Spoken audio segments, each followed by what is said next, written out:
وقت ہے، اور اس میں انہوں نے بہت not only feminist consciousness but political and social consciousness کے ساتھ لکھا. یہاں تک لکھا کہ جو فرسٹ ورلڈ وار ہوئی ہے وہ موصل کے تیل کے کنووں کی وجہ سے ہوئی ہے، اور وہ ایک کمرے میں رہ رہی تھی، باہر کی دنیا سے کوئی رابطہ نہیں تھا، اپنا نام بدل دیتی تھی تاکہ لوگ ان کو پہچانے نہیں، کیونکہ ہمارے ہاں جب عورت لکھنے لگتی ہے تو اس کی تحریر پہ نہیں، اس کی جزیات پہ، اس کی ذات پہ، وہ کون ہے اور کیا کرتی ہے وغیرہ وغیرہ یہ تلاش ہوتا ہے. تو وہ بار بار اپنا نام بدلتی تھی، اور فائنلی انہوں نے زیخ شین کے نام سے لکھا. 100 سال تک ان پر کوئی، حالانکہ ان کا جو کام کا اسٹینڈرڈ ہے وہ کسی بھی ان کے کنٹمپریری سے کم نہیں تھا. وہ حالی، شبلی، اکبر اور جوش ملی آبادی کی ہم عمر تھی.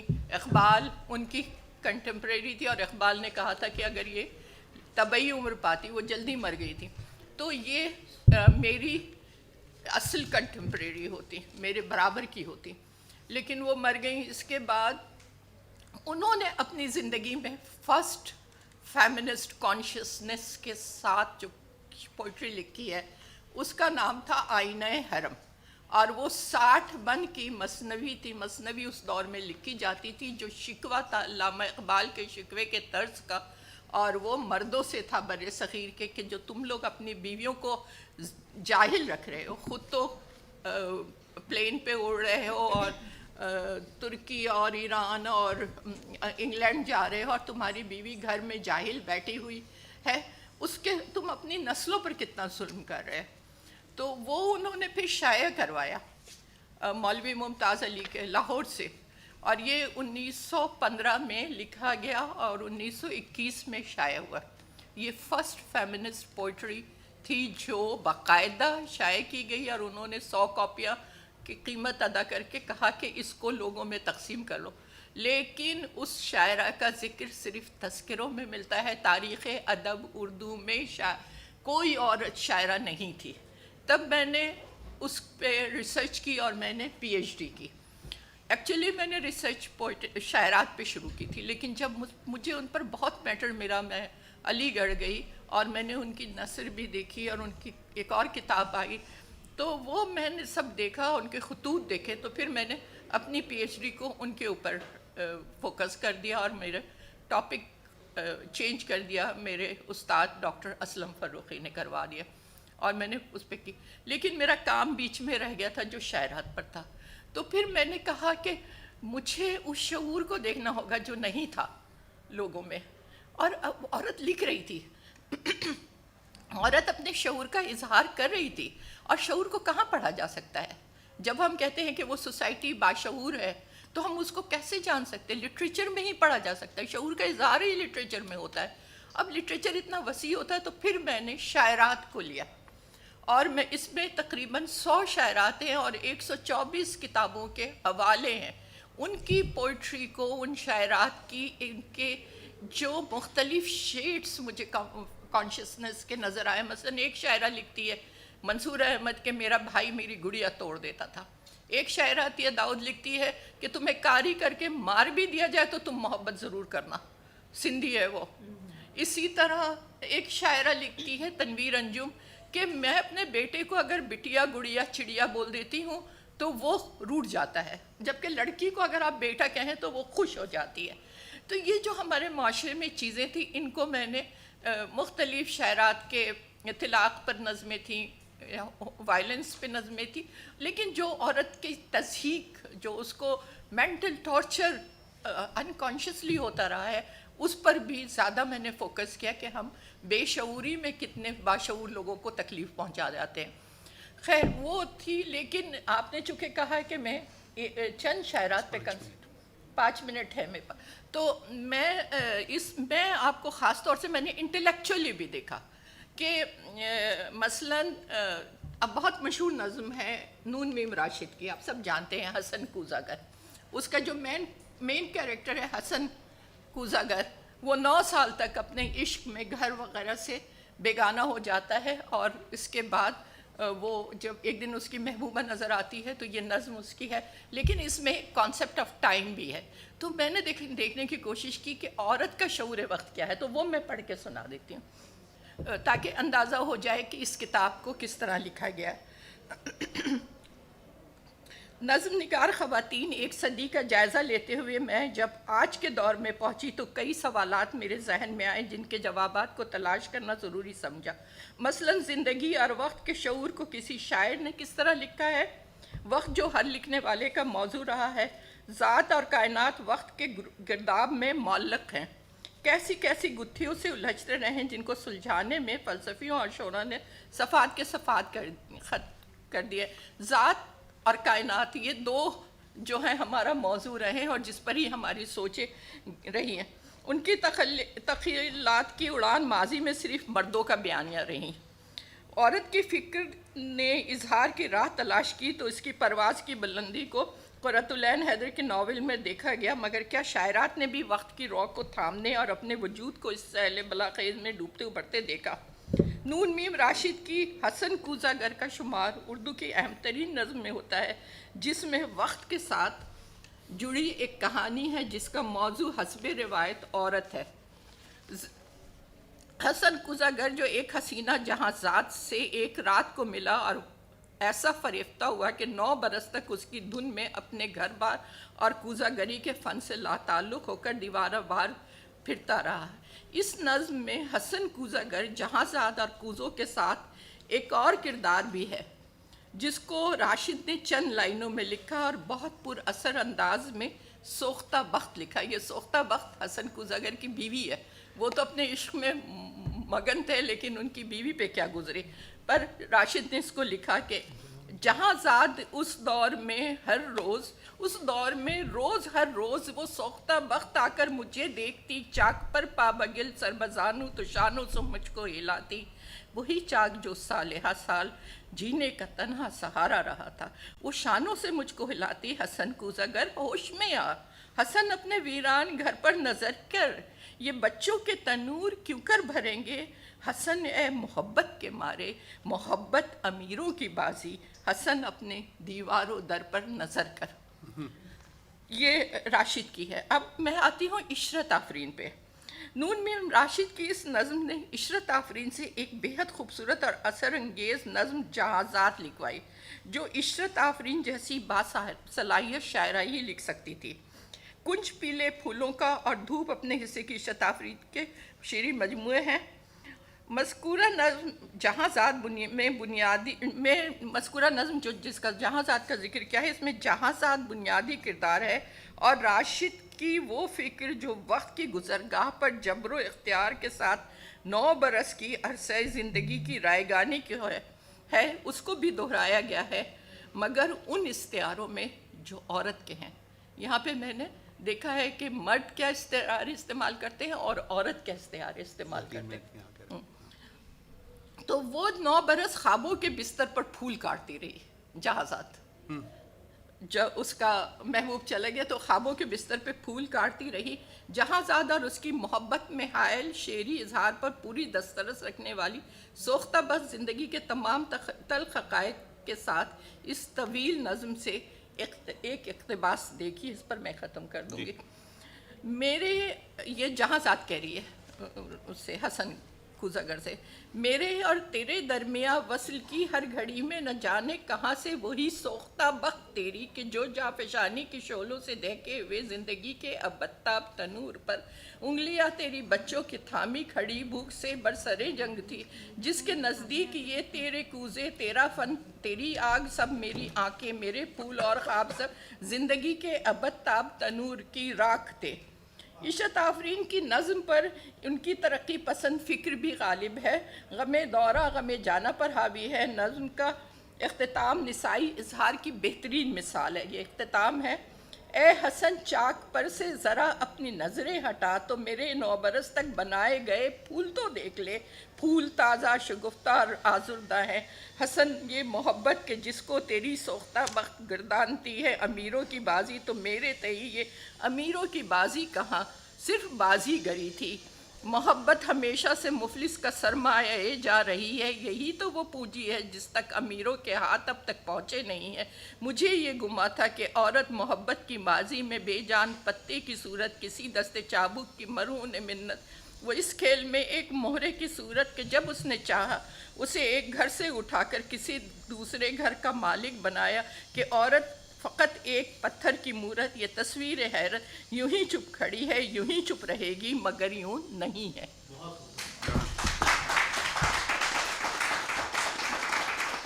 शुक्रिया शुक्रिया। इशरत आफरीन साहिबा आजकल ह्यूस्टन में रहती हैं और डॉक्टर साहिबा की पहली किताब 77 में शाया हुई आपकी जी और इशरत आफरीन, तनवीर अंजुम, ज़ायदा हिना, ये तकरीबन हम असर लोग हैं जो कि फ़हमी दरियात से थोड़े बाद जिन्होंने लिखना और शाया करना शुरू किया, वो भी हम असर हैं। तो ये ख़ास ही, और आमना भी, आमिर हुसैन साहब भी, नूर ज़हीर साहब भी ख़ास तौर पे ये जो एक ख़ास तौर पे 60 और 70 की दिहाई में और 80 की दिहाई में जो शारात आई और जिन्होंने लिखना शुरू किया, यानी कि पहले अदा जाफरी और ज़हरा निकाह के बाद वाली जो पीढ़ी है, तो ये एक बहुत ख़ुद ही एक अच्छा मौजू है कि क्यों इस वक्त इस तरह के लोग आए और इन्होंने लिखना शुरू किया और इस निसाई शऊर के हवाले से लिखना शुरू किया। नूर ज़हीर साहिबा, आपसे आपकी तरफ चलते हैं और आपकी किताब जो छप चुकी है या आने वाली है अभी, द लैंग्वेज दे चूज़, और आपने कोशिश की है, जैसे मैंने पहले अर्ज़ किया था कि जो 20वीं सदी के जी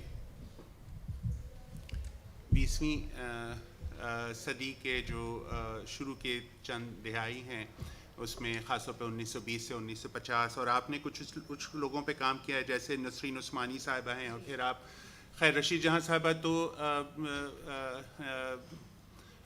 जो है वो नसर निगार थी, लेकिन आपने हाजरा बेगम, जिनको बहुत सारे लोग नहीं जानते हैं, उनकी बहन को जानते हैं, अपनी ज़ोरा सहगल को बहुत जानते हैं, लेकिन हाजरा बेगम जो थी और उनके शौहर ज़ैड अहमद साहब कम्युनिस्ट पार्टी के सेक्रेटरी थे यूपी में, वो ख़ुद भी कम्युनिस्ट पार्टी में, और औरतों की जो तहरीक है, ख़ास तौर पे बाएं बाजू की तहरीक है बरसग़ीर में और हिंदुस्तान में, उनकी बानियों में से हैं, तो उन पे भी काम किया है। तो आप प्लीज़, मैं माइक कौन सा ले लूँ, आपका? आप मेरा ही ले लीजिए। शुक्रिया बहुत कामरान। ये नहीं चाहता कि मैं इसको ले लूँ। नहीं, आप बिल्कुल इसमें अब इसको इश्तराकी तौर पे काम करेंगे, आप लीजिए। शुक्रिया दोस्तों, आज यहाँ आने के लिए। मैं अपनी बात शुरू करने से पहले पाकिस्तान लिटरेचर फेस्टिवल का, जो मेरे पाकिस्तानी ना होते हुए भी मुझे शामिल रखता है हर बार, वो उसका शुक्रिया अदा करना चाहती हूँ। जी हाँ, ये एक काम हुआ। मैं कोई 10 बरस पहले कुछ ख़वातीन की चीज़ें देख रही थी उर्दू में, और उसका मकसद ये था कि बहुत कम, मैंने एक छोटा सा वॉल्यूम तैयार किया जाए जो कि अंग्रेज़ी में हो, कुछ उन ख़वातीन का लिखा हुआ जिनको अंग्रेज़ी में पहले नहीं पढ़ा गया है या नहीं पाया जाता। तो उस दौरान जो फिर काम शुरू हुआ, तो मुझे लगा कि ये बड़ा काम है और इस पर ज़्यादा वक्त सर्व करना चाहिए। तो मैंने अपना वक्त तय किया 1920 से लेके 1950 तक के दरमियान। इसकी ख़ास वजह थी क्योंकि इस दौरान ग्लोबली पूरी दुनिया में बहुत कुछ हो रहा है। वर्ल्ड वॉर फर्स्ट अभी अभी ख़त्म हुई है, उस दौरान रूस का इनकलाब हो चुका है, हिंदुस्तान में आज़ादी की लड़ाई जो है वो ज़ोर पकड़ रही है, ऑटोमन एम्पायर ख़त्म करके टुकड़े टुकड़े किया जा रहा है अरब दुनिया को और ऑटोमन एम्पायर को। उसके अलावा और बहुत सारी चीज़ें हो रही हैं, एजुकेशन अपने तौर पे बढ़ रही है, फिर हिंदुस्तान की लड़ाई और तेज़ हो रही है, आज़ादी आ रही है, और फिर मुल्क का बंटवारा भी हो रहा है। और फिर इस सब के दौरान हिंदुस्तान में 1936 में तरक्की पसंद मुसन्नफ़ीन कायम किया जा रहा है। अब मैं क्यों ख़ास करके तरक्की पसंद मुसन्नफ़ीन की बात कर रही हूँ, क्योंकि उसके जस्ट पहले और उसकी वजह से और फिर उसके फ़ौरन बाद ख़वातीन का लिखना बहुत बढ़ रहा है, और उसकी सीधे सीधे वजह है کہ ان کو ایک طرح کی اپنی آئیڈینٹی تلاش کرنے میں مدد مل رہی ہے ترقی پسند سوچ کی وجہ سے. ان کے اوپر اب یہ جو فاطمہ نے بہت اچھا کہا کہ ان کو اپنا یہ تلاش کرنے کی ضرورت نہیں ہے کہ ہم ماں ہیں, کہ ہم معشوقہ ہیں, کہ ہم بیوی ہیں, کہ ہم بہن ہیں. وہ آزادی سے اپنی آئیڈینٹی تلاش کر کے لکھ سکتی ہیں, اور اس کوشش میں وہ ان سب جو گلوبلی حادثے ہو رہے ہیں اس کے بارے میں وہ کیا سوچ رہی ہیں اور کیا لکھ رہی ہیں, وہ میری تحقیق تھی. میں زیادہ یہ نہیں جاننا چاہ رہی تھی کہ وہ اپنے عشق یا اپنے گھر یا اپنے اوپر وائلنس اس کے بارے میں کیا سوچ رہی ہیں, بلکہ یہ کہ پوری دنیا میں کیا ہو رہا ہے اس کا کوئی اثر ان کے اوپر پڑ رہا ہے اور پھر ان کے سماج پہ پڑ رہا ہے کہ نہیں. میں یہاں پر ایک بات کہنا چاہوں گی کہ یہ اردو میں کیوں ممکن ہو رہا ہے اور ہندی میں, جو کہ تقریباً ساتھ ساتھ 2 زبانیں بڑھ رہی ہیں, تو کیوں ہندی میں بعد میں ممکن ہو پایا, کیوں اس وقت ہو رہا ہے. وہ اس میں مذہب کو نہ مانتے ہوئے بھی تھوڑا سا مذہب کو کریڈٹ دوں گی کہ اسلام میں جو انسٹرکشن ہے کہ ہر اولاد کو قرآن پڑھائی جائے, تو وہ پڑھنا جو سیکھتی تھی لڑکی, مجھے یہ لگتا ہے کہ جو پڑھے گا وہ لکھنے کی خواہش نہ کرے, یہ ممکن نہیں ہو سکتا. وہ کبھی نہ کبھی ضرور لکھنے کی خواہش کرے گا, اور یہ خواہش جو ہے یہ اپنے آپ میں الگ الگ شکل اختیار کرتی ہے, چاہے شاعری, چاہے مقالے, چاہے کہانیاں, لیکن وہ اپنی پھر سوچ, اپنی سمجھداری جو ہے وہ ریفلیکٹ کرنے لگتی ہے اس کی رائٹنگ میں.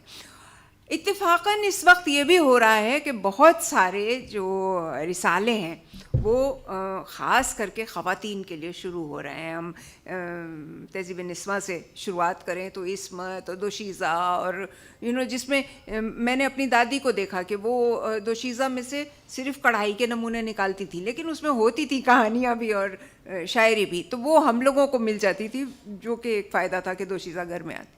تو اس طرح سے یہ ایک گروتھ ہے, ایک ڈیولپمنٹ ہے جو خواتین نے بہت شوق سے اور ہمت سے اپنا لی, اور اس کو ایک طرح سے اپنا ٹول بنا لیا اس اردو زبان کو. میں یہاں پر یہ بھی کہنا چاہوں گی کہ ایک بہت بڑی تبدیلی جو 1920 سے 50 کے درمیان ہو رہی ہے وہ رائٹ ونگ کا اچانک بڑھنا ہے. اور جیسے گلوبلی رائٹ ونگ بڑھ رہا ہے, فیشزم بڑھ رہا ہے, ریسزم بڑھ رہا ہے, ویسے ہی ہم دیکھ رہے ہیں کہ الگ الگ جگہ پہ جاپان میں, جرمنی میں, اٹلی میں ڈکٹیٹرز آ رہے ہیں اور قابض ہو رہے ہیں. اور اس کا کیا اثر ہو رہا ہے اس کو ایک طرح سے جو میں نے کہانیاں دیکھیں اور شاعری دیکھی, اس کو ایک طرح سے خواتین جو ہیں وہ اپنے تحریروں میں یہ جگہ دے رہی ہیں. اور صرف اس طرح سے نہیں کہ ہٹلر کے بارے میں لکھیں, بلکہ اس طرح سے کہ ان کے آس پاس ہٹلر کون موجود ہے. تو یہ جو انالیسس شروع ہوئی ہے ان کے اپنے سماج کی, یہ میرے خیال سے معاشرے کے لیے بہت فائدہ مند بھی شامل ہوئی. یہ فاطمہ نے بھی کہا, میں نے بھی یہ پایا کہ نام اپنا نہیں لکھتی تھی. شروع میں یہ ہو رہا تھا کہ ان کی بہن, ان کی بیٹی, ان کی بیوی وہ کر کے اپنا تعارف کراتی تھیں. پھر یہ ہوا کہ مسز قادری لکھنا شروع کیا. مطلب قادری کی بیوی ہیں لیکن اتنی لبریٹڈ ہیں کہ انگریزی میں اپنے آپ کو مسز سو اینڈ سو کہہ رہی ہیں. ایسے کئی ایک خواتین آئیں جو اپنا نام تو نہیں دے رہی ہیں, لیکن یہ بتانا چاہ رہی ہیں کہ ہم لوگ عورتیں ہیں. یہ کہانیاں جو لکھی ہوئی ہیں یہ اپنے آپ میں بہت ہی میرے لیے بہت دلچسپ گروتھ ہے. اور نسرین عثمانی کا جو نام لیا ابھی کامران نے, ان کی کہانیوں میں مجھے ایک اچھا ان کا چھپا ہوا مجموعہ کہیں نہیں ملتا. اور میں نے جو رسالے اور جرنلز کی میں تحقیقات کی تھی اس میں یہ دیکھا تھا کہ کم سے کم ایک جس کو بھی میں چنوں اس کی 4 چیزیں مجھے مل جائیں, تاکہ یہ پتہ چلے کہ ہاں وہ مستقل لکھ رہی تھیں. ایک it was not a flash in the pan جو ایک کہانی لکھ دی, اچھی لکھ دی.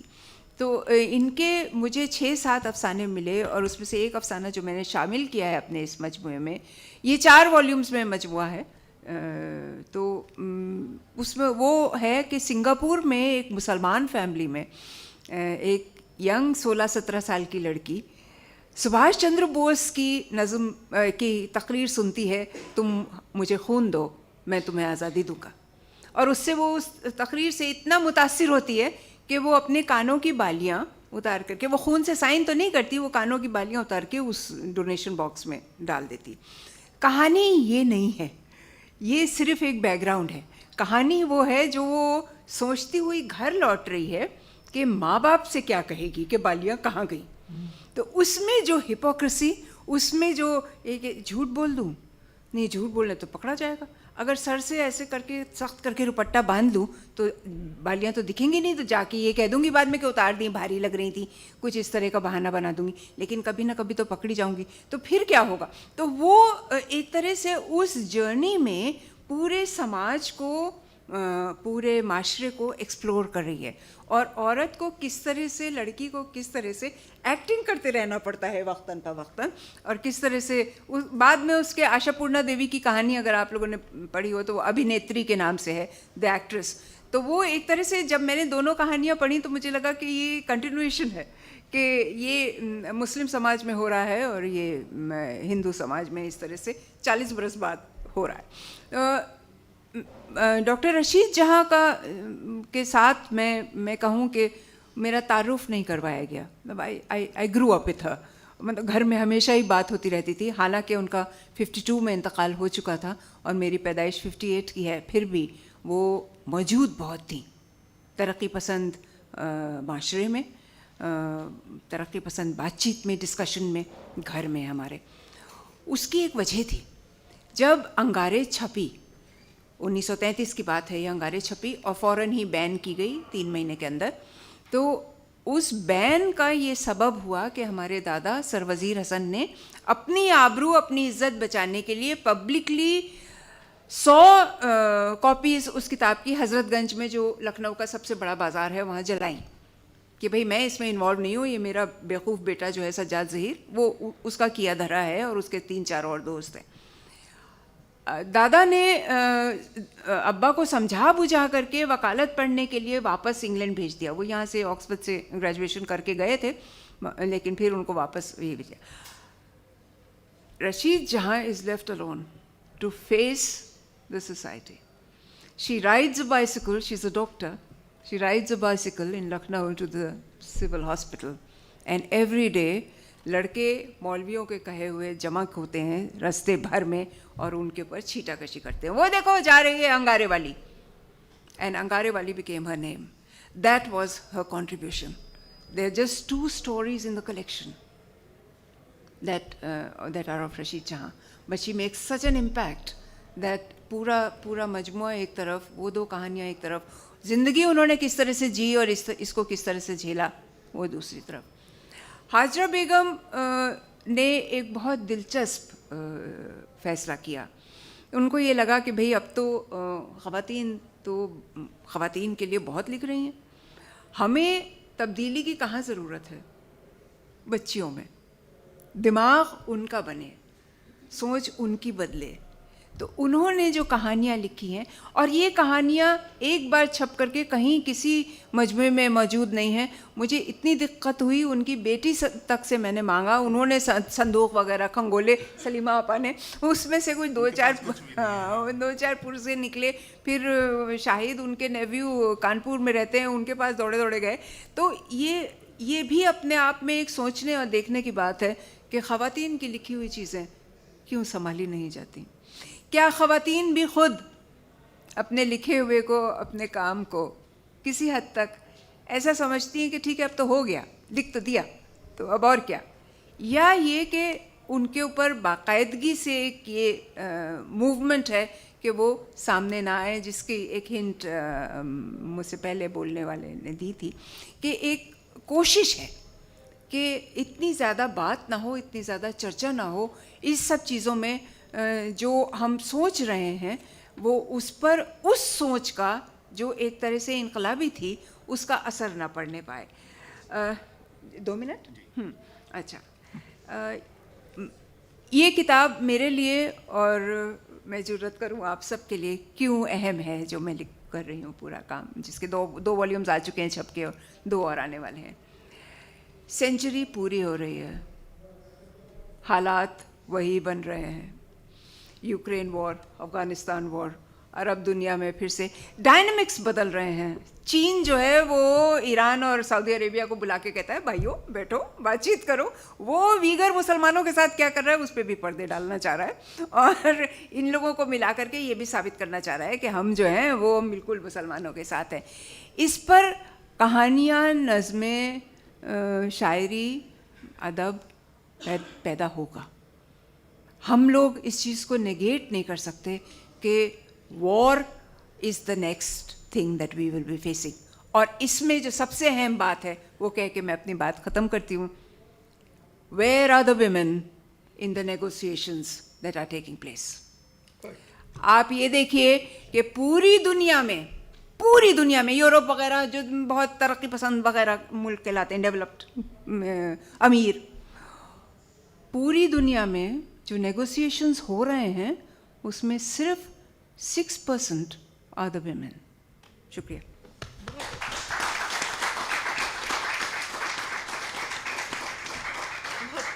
बहुत शुक्रिया। आपने रशीद साहब जहाँ साहिबा का कहा तो जिस अफसाने पे सबसे ज़्यादा एतराज़ था और आप लोग मेरी तस्हीह कर सकते हैं, वो थी जन्नत की बशारत जो आपके वालिद ने लिखा था। उस पर सबसे ज़्यादा एतराज़ था। रशीद जहाँ के अफसाने पे एतराज़ नहीं था, लेकिन बेचारी को जो है वो। सो Aamer साहब, we'll go to you and we've shared some emails and I'll just read it out and so आपकी जो किताब है ख़ास तौर पे इसमें मकाले हैं और आपकी एक सवाने उम्री भी है और एक आपका अपना सफ़र है, लेकिन और बहुत सारे लोगों के ऊपर आपने बात की है, लेकिन आज हम चाहेंगे कि आप कुछ ऐसे चीदा ख़वातीन के बारे में बात करें जो कि 20वीं सदी के अव्वलीन दहाई में लिख रही थीं या 19वीं सदी के आखिर में, जिसमें सुखरा हुमायूं मिर्ज़ा साहिबा, फिर रशीद जहाँ साहिबा, मोहम्मदी बेगम साहिबा, हिजाब इम्तियाज़ अली, नज़र सज्जाद हैदर, कुर्रतुल-ऐन हैदर की वालदा और बाकी और लोग, और यार ख़ातून और रज़िया भट्ट जिनके बारे में हम दोनों ने बात भी की, और मुख्तलिफ़ किस्म का अदब हुआ। और उसमें ज़ाहिर सी बात है आपका एक अपना और आप सबका एक जो क्लासिकी अदब है बाग़ बहार के हवाले से, और क़िस्सा चार दरवेश जो कि बहुत, तो उसमें जो है मीर अमन की जो है, और उसमें ख़ास तौर पे सुगरा साहिबा की जो किताब है उसका आपने जो जायज़ा लिया है वो उस पस मंज़र पे लिया है, और मुख्तलिफ़ चीज़ें हैं वो हम बाद में बात कर लेंगे, लेकिन अगर कुछ अल्फाज आपके तरफ से आपके काम पे। और Certainly. I think it's very interesting that you picked up Sughra Humayun Mirza's book, because she's actually rewritten Qissa Chahar Darwish from the point of view of women. So 4 women get together and recite their stories of pain and sorrow. And then at the end, it's interspersed with this self-reflexive recitation of Haya poems, and Haya, of course, with the Taqallus, the pen name of Sughra Humayun Mirza herself. She wrote a lot, and unfortunately many of the books that she wrote have just been seen to be primers for the education of women. But another thing I think she brings in is a description of modern society in Hyderabad.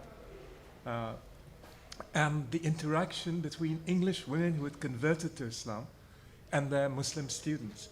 So in the works of these women writers of that time, let's say before 1915, you see an interaction between women of different races and different classes and different religions, which seems to bypass politics. And there is, at times, a tendency towards the Anglo-centric. Now let's go back to Mohammadi Begum, who's really the first of them all. Whoever else writes before her is Rashed Rahman, whose book you gave me, Fatema, which is at the end of the 19th century, and it's very, very good, actually. It's sad that it was neglected. But Mohammadi Begum, of course, is well known, just as you said about Zekhishin, in the footnotes of people's essays about women journalists, women activists, etc. But Mohammadi Begum was a very fine writer herself. She didn't call her work novels, she called them qissa.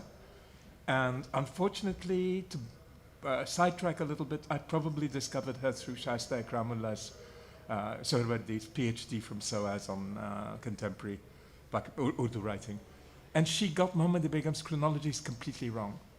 She saw her third novel as her first, she saw the second novel as something else, and she said she started with this book called Sharif Beti, which was basically a clone of Nazir Ahmad's Miratul Uruz.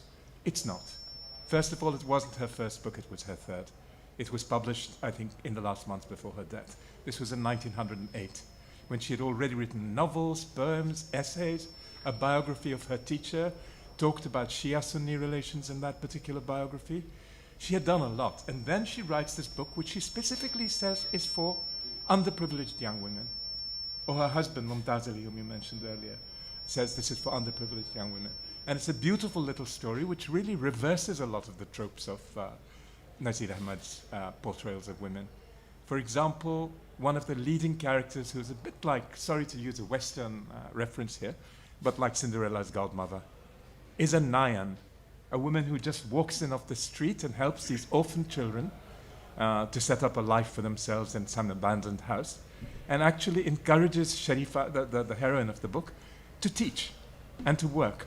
So constantly there's an emphasis on women working, whatever they can do within the confines of domesticity, embroidery, teaching, calligraphy, and actually earning money for what they do is not seen to be a handicap. That is something she does in this book.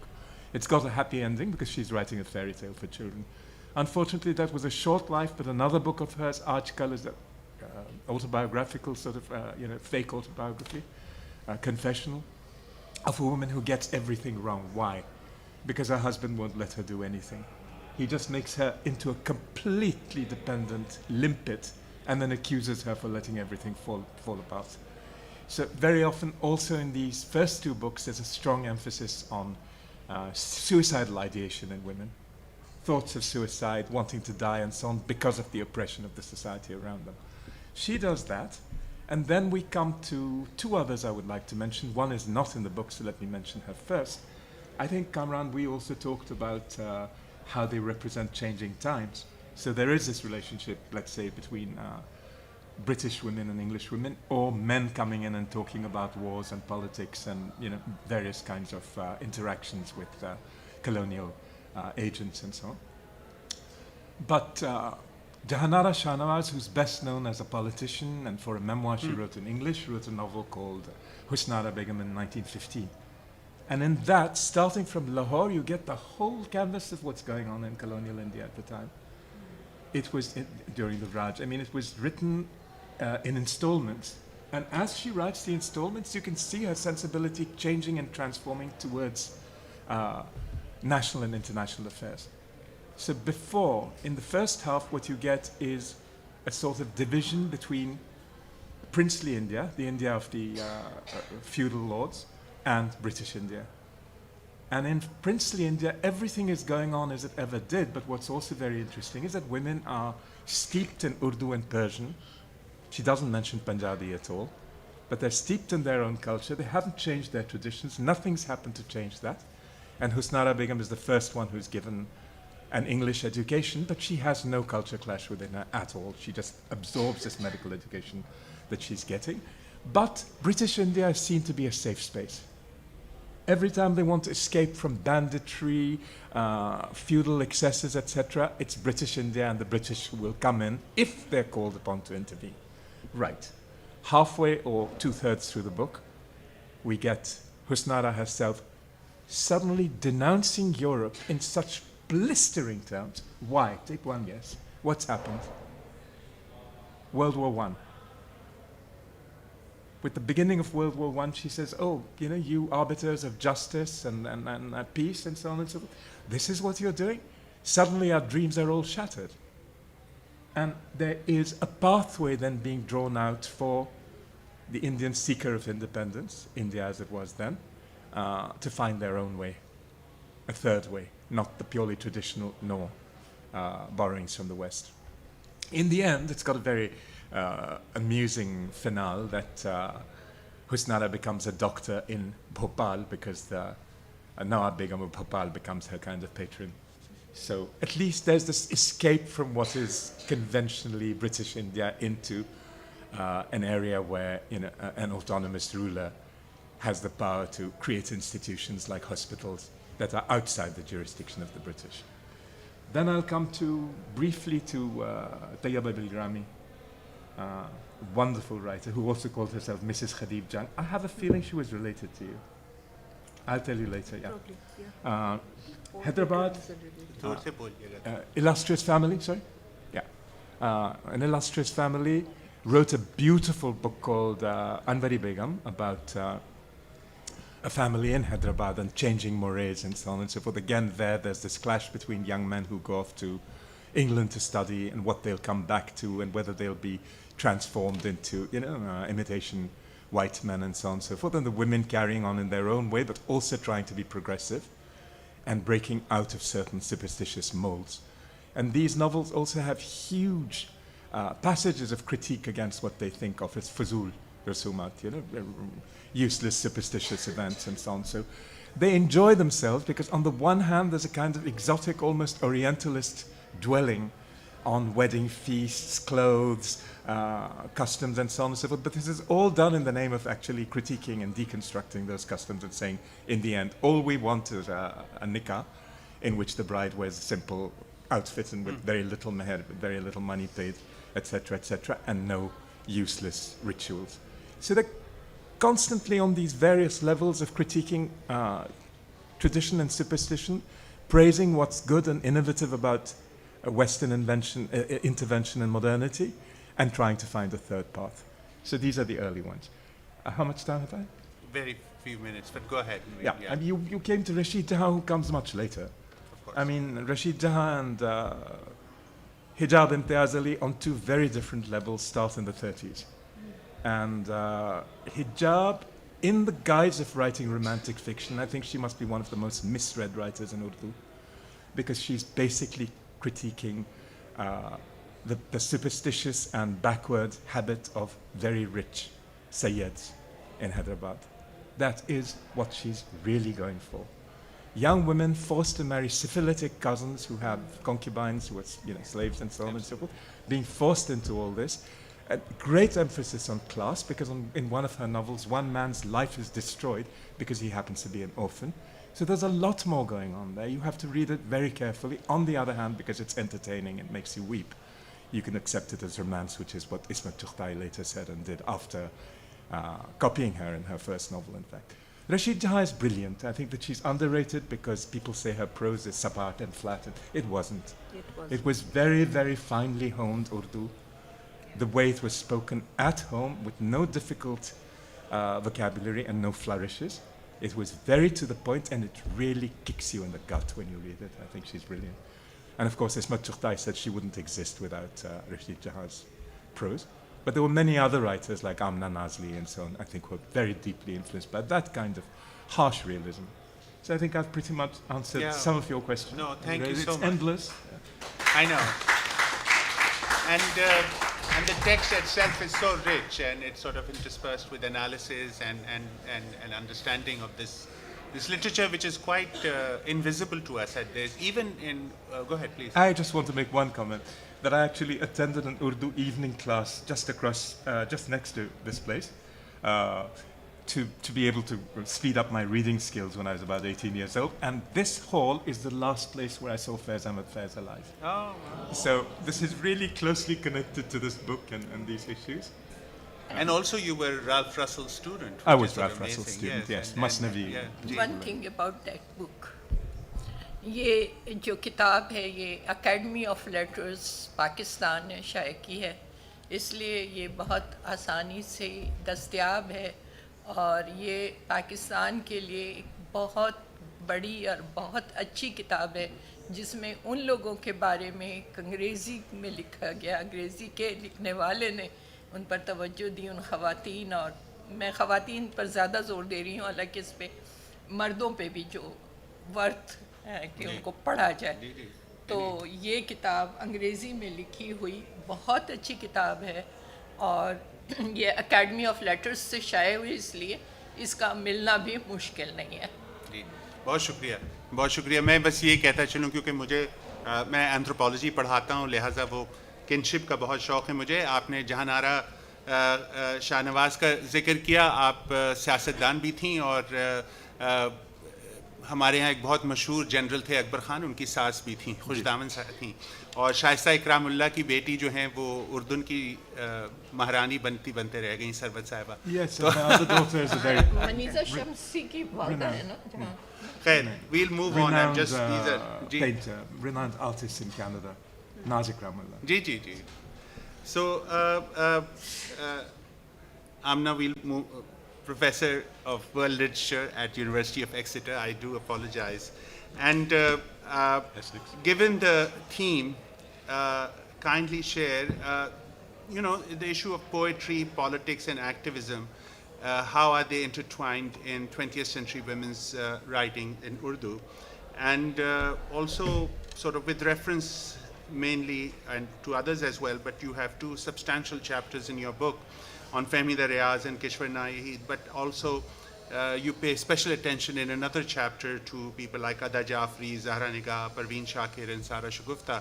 So all major poets, feminist poets, women poets. So we can follow up later, but if you could say something about your work and within the parameters of politics and poetics and these women. Thank you. Thank you, Kamran, and I hope you can all hear me.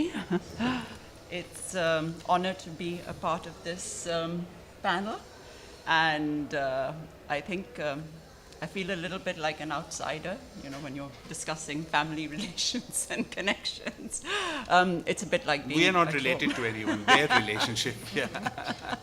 That's true, so that's good. لیکن آپ نے مجھے کہا کہ start with poetry politics and women which is one of the subtitles of my first chapter, so I thought maybe I start with reciting a poem from Kishwar Naheed which I hope آپ سب کو اچھی لگے. اور شاید آج کل censorship جن زمانوں میں کیمرہ فلم کو ہمیشہ کے لیے مجسم نہیں کر سکتا تھا, تمہیں ان زمانوں تک ہی ظلم کو بہادری کا نام دینے کی تاریخ لکھنی چاہیے تھی. آج سیلولوئڈ پہ منتقل منظروں کو دیکھ کر اندازہ ہوتا ہے کہ پہاڑی ڈھلوانوں پہ جڑوں سے ٹوٹتے درختوں کی آواز اور منظرنامہ کیسا ہوتا ہے. چاہے تم خوش ہو یا افسردہ, سانس تو لیتے ہو. آنکھیں کھولنے یا بند کرنے سے ذہن پہ نقش منظر نہیں بدلتا. دریا میں کھڑے درخت کا تنا لکڑی کا ہی رہتا ہے, مگرمچھ نہیں بنتا ہے. ہم کب سے کہانیوں کی چھت پہ چڑھے یہ سوچ رہے ہیں کہ یہ شہر ہمارا ہے. ہم کب سے کہانیوں کی چھت پہ چڑھے یہ سوچ رہے ہیں کہ یہ شہر ہمارا ہے. بنیاد کی دیواروں کی زمین بیٹھ گئی ہے, بنیاد کی دیواروں کی زمین بیٹھ گئی ہے, مگر اب تک ہم کہانیوں کی چھت پہ چڑھے. پھیکی دوپہروں کی اجڑی گلیوں کی ٹوٹی اینٹوں کی چوڑی دراڑوں کو زندگی سمجھ رہے ہیں. پھیکی دوپہروں کی اجڑی گلیوں کی ٹوٹی اینٹوں کی چوڑی دراڑوں کو زندگی سمجھ رہے ہیں. So this was the kind of poetry that drew me. ایک کشور ناہید کی شاعری تھی, ایک فہمیدہ کی شاعری تھی, and of course there were many others. And to give a little bit of biography to myself, I grew up in Lahore, and in typical middle-class family where you're sent to a convent education, and I live a life of privilege. I come from a life of privilege. And also you don't have a good relationship with Urdu in Pakistan, right? It's a Urdu-English competition in terms of what's better, what sounds better, how you live. Anyway, we didn't learn a lot of literature from school, certainly. did a bit. There were good teachers. और अब्बू जो थे उनको काफ़ी शक था इस बात का, तो उन्होंने घर पे अलहदा इंतज़ाम किया कि बच्चों की उस्ताद रखवाएं. तो मौलाना हारून, who I'll always remember, would teach us, and he taught us a lot. तो वो सिर्फ उर्दू नहीं सिखाते थे, वो तहज़ीब सिखाते थे. So from him I really understood what it means to be a sharif Muslim girl, right? जो अशराफियात की एक बहुत बड़ी तमहीद है उर्दू में, जिससे औरत मुंसलिक है, जो आपको बार बार बताया जाता है कि this is how you recognize yourself as a woman, and that agenda is set by a particular class, and it is set by both men and women. It is not only set by men. And women can be as much a part of that, conversation. So, usme, aur is baat pe bahut, I've had some very interesting conversations in terms of patriarchies and feminism. Feminism, who can be a feminist, right?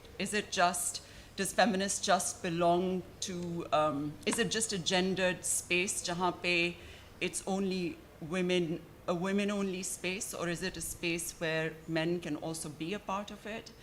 And is patriarchy only a masculine space, a male-only space that is only preserved by male behaviors, or is it something that is kind of connected? So my journey into feminism is also about interrogating the idea of feminism itself and thinking about it in relation to these writers and to these poets.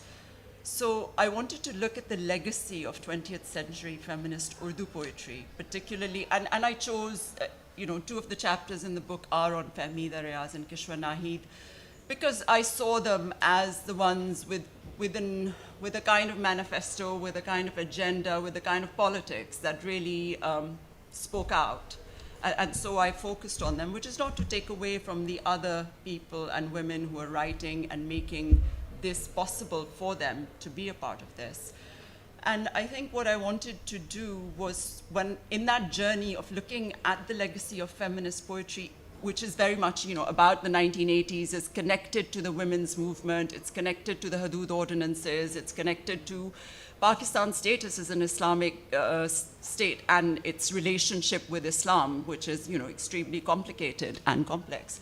So to understand that, I really found myself having to go back to the early years and to particularly the 19th century, and to think about how gender is constructed in Urdu. क्योंकि देखें गज़ल हर एक को गज़ल पसंद है, हर एक शायर है, हम सब शायर हैं, right? From that's not a class-related thing. Everybody can be a poet, and that's the beauty of Urdu, right? And languages in South Asia, that we can. It's a language of emotions. It's a language through which we think, through which we express ourselves. It is. But it also becomes the language of politics in terms of how it is then used and abused in different ways. And we also have philosophers like, Iqbal was mentioned before, and Iqbal has also had things to say about feminism in his poetry as well. He was very concerned about Western feminism in particular as something that would be the ruin of Muslim consciousness and Muslim women in particular. You've got poets, major poets like Akbar al-Ahbadi, who are worried about the status of parda. And parda is not just wearing a hijab or a veil or a dupatta on your head. It is much, much bigger as a phenomenon. It's about segregation. It's about how you live your life. So for them, it really these are huge things. So I wanted to look then at how gender is constructed, because Urdu is also a very secular language, and it's been, populated by by all kinds of religious groups and authors, and, Hindus have written in it, Sikhs have written Urdu, and Muslims, and so it's, it's not like a national space in that sense, but what happens to it in terms of how you think about it in the 1980s and thinking about the feminist legacy, you have to kind of go through all of those concerns and to think, how do I situate it? So then when I was looking back, I came across, I had to think through rekhti, the form of rekhti. What are the different forms in which poetry is recited in? And there is a kind of, जो उर्दू की बहुत जो महज़िब हमारी ज़ुबान है और जो बहुत खूबसूरत ज़ुबान है जिसमें आप जिनसी मौज़ूआत पे बात कम होती है ज़्यादा नहीं, right? And of course you know, certain this is why certain stories offend so much, like Sajjad Zahir's one or Isma Chughtai's Lihaf.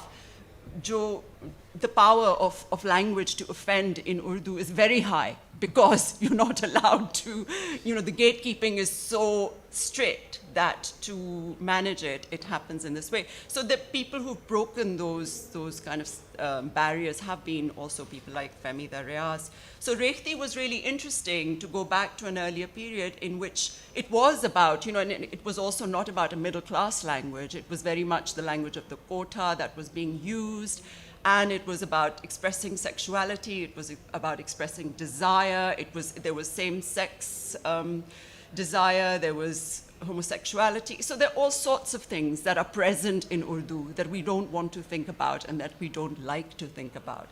So I think that journey was interesting for me. And what you see in, especially with the writings of Nazir Ahmed, मिरातुल अरूस, you know, Akbari और अस्करी की कहानी जो है, आप चाहे आपने पढ़ी ना हो, आपने ज़रूर कहीं ना कहीं देखी होगी in some drama production or in some film or something. So those are the kind of ways in which gender becomes fixed quite clearly, how one needs to behave. But also my point in reading that again in this book is that we need to look again at the text and see, because we get too fixated on what are the ideals that are being proposed. कि जो उसमें ज़ुबान है, जो voice है, जो how the author is communicating it, that is what's really important. So what I found was that feminism wasn't a fixed idea then when you start looking at women's writing. You know, Zahida Khatun Sharwania was mentioned, and all of these women, they contribute, of course, to the formation of a consciousness, but it is about a shifting consciousness. It is about different kinds of feminisms, and it is about intersectionalities that come to play over time. And so somebody like Zehra Nigah, when she is writing a poem like Mulayam Narm Garm Samjhote Ki Chadar, you know, that, how do we read that as a feminist text? And alongside Femida Riaz is much more kind of aqlima jo Qabil ki majai hai magar mukhtalif. So those you know, shifts happen quite interestingly, and I looked also not just at the poems themselves, I also looked at their lives, I also looked at their stories. So Femida, of course, is not just a poet, she's also a journalist, she's also a radical, you know, a Marxist, and she also feels the pain of being a woman on the left, you know, and the kind of challenges within both the left and liberalism when it comes to how women are treated. And you know, we live in a society right now here where equal pay is not, you know, agreed on, where women can't walk the streets without being fearful of where they are. So I thought maybe the poem I could end with, if it's possible. There are many, you know, I would love to read some poems from Zehra Nigah and from Kishore Nahid, but there's very little time.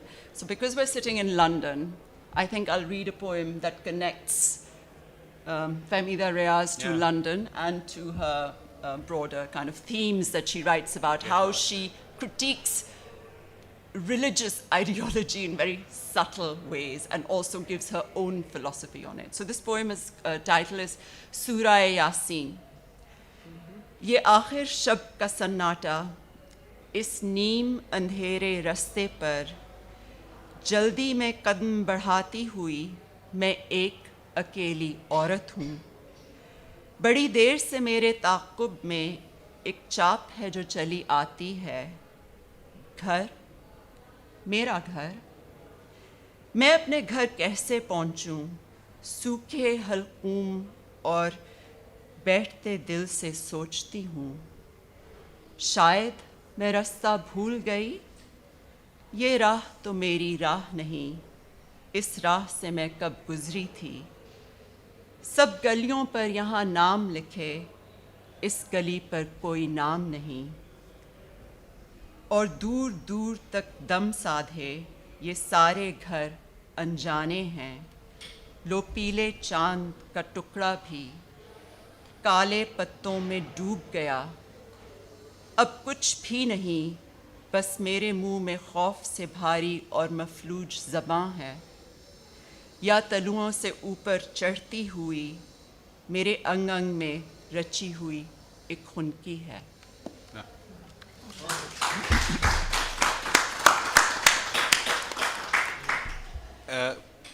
हमारा 12 बजे तक है, लिहाजा मैं ये चाहूँगा कि इस वक्त अगर आप लोगों को मैं चाह रहा था कि हमारे जो पैनलिस्ट हैं वो कुछ और बोलें और कुछ और मेरे तरफ से सवालात हों या कुछ चीज़ों पे वो वजाहत करें, लेकिन वक्त की क़िल्लत की वजह से बेहतर यही होगा कि अगर आप लोगों को कुछ सवालात हैं, अभी 15 मिनट और है हमारे पास, और अगर सवालात हैं, वरना ये कि फिर लोग जो हैं वो कुछ वक्त लेकर अपनी चीज़ों के बारे में बात करेंगे। जी साहब, और अपना तारुफ करा दीजिएगा और मुख्तसर रखिएगा। और मेरा नाम कामी किदवाई है और बता दीजिएगा किन से आप मुखातिब। मेरा नाम कामी किदवाई है। मेरा सवाल आई गेस सबसे है। तो जिक्र हुआ रिसालों का, इस्मत और तोशीदा, तो एक बड़ी मूवमेंट जो पाकिस्तान में चली, हिंदुस्तान पता नहीं, वो थी डाइजेस्टों की और ख़वातीन के डाइजेस्ट। तो मैं क्वाइट इंटरेस्टेड हूँ कि there is feminist writing and then there's what I would call as counter to those feminist writing by women, women like digest writing, and you've got some, famous names like Banu Khudsiya, who is known to be against, some of these themes. So I'd like to get your thoughts on that aspect, the counter to these feminist writings by women writers. नहीं, ये एक और सवाल ले लें, क्योंकि ये जो है ऐसी बात नहीं है कि डाइजेस्टो में फेमिनिस्ट नहीं, जैसे ज़ायदा है ना, बहुत अरसे से एक डाइजेस्ट की मुदीर हैं, और आमना ने भी काम किया है, मैंने भी, जिसको आप पल्प फिक्शन कहते हैं, या शौक़ सिद्दीकी जो है, उनका झांगलूज़ जो है वो डाइजेस्ट में ही शुरू हुआ था। तो ऐसी बात नहीं है कि डाइजेस्टों में अदब, जिसे हम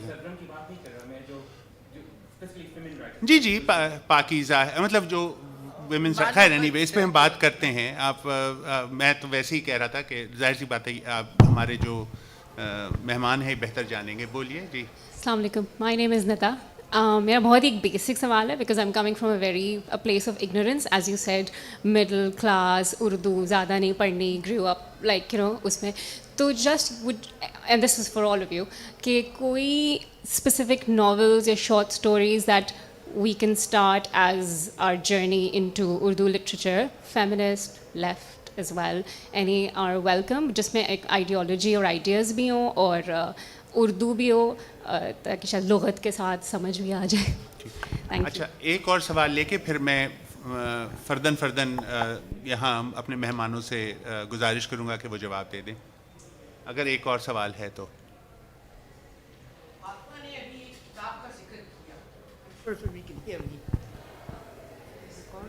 किस किताब का? फातिमा ने एक किताब का जिक्र किया और उन्होंने कहा कि अगर वो किताब मिल जाए, ठीक है। मुझे उस किताब में थोड़ा सा इंटरेस्ट लगा इस तरह कि हमारे बच्चे यहीं पले पड़े हैं, to start them on some kind of reading, taking on from the young lady there, कि वो किताब थोड़ी इंटरेस्टिंग लगी। उसके बारे में अगर आप कुछ और बताएं और कहें कि वो कहाँ मिल सके। ये जो किताब हाउस ऑफ ट्रेजर जो आमिर साहब की, जी वो बता। तो पहला सवाल है वो डाइजेस्टों के बारे में, दूसरा कि कौन सा अफसाना या नावल जहाँ से हम उर्दू अदब की शुरुआत कर सकें, और तीसरा आमिर साहब की जो किताब जिसके जिक्र किया था, पाकिस्तान एकेडमी ऑफ लेटर्स। आपसे शुरू करते हैं, आप लोग एक थोड़ा वक्फा लेके, और वक्त लेके, वक्फा नहीं। हाँ, शुक्रिया कामी, ये बहुत ही मेरे ख़्याल से दिलचस्प सवाल है, और सिर्फ़ उर्दू अदब के हवाले से नहीं, ہر ادب کے ہر رائٹنگ کے حوالے سے. میں صرف ایک چھوٹی سی بات ایک قصہ سنا کر کے اس کو ختم کروں گی کہ بہت سال پہلے جس وقت میری ماں کوئی شاید 13-14 سال کی تھی اور لکھ رہی تھیں تو ایک رسالے میں انہوں نے شاید ایک نماز کے خلاف, مطلب کہ نماز پڑھنا ضروری نہیں ہے, اگر نیت اچھی ہے انسان کی تو ریچولز میں کیوں جانا, اس طرح کا ایک انہوں نے مقالہ پڑھا اور اس کی کافی چرچا گھر میں ہوئی. وہ سالیہ عابد حسین کا لکھا ہوا یہ تھا. اس کے بعد دونوں کی دوستی بھی ہو گئی تھی اور اس کا جواب امی نے, جو آگے چل کے مارکسسٹ ہوئی اور کبھی مذہب کو انہوں نے اس طرح سے پھر بعد میں مانا نہیں, انہوں نے نماز کی ڈیفینس میں مقالہ لکھا تھا. So that was happening right from the beginning that women were writing, raising questions. I would not say objecting or anything, just putting across questions, and there were women who were replying to them. And I think that that has continued till now, till today, that there are women who are trying to make these changes or just as I said, raising questions, and there are women who don't want to go into that area. شکریہ. فاطمہ, تینوں کا اگر آپ جواب دینا چاہیں مختصراً. دیکھیے, یہ خواتین کے رسالوں اور ڈائجسٹوں کا بڑا اچھا کردار رہا ہے کہ وہ گھروں تک پہنچی, اور ہم لڑکیوں کو جنہیں بہت سی چیزوں کی اجازت نہیں تھی, انہیں یہ رسائل اور یہ ڈائجسٹ پڑھنے کی اجازت ملی, اور جو تہذیب نسواں اور عصمت وغیرہ آیا تو عورتوں کو لکھنے کے لیے ایک پلیٹ فارم ملا. اب یہ ضروری نہیں ہے کہ جو مرد یا عورت لکھ رہے ہیں وہ اس سلسلے میں کانشیس بھی ہوں کہ وہ کس ایجنڈا کو فالو کر رہے ہیں, کیونکہ ہمارے سماج میں ایک ایجنڈا تو پوری دنیا میں ممبر سے بھی اور قلم سے بھی عورت کی تضحیک, عورت پہ لطیفے, عورت کو کمزور, ناقص العقل کہنے کا کانشیسلی انکانشیسلی جاری تھا, جس میں جو پروین شاکر جو بعد میں بہت کھل کر فیمنسٹ ہوئی, وہ بھی لکھتی کہ میں اپنے ہاتھ سے تیری اس کی دلہن سجاؤں گی. تو یہ کوئی فیمنسٹ ایٹیچیوڈ تو نہیں ہے, لیکن انکانشیسلی وہ لکھ گئی ایک بہت کم عمری میں. بعد میں وہ بہت اچھی چیزیں بھی انہوں نے لکھی.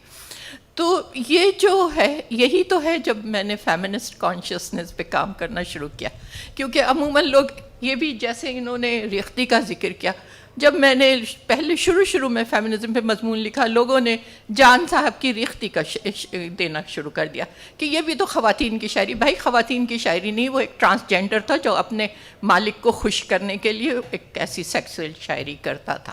تو خالی سیکسولیٹی کو سبجیکٹ بنانا, اور یا پھر جب تذکرے چھپے تو یہ وہ 400 خواتین ہیں جو اس بازار سے نہیں تھیں, اور جو اس بازار سے پہلی صاحب کتاب شاعرہ تھی چندہ, محلقہ بائی چندہ.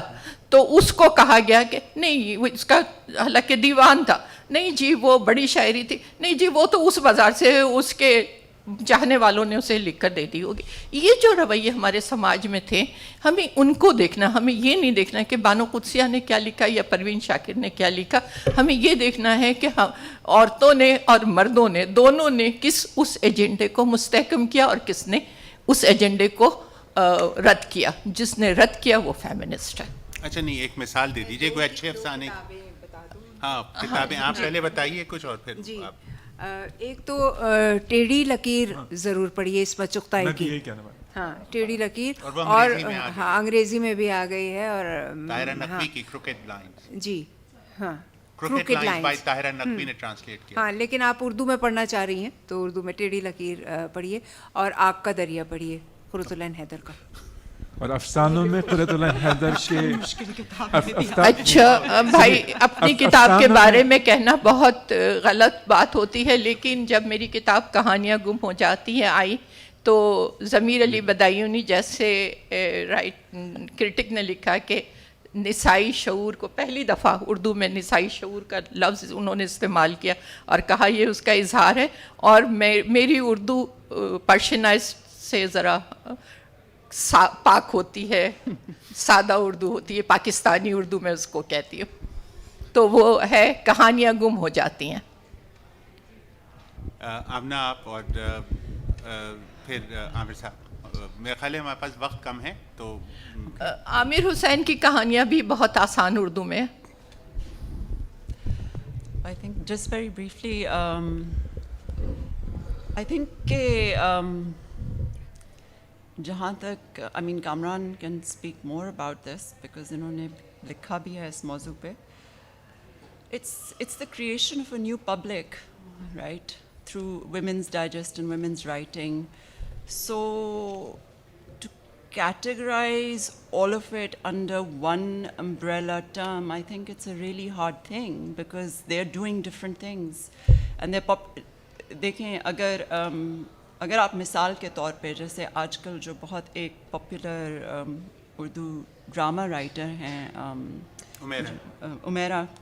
Umaira Ahmed, right? She started as a digest writer and was very popular and has her stories now are hugely popular on screenplays, Urdu television drama. So it also, creates now a different kind of trajectory for a writer that creates a job for them as well that they can do. Lekin, yeah, so I can't really answer your question because it depends कि उसको produce कौन कर रहा है, right? उसके पीछे कौन है, उसका मुदीर कौन है, editor कौन है, उसकी funding कहाँ से आ रही है, उसको कहाँ publish किया जा रहा है, किन घरों में वो जा रहा है, कौन पढ़ रहा है, किस newspapers में usually कई दफ़ा थोड़ी बहुत stories शाया होती हैं वहाँ से. So वो सारी relationships आपको देखनी पड़ती हैं to understand really कि इस जहाँ तक I would be concerned that would be the question I would ask about them. जहाँ तक stories, I think short stories Urdu में बहुत हैं and that's like a wonderful form to introduce yourselves. आप किसी की भी short क्या कहते हैं आमिर की पढ़ लीजिए अफसाना. Thank you. शफीकुर रहमान, नदीर फाशनी, हाजरा मसरूर, बुखारी खदीजा मस्तूर, बहुत से अफसाने हैं. And I think Qurratulain Hyder, या आई थिंक पत्थर की आवाज़ बहुत अच्छा मजमू. बहुत अगले जन्म मोहे बिटिया न कीजियो, कुरतुल एंड हैदर की. और दूसरा यह कि you can also hear them now. जी सारे तकरीबन सारी आ गई. नहीं उर्दू में कह रही हैं तो अगले जन्म मोहे बिटिया न कीजियो. इसी तरह खालदा हुसैन की दादी जान छुट्टी पर हैं. अच्छा आमना आप और कुछ कहिए. Audible पे भी I think आजकल you can also hear them as podcasts and things and people reciting them. So I think that's a good way of. I shouldn't really be saying कि textual चीज़ ना पढ़ें लेकिन ज़माना बदल रहा है so क्या क्या. आमिर आप. Well, I think you had wanted me to say something about Razia Bhatt. Please. Who was favorite of your mother's at one point? Yes. Well, I'll start with a funny story because I was reading Jahan for my A-level, Jahan, and completely immersed in it. I mean, it's a very, very skillful book with reflexive voices and, authorial comments and undercutting the narrative by the so-called narrator who says, well, my story wasn't quite that way. And we went to the public library next door. I was 20, my sister was 19. We were staying for a year in Wimbledon. And we picked up this book called SHA'IRAT, which I think had been made into a film by Razia Bhatt, and I still remember the cover of it. In fact, I managed to get it because it's such a kitsch and lovely cover. And we were sitting and reading this, my sister and I, cracking up, absolutely. क्योंकि कहीं आंसू बह रहे हैं, कहीं रुमाल से आंखें पोंछी जा रही हैं, कोई ताना दे रहा है किसी को, ये धुएं झोंक रहे हैं, पता नहीं क्या क्या. तो हम लोग पढ़ के हंस के पागल हो रहे थे. And my mother walked in and she's, actually, I enjoy this work. Much later I asked her why, and it was when she was watching Pakistani serials. I won't call them soap operas, teledramas. She says some of these people actually pick up the problems of everyday life and what happens to everyone, perhaps without the closure that we might want, perhaps without the ideological slant we might want. But Razia Bhatt later on said herself, I started off an escapist romantic writer, and then I started looking at society. And basically she's talking about misarranged marriages, women who want to escape from that cage and end up doing really horrid things to get money for themselves, etc., horrid in inverted commas. And there's this whole kind of look at the economics of middle class or aspirational society. I think you find a lot of that, and in that I think a lot of these younger women writers have inherited that mantle, but I don't think they go as far as she does sometimes. There was an adaptation, wasn't there, of Razia, but I've forgotten the name of the drama. No, not Saika. Naila आपने कहा था. Naila was a movie. और Yeah, Naila was a और movie. अभी ड्रामे में जो हुआ था जो Partition का जो था, Oh, मुझे उसका yes, title yes, yes, भूल yes, गया. that's Dastan. Dastan. The book is called Bano. Bano, Yeah, बिल्कुल, yeah, yeah, Bano. yeah. Fawad Khan. Well, that's a very good historical novel. It's a readable like, novel. Yeah. Yes. Ji ji. It's like the Gone with the Wind of Urdu, because you might not agree with a lot of what's in it, but actually there's a lot of historical it's truth. an Because she was a witness of ji what ji it, जी जी और जो जनाने She की did जो hit it. कैफियत है बिल्कुल वो Yeah. बिल्कुल अब मेरे जहन में जो है अब मैं शुक्रिया अदा करना चाहूँगा सबका लेकिन एक नाम है जो आमिर साहब ने भी जिसका अपनी किताब में निशानदेही की है गुलाम अब्बास का ओवरकोट अगर आप आनंदी भी उनकी बहुत अच्छी है लेकिन overcoat is a very poignant story और वो बिल्कुल सारा कुछ उसमें क्लास भी है शहर भी है मॉडर्निटी भी और वो जो नया अफसाना नई कहानी नहीं नया अफसाना जो जदीद अफसाना अंगारे जिसका एक वो है 30 और 40 की दिहाई में जो चीज़ें आई हैं और उसके बाद और मैं प्रोग्रेसिव से हट के ही कह रहा हूँ लेकिन वो और आपने लिखा कि उन्होंने ज़्यादा लिखा भी नहीं गुलाम अब्बास ने हाँ उनका लेकिन ये कि कुछ चीज़ें उनकी बहुत अच्छी हैं लेकिन और भी बहुत हैं और सारे लोग गुलाम अब्बास तो बहुत ही और मुख्तसर और अगर पार्टीशन पे तो आप सियाह हाशिया छोटी छोटी कहानियाँ हैं लेकिन ये कि मंटो की तो बहुत छोटी कहानियाँ हैं वो बिल्कुल एक सफ़े की आधे सफ़े की कहानियाँ हैं लेकिन ये कि वो पार्टीशन की जितनी वॉल्यूम्स लिखी गई हैं उससे ज़्यादा आपको उससे समझ में आएगा लेकिन खैर बहुत सारी चीज़ें आप सबका जो है बहुत जो किताबें यहाँ पर हैं और जो इस मौज़ूआत पे हमारे शुरका ने बात की है या लिखी है जो इनकी तहकीक है वो 1.5 घंटे में या हसन कूजागर के हवाले जिनको कूज़े में नहीं समाया जा सकता तो लेकिन ये कि आप सबका बहुत शुक्रिया आप लोग आए और ख़ास तौर पे आप सबका फ़र्दन बहुत शुक्रिया और माफ़ कीजिएगा कि वक्त नहीं था कि आपकी सारी बातें जो है वो लोगों तक पहुंचाई जा सकें लेकिन आप लोगों का शुक्रिया और hopefully the next few hours will be as interesting and thank you everyone for coming. Thank you. Thank you for staying because I know we were competing with Tariq Ali, and बहुत शुक्रिया नहीं आपका भी शुक्रिया बहुत हमें at ease रखा because when I go down the stairs I might just need you to be next to me in case I have to get and your name is? बल्कि हमें बोलने का आपने ज़्यादा मौका दिया Oh, are you an alumnus? Okay. Yeah, in and out, yeah. Okay, all right. Okay, so that'd be good. Thank you so much, Kamran. Sorry, we didn't get to Zahra Nigah's poetry properly. Like I said, I bought it, but then in the last couple of weeks I don't know which kind of Well, you were talking about the woman whose books that you read as a child. I didn't read her. Okay, you look very familiar. Were you in my studio? It's all right. You were in. Okay, which the pandemic one? Okay. Okay. How are you? Moderating of dance. Yeah, I don't know if they have it. Like a few weeks ago, she had invited me because she was interested. Oh, right. Yeah, at the British But I'll say Library. them again. Sobra Humayun Mirza. Yes, at Waha, yeah. Sobra Humayun Mirza. Tayyiba Bilgrami. It was nice. I met her. Yes. I think I was like going out of work that night. I was like, okay. No, I'm not in Somali now. Are you finished now? Yeah. I'm in Brooklyn. I'm working as a journalist again.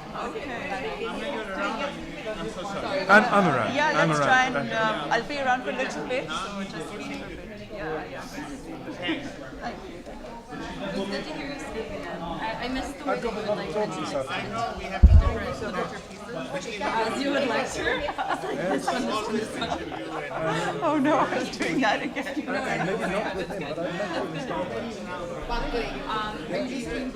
We have met at the start. Yeah, I think this is the last one with this book that I'm aware of, if anything else comes up. But yeah, I've been doing a sort of book tour in April and yeah, ending right about now.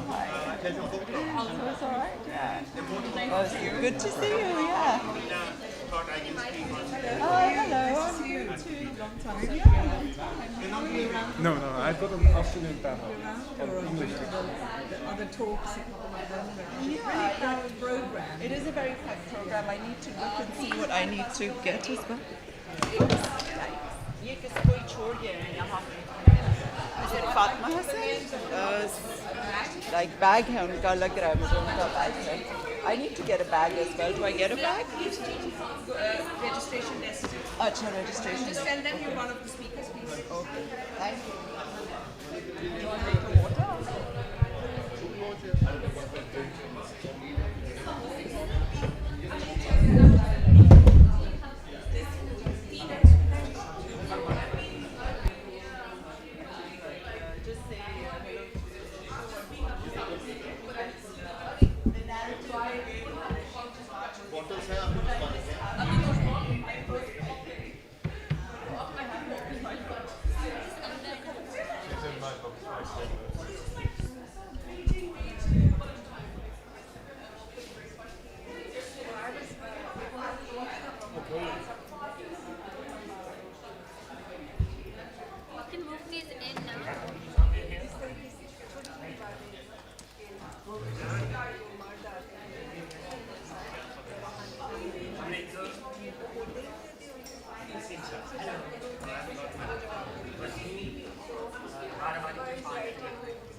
It's 2.5 hours or 2.5 hours. We will begin the next session shortly. Kindly be seated.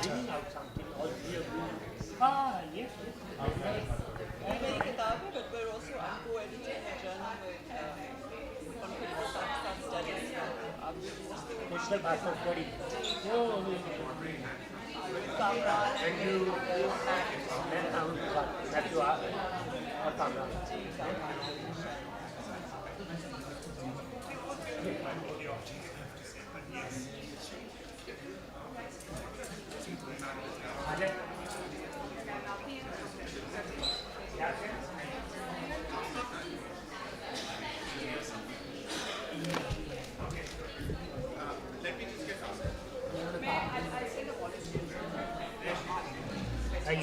ये अली खान से मिल रहे हैं।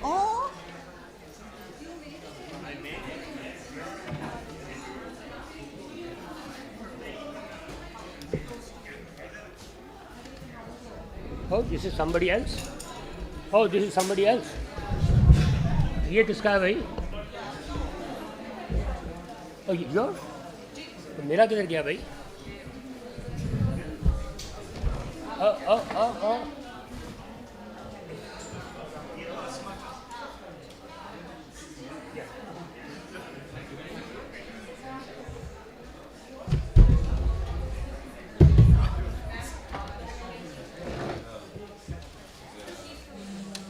उसने मेला लगाया हुआ है तारीख का लिस्ट है क्राउड बोलो उधर कमरा उधर Good afternoon and Assalamu alaikum. Thank you for joining us. We are about to begin the session. This session is called Pakistan at the 0 point once again, which would be led by Mohammad Waseem, Yasser Kureshi, and Ms. Asma Faiz. A brief introduction about Mr. Waseem.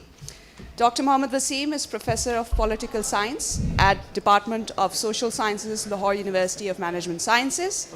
He was chairman of the International Relations Department at Quaid-e-Azam University. He has written on ethic, Islamic constitutional, electoral and sectarian politics of Pakistan. And of course, there are many books to his cause. Over to you, Waseem sir. Okay. So I think the introduction part is done a bit. Okay. Can you hold it a little? Is that all right? Will it stay here? Okay, ladies and gentlemen, a lot is going on in Pakistan. So the political crisis in Pakistan is the concern that has put us together here.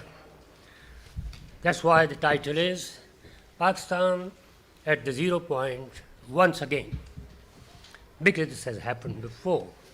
The buzzword is, of course, crisis. Now, the other observation related to that is that there is a lack of crisis management strategy and a mechanism. Now, what has happened?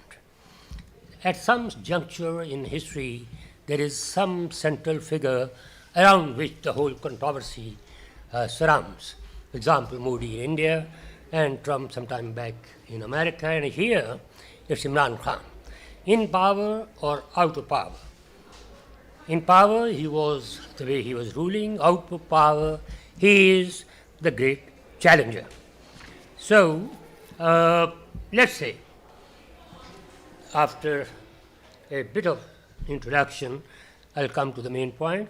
The three speakers here, I'm Mohammad Waseem, I'm the moderator, and I'll be the first speaker. Second, Dr. Asma from LYON'S, she'll be talking again on another aspect of the crisis, and then our friend Yasser in judiciary. So as if there is need for specialization in judiciary. So there is one, because it's a center stage actor out there. So first of all, Imran Khan is where? How to place him? In the middle of the two power centers, the middle class and the political class. What he tried to do was to carry the ambitions, the ideals, the frustrations of the middle class accumulated during the last 7 decades onto the political class, where he could then get electoral legitimacy from the people, and that's how he had to smash the political class which was already dominating. He, in a way, crystallized that class into the dynasties, 2 dynasties, 3 dynasties, and he again crystallized the major issue of those years, corruption. So he was not talking about corruption and the way it was operationalized behind 1 million counters from Patwari and DC onwards up to the major planners and of course the Prime Minister or whosoever. He was not. And he was not addressing either the loss of the people at the counter or unearned income of those who were making money or whatever. He crystallized the whole issue into an ideology.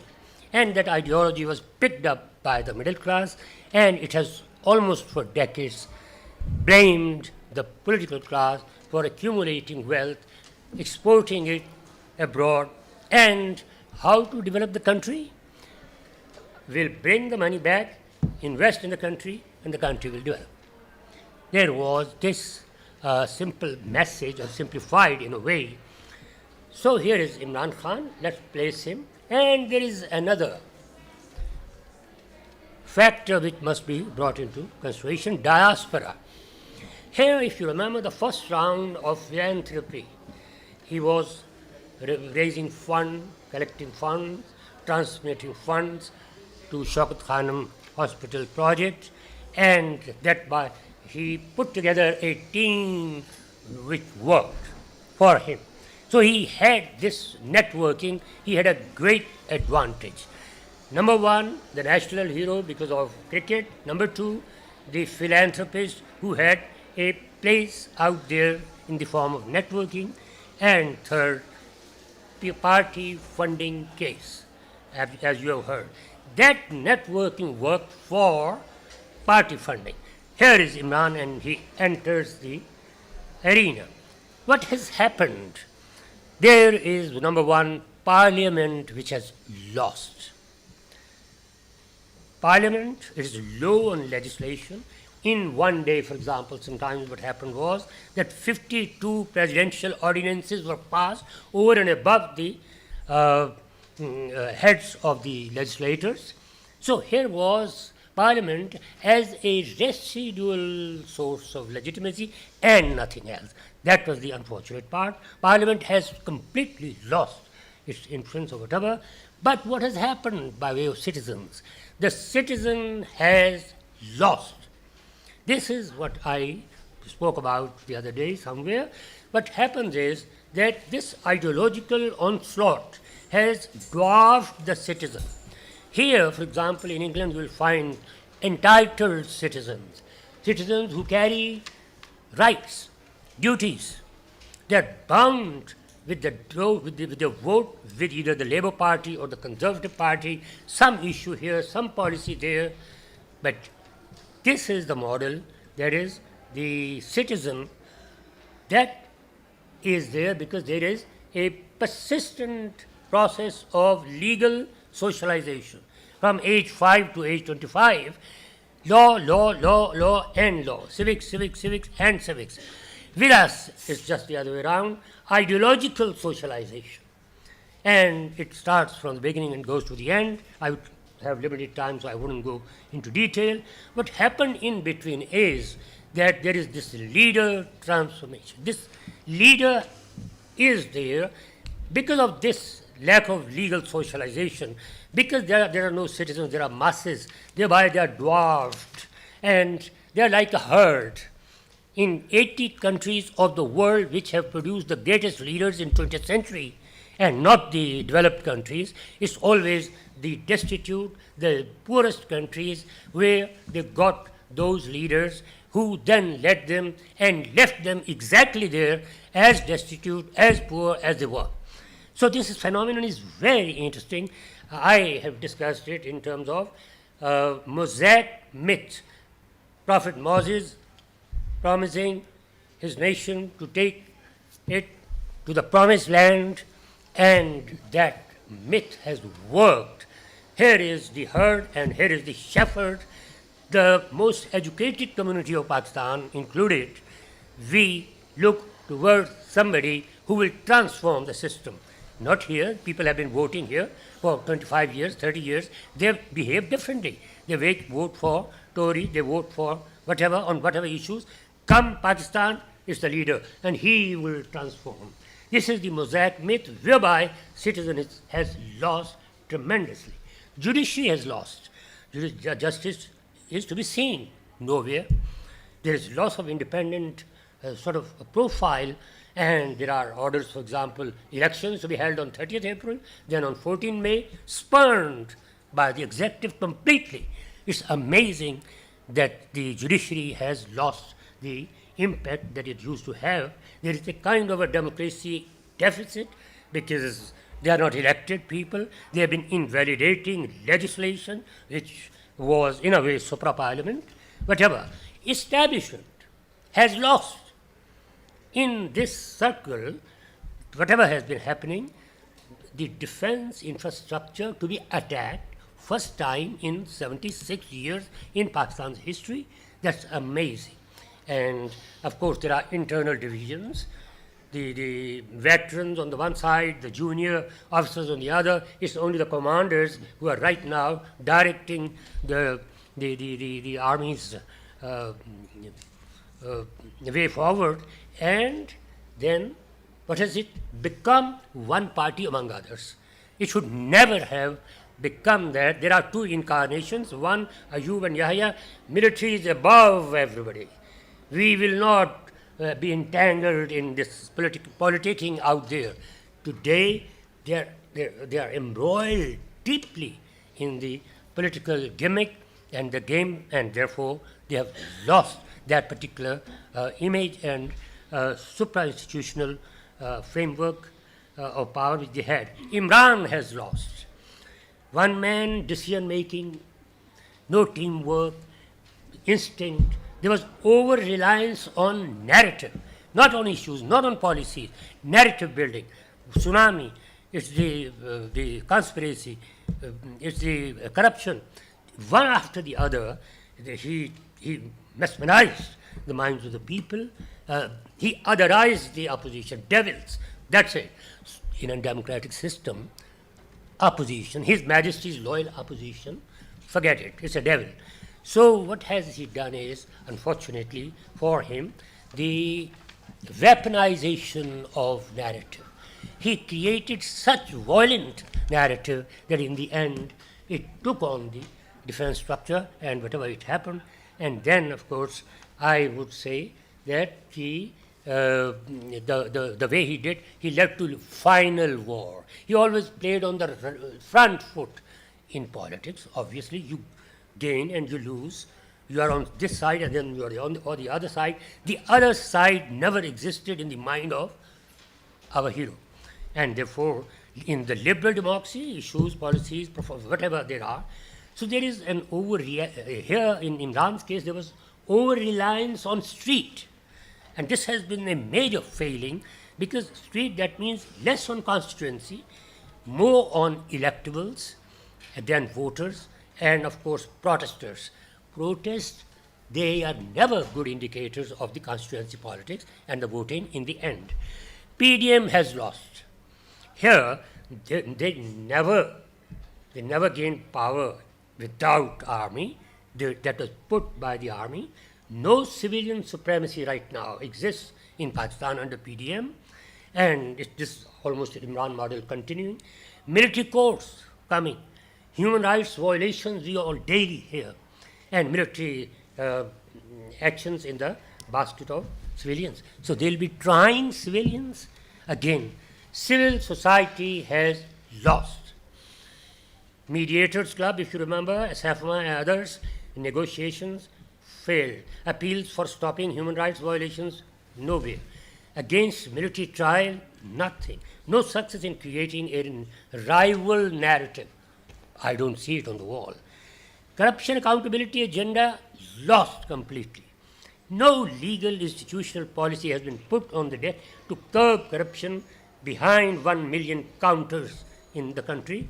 And of course, Imran raised it to ideology, and here then money abroad and then to be brought back and whatever. State has lost. How come state has lost? State has become introverted. There has been a process of getting inwardliness in our dealings with the neighbors. So there is foreign policy without diplomacy. There is region without regionalism. We don't interact with each other. You can have friends, but you can't choose to have neighbors. There we are, but we don't want to talk to 1, 2, 3, 4. It's a persistent loss. This inwardliness is because of the fight going on at home, where we think the other is internal rather than the other. So finally, I would say, is future lost? Will the establishment keep the initiative for long? Will democracy's facade survive at least? Will economic and political stability be there for us? Ladies and gentlemen, these are some of the questions to ponder. Thank you very much.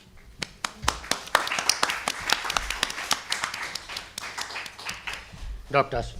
Thank you very much for being here, because apparently there was a change in schedule also. So just before coming here, I had said to the organizers, do not try to show the room because there won't be anybody there. But I'm so glad that you're there. There's a disadvantage in speaking after Professor Waseem, because there is not much left to say. And I was thinking I should have used my ladies first card. But nevertheless, what I've been doing and what I'm going to do is essentially, because I've been working on populism, I've been, because populism has almost become a subfield in comparative politics. And since Imran Khan and PTI, especially after 2011, have been, in some sense, the central players within Pakistani politics. So what I'm going to do is perhaps raise some questions, give some observations in that context. As Waseem Saab has described, it's unfortunate the way things stand in Pakistan, in Pakistani politics. Perhaps all of us have lost. Every single person, every single actor or institution has lost. Perhaps the biggest loss does come to the PTI. And as over the years, and like a true populist, and this is the strategy, this is the narrative which has been raised by other populists also. So Donald Trump living in Manhattan in the Trump Tower, but claiming that I am the outsider, I am the deprived. So Erdogan, who's become immensely rich and very, very powerful. This is a very typical narrative. And Imran Khan's narrative has been historically, traditionally, that he's an outsider. So if you use your comparative politics training, you realize as an outsider, because it was a new party, doesn't have a political background, party comes into existence only in 1996. But we also know that from 2011 to 2021, he was pretty much an insider. He did have the backing of the establishment. He was very proud of it and has a million videos and tweets about it saying it's because I am honest, that's why they like me. Even justified, audio recording of the PM office, he said, I had nothing to hide. So it's okay, I have never raised an issue, etc.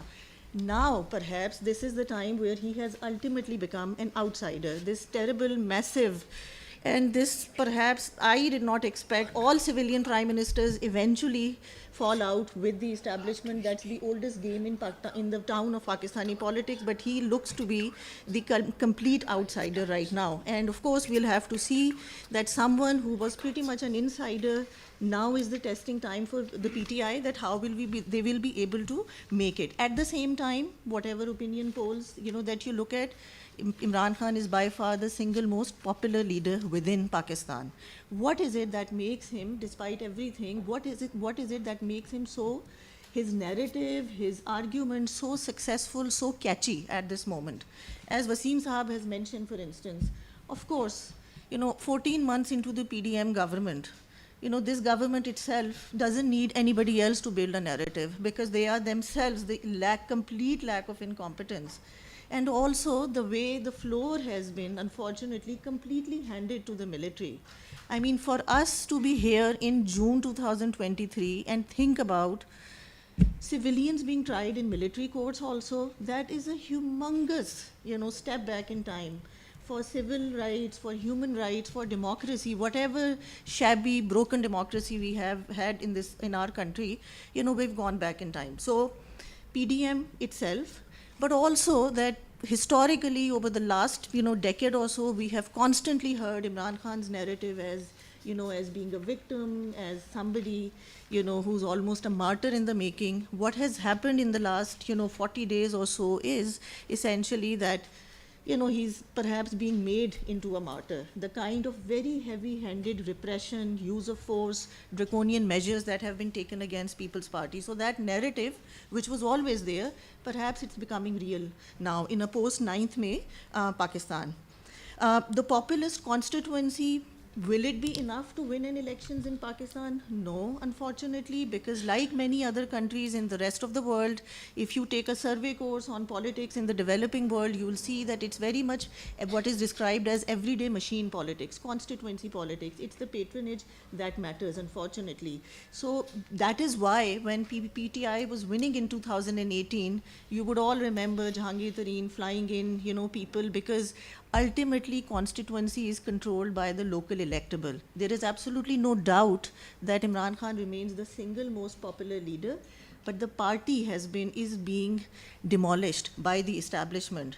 I was trying to get some figures, and I think I found yesterday that it's something like more than 100 leaders have deserted the party.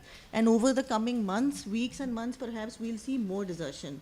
So personal appeal, charisma, street agitation, protesting outside Nawaz Sharif's apartments here, sitting outside the parliament is one thing, but you have to win a majority, at least, something from those 272 National Assembly seats. This would look very difficult in the absence of those heavyweight electable politicians who seem to be, and there has been a particular pattern. We all know how they go to the jail, they come out, they do a press conference, then they say, oh, what a terrible thing that happened on 9th May, I don't want to work with this party, etc. But this is how a party is being demolished. So there is that victimhood which seems to be there. Economic collapse, everyone talks about it, how Pakistan's economy, for the last 14 months, every month we think, is there an IMF loan coming? Is someone going to bail out Pakistan's economy? Is there going to be, God forbid, heaven forbid, some kind of Sri Lanka-like meltdown and a complete default, etc. That is there. What is unfortunate also is that there are very deep-seated and deep-rooted divisions, severe polarization within society. Again, when you look at populist modus operandi, when you look at the narrative construction, essentially, you see that polarization usually is a part and parcel of populist politics. You look at, the narratives that populist leaders do, so nobody likes their opposition. But populist leaders, particularly, the narrative goes to the extent that it's the poor people, it's the innocent masses, it's the El Pueblo versus the corrupt elite. And the country might be full of thousands of, corrupt elite. Panama Papers had 500 names. Only one was singled out because you gain political mileage out of it. You exploit that, you use it to make political gain. And that has, in case of Pakistan, it's amazing that when you sit down and, try to have a focus group discussion with someone, unfortunately for PTI supporters, there's almost a delegitimization of political opposition. And over the last few years, essentially, you see that, Khan Sahib would constantly say that, I'm willing to talk to anyone, even to the Talibans, even to India, but not to my political rivals also. That is how polarization seeps in. Pakistan is in the grip of deep polarization. We see it in our everyday conversations. We see it at the inter-institutional level also. So parliament versus judiciary, this tug of war that the PDM-led parliament has been having versus the Supreme Court. Till 9th May, we constantly heard about how military is divided, and there is enough talk about it. So whether it was essentially, the ex-servicemen society who came out, whether it was the likes of Khadija Shah, apparently what seems is that this extreme heavy-handed use of force against the PTI has sort of deterred or has sort of covered some of those internal divisions and fissures that existed, because there was clearly a very strong, pro-Imran Khan group within the Pakistan army too. And perhaps it is, this is why, the current dispensation has gone out so terribly in use of force to create a deterrence factor there, to deter others that right now you only need to take sides. If you did not follow this side, this is what will happen to you. So polarization definitely is still there. Whenever I think about this situation, and again, I'm not surprised at it. It's not a Pakistani exceptionalism, because populists generally do not like to operate within the institutions also. That's a global phenomenon. So there is a sort of an all supra-institutional approach that they adopt. And the argument usually that is made is these institutions, they are corrupt, rotten, they only protect the rich and the elite. I'm going to operate outside the system. When I think about, for instance, the situation from 9th April last year to 9th May perhaps, at least I feel that rather than going above and beyond the institution, had the PTI stayed in the parliament, but PTI deplatformed itself. Completely walked out of National Assembly, handed in the resignations, then realized late November, late December, if you remember, they tried to take a U-turn on that decision and tried to take those, resignations back.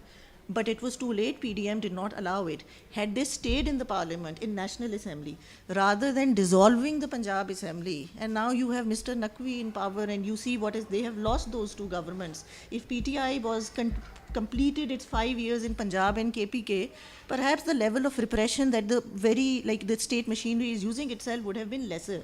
So rather than opting out of the institutions, deplatforming itself, if it had stayed within those institutions, it could have given a very, very huge fight to the PDM government.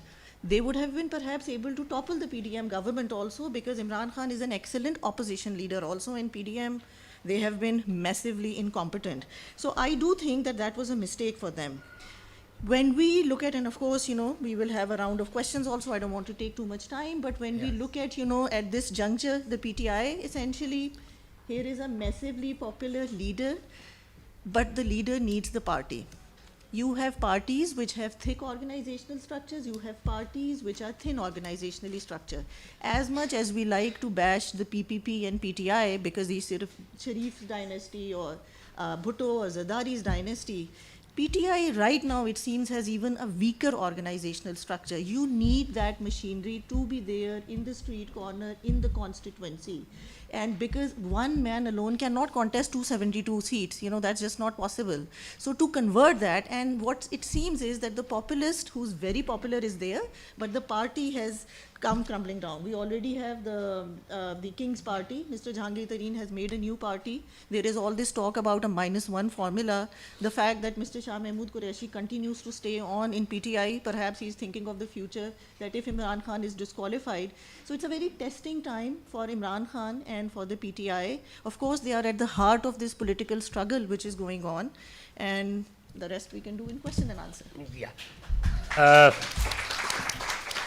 Dr. Yasser Kureshi, with a new book, Seeking Supremacy, The Pursuit of Judicial Power in Pakistan. Thank you, everyone. Thank you, Waseem, for such a kind introduction to my book. Obviously, given my book's topic, my talk will also primarily focus on the judiciary and the role it has played in this crisis. And really, we have seen over this last year that the courts, and the Supreme Court especially, have really been at the center of the crisis that's been unfolding. Since the vote of no confidence last year, through the fight over election dates, and now with Imran Khan's arrest last month and release, what stood out was that the courts are at the center of this crisis, and that the courts seem willing to, at least till mid-May last month, also challenge the line on the military and the government on how to deal with PTI. A signal that Pakistan's hybrid politics is now constructed not around one, but two powerful unelected institutions. And any assessment of Pakistan's hybrid politics cannot be simply reduced now to understanding the strength and stance of the military, but must now take into account the Supreme Court's preferences in politics as well. So there are a few things I think we need to understand the role the judiciary is playing in this crisis. First, the judiciary's established role in Pakistan's hybrid politics. Second, the judiciary's embeddedness in Pakistan in certain social and professional networks. Third, the powers of the Chief Justice. Fourth, the fissures within the judiciary. And five, the practical political limitations of judicial power. So first, on the question of the judiciary's role in hybrid politics. The Supreme Court now is not merely an arbitrator or mediator of disputes. It is a center of power seeking to regulate and direct politics based on its own preferences. Over the last 2 decades, the Supreme Court has progressively expanded legal grounds for intervening in subjects falling under the legislative and executive domain to shape politics and policy. And so both the expanding public interest suo motu jurisdiction we're all familiar with and the jurisdiction to disqualify politicians have become ways for the Supreme Court to increasingly intervene in and regulate politics and policy making. And since the 2010s, what's been evident is that both the military and judicial leadership appear to possess this similar disdain and distrust for the political class and ruling parties, particularly the PPP and PMLN. And this disdain for these elites has been a crucial feature of the institutional culture of the judiciary. And the result of this is this increasingly interventionist and expanded jurisdiction, combined with this, distrust of political parties, has meant that the courts have increasingly intervened to undermine and constrain elected power. So second, on the question of the social and professional networks of the judiciary, what's important to recognize is that most High Court and the Supreme Court judges come from Pakistan's urban middle and upper middle class, where sort of this anti-corruption politics and populism symbolized by Imran Khan has resonated the most. So these judges are more likely to be sympathetic to this particular brand of politics. Further, given that these judges come from social and professional networks where support for PTI is most passionate and committed, these are the audiences with which judges are most concerned, are most connected, and with whom they're most concerned regarding their legitimacy. So after last year's vote of no confidence, when the Supreme Court upheld the vote, the PTI launched a campaign targeting the reputations of these judges. And the thing is, with Pakistan's unelected judges and generals, they're less vulnerable, obviously, to electoral pressures, but more to pressures from their social, professional, and institutional networks.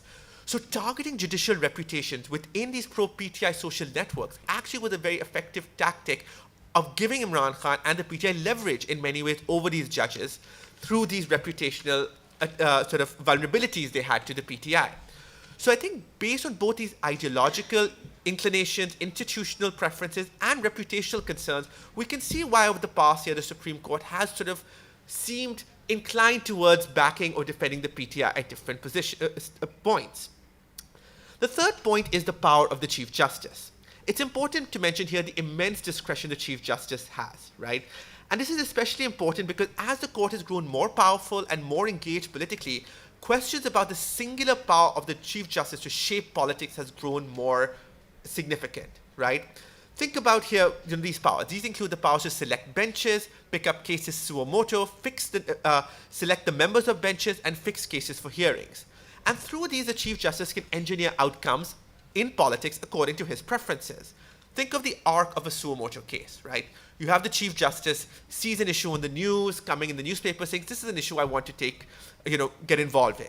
So he picks that case up suo motu, right? Then he decides when the case is going to be heard, then who hears the case. He can be like, I'll put myself on the case, and some judges I know will agree with me on this issue on the bench.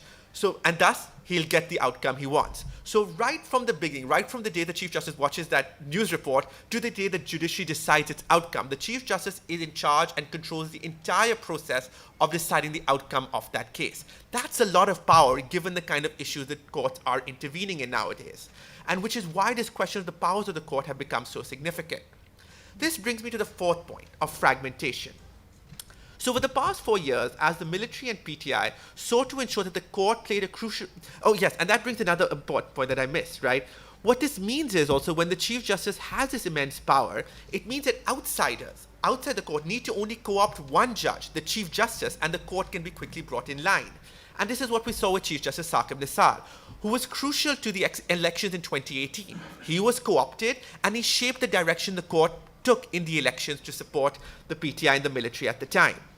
And that brings me to the fourth point of fragmentation, right? So the court was expected to play a crucial role in shaping politics to the advantage of the military and PTI after 2018. And key to that was removing judges who were not equally aligned or pliable to these institutions. So the military and PTI launched a campaign to remove Justice Qazi Faiz Isa, a more independently minded judge, on grounds of corruption. The problem this created was the very anti-corruption tools being used against actors outside the judiciary was now being used against judges on the inside. And the willingness of some judges to join the campaign really led to a deep split within the bench. Friction grew within the bench, fragmentation took root, and hostility became increasingly personal. And in this, the Chief Justice has a role as the manager of the judiciary to kind of bring these factions together. But instead, our Chief Justice have favored judges and have basically been increasingly selective and discriminatory in how they've selected judges for benches and for cases. And so as the Chief Justice uses discretion in increasingly discriminatory ways to favor his faction, judges outside his faction call for the powers of the Chief Justice to be diluted. And this feuding has grown increasingly significant, and political parties have used it to their advantage. But what this also shows now is the political limitations on judicial power. So far we've seen the Chief Justice backing the PTI in some issues for several institutional, ideological, and reputational concerns. But he's also having to recognize the practical impossibilities of enforcing this position, his position. The court has only so many tools in its quiver for enforcing something other branches don't want to do. What does the court do if its election judgments are just not upheld? What does it do if bail orders are routinely defied, as they are being right now? And there's a lesson here. The court is best positioned to assert its power when the two wings of Pakistan's executive, civilian and military, are not aligned. When they are, as they are now in the question of preventing PTI from returning to power and delaying elections, there's little the court can do about it. At a time when the court knows that the likelihood of compliance is lower than the likelihood of backlash, the court resorts to a mode of self-preservation. So that's what we're seeing now. The Chief Justice is more likely to protect his own institutional authority and jurisdiction rather than stick his head out for others. So you're going to see what we are seeing already, the court confronting the parliament on issues like jurisdiction, on issues like powers to review public interest litigation cases, and hopefully on the issue of the military courts. But you're not going to see the courts coming in to deal with issues of violating bail orders, release orders, or securing election dates. This is the court now in preservation mode. How long that lasts depends on how long the current alignment between the political and military executive persists. What's clear though now is after May 9th though, we are slowly working our way to some kind of new political settlement. And it's unclear right now what that's going to look like and how much coercion and repression can be used by the military to ensure this settlement aligns with the military's interests. But there are two key points to consider here that will be important in the coming days. The first is, we have not one but two unelected institutions shaping our politics. And our politicians are going to grow, as they already have, increasingly adept at managing and navigating the fragmentation and divisions within these institutions and between these institutions to their advantage. Secondly, there's an open understanding now that our courts play a political role and are political actors. And one of the things I think we saw, one of the biggest problems in Pakistan's history has been this pretense that our unelected institutions are not political, and thus we never created the legal, constitutional structures to constrain their political role, constrain their political discretion, or hold them accountable. Now, today, we are acknowledging the courts have a political role, the Chief Justice is a political figure, so we need to think about what rules, what regulations, what structures we need to put in place to constrain that political discretion. And that's the conversation we're having today in the Parliament and otherwise, and will be important in shaping the structure of our hybrid politics in the coming years. Thank you. Ladies and gentlemen, you have heard three very illuminating addresses here. Any question, any comment from the floor? Is there any hope for Pakistan? Generally, one should have hope in life as long as one is alive, but empirically, it's a very bleak time. It really is a very bleak time. You know, like how everyone uses that word, 1 step, 2 steps forward. I feel like it's 1 step forward, but then 3 steps backwards. And it also, the point is that the crises are multidimensional and in multiple domains. There is an economy which is not working, and nobody, and by the way, neither was PTI good at governance, nor is PDM good at governance, and generals are also not bastions and poster boys of, you know, growth and stability and development. So that is the thing that nobody seems to know how to fix this economic crisis. It's not Sri Lanka, it's almost, I think the results of the next census are coming soon. It's about 230 million. It's also a political system which is dysfunctional. It's also unelected who hold massive sway over population. Talibans are coming back. Balochistan is not stabilizing. So unfortunately, multiple challenges. And the sad thing for me as a political scientist who has a soft corner for political parties in general, it's this massive division within the political class. They rush to other institutions. They can't sit together within the parliament and settle these issues. Why is it that we have no human rights at the moment in Pakistan and no foreign countries are actually going for it? Because that is the most dangerous thing that Pakistan is facing. There are no human rights. No human rights. So and very no quickly, international support for. No international support for it.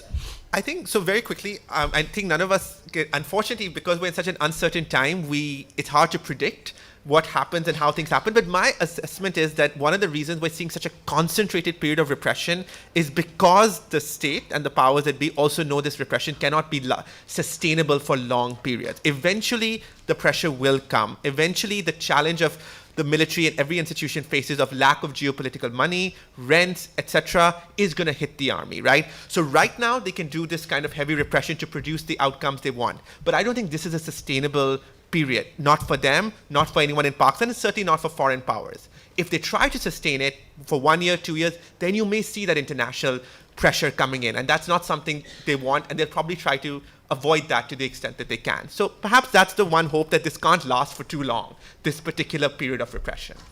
Farzana.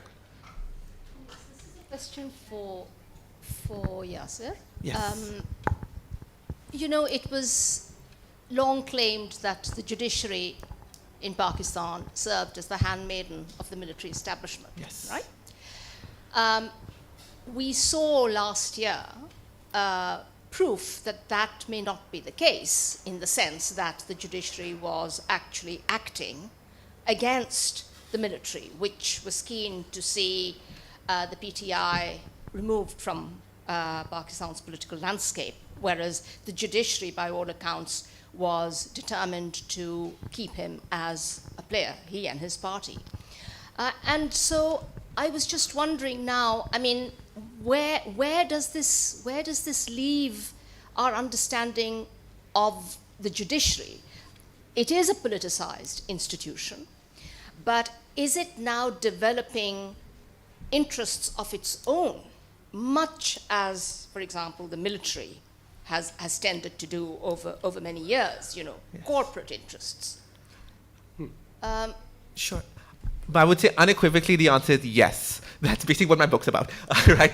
It is exactly that, right? Pakistan's judiciary is, I think we've always reduced understanding Pakistani politics to what does the military want, what does it not want, right? But the judiciary does have corporate institutional interests of its own. I would argue that it's been developing over the last 3 to 4 decades. And I think it's not been noticed as much, but it has been. At each juncture in Pakistan's history, from the 70s to the 90s to 2000s, every time the military has used the judiciary as a handmaiden, it's had to strike a bargain each time that is more favorable to the judiciary than the one before. And we're even seeing that now. I would assure you that one of the reasons we haven't had martial law in 2018 is also because you couldn't get the judiciary on board for full-blown overt martial law at this point, because it's against their institutional interests to allow that, right? A complete abrogation of the constitution. So I think there are those interests developing. I think that is clear that the judiciary has a political role to play and is a political stakeholder, just like the military. It's not as powerful as the military, and it therefore, like politicians, like parliament, will navigate fragmentation within the military, figure out divisions within the military to use to its advantage. But it has its interests, and those interests are going to be part of whatever post-crisis bargain and political settlement emerges in the coming years. Can I just add a small, with the permission of the chair, does that explain why we have the military now hitting back in the form of pressing for military courts? Because the judiciary clearly will not play the military's game, and so what you have now is pressure for military courts to be brought to the fore, because the military clearly regards the judiciary as a compromised institution, as do many Pakistanis, of course. But I think the question is, I don't think it considers it a compromise. I mean, we may consider it a compromise, but I don't think that's the concern so much so as they think the judiciary will not do exactly what the military wants it to do right now, because it has its own interests that don't quite align so cleanly with the military's interests, right, on this issue.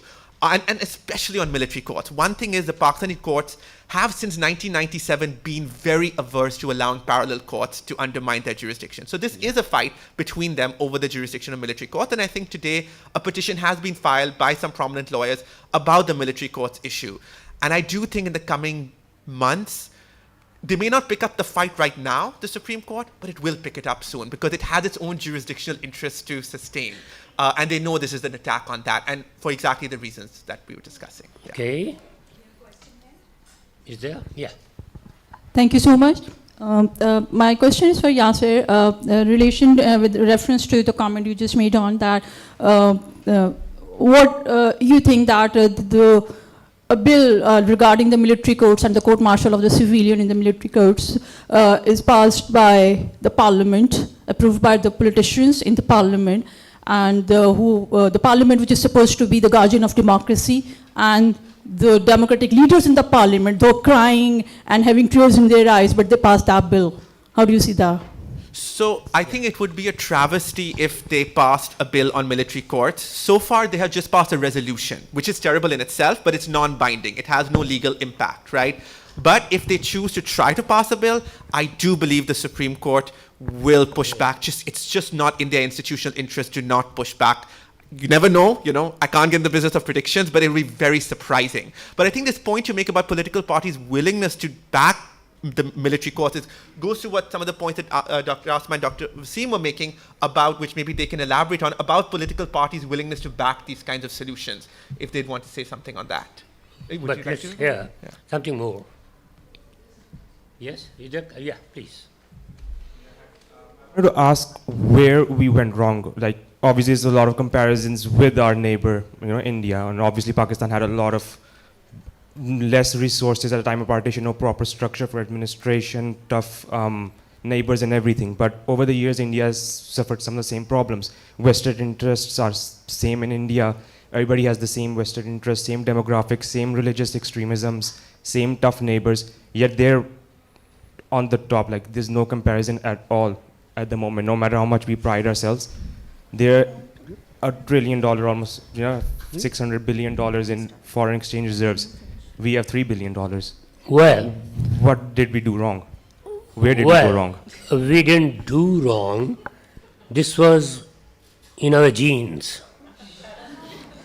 We were born out of anti-Indianism. Our nationalism, Muslim nationalism, is a codified version of anti-Indianism. Long ago, we should have tried to make amends with India. Long ago, we should have learned to live with neighbors. We didn't. Confrontation, fine. Along with the ideology, because we had to build Muslim nationalism, therefore Islam had to be built.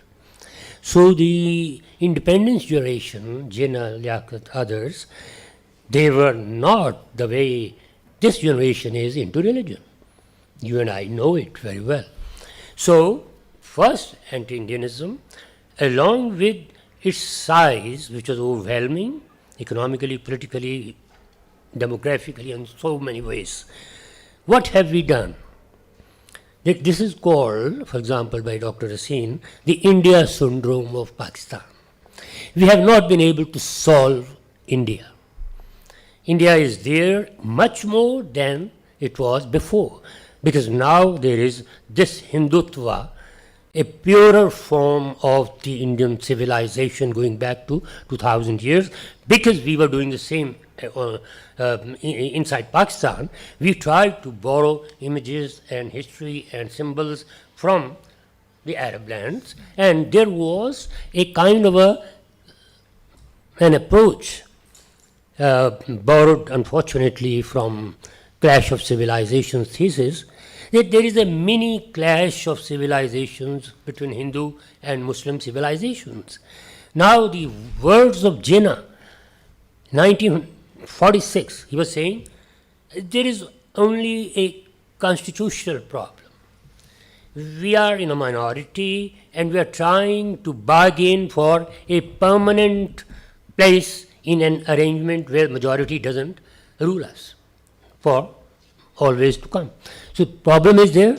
From constitutionalism, legalism, this worldliness, we continue to build a supranatural conflict. We are building conflict. This conflict with India must be resolved, particularly as you have said, the way economically and politically it has developed, and the way we are stuck.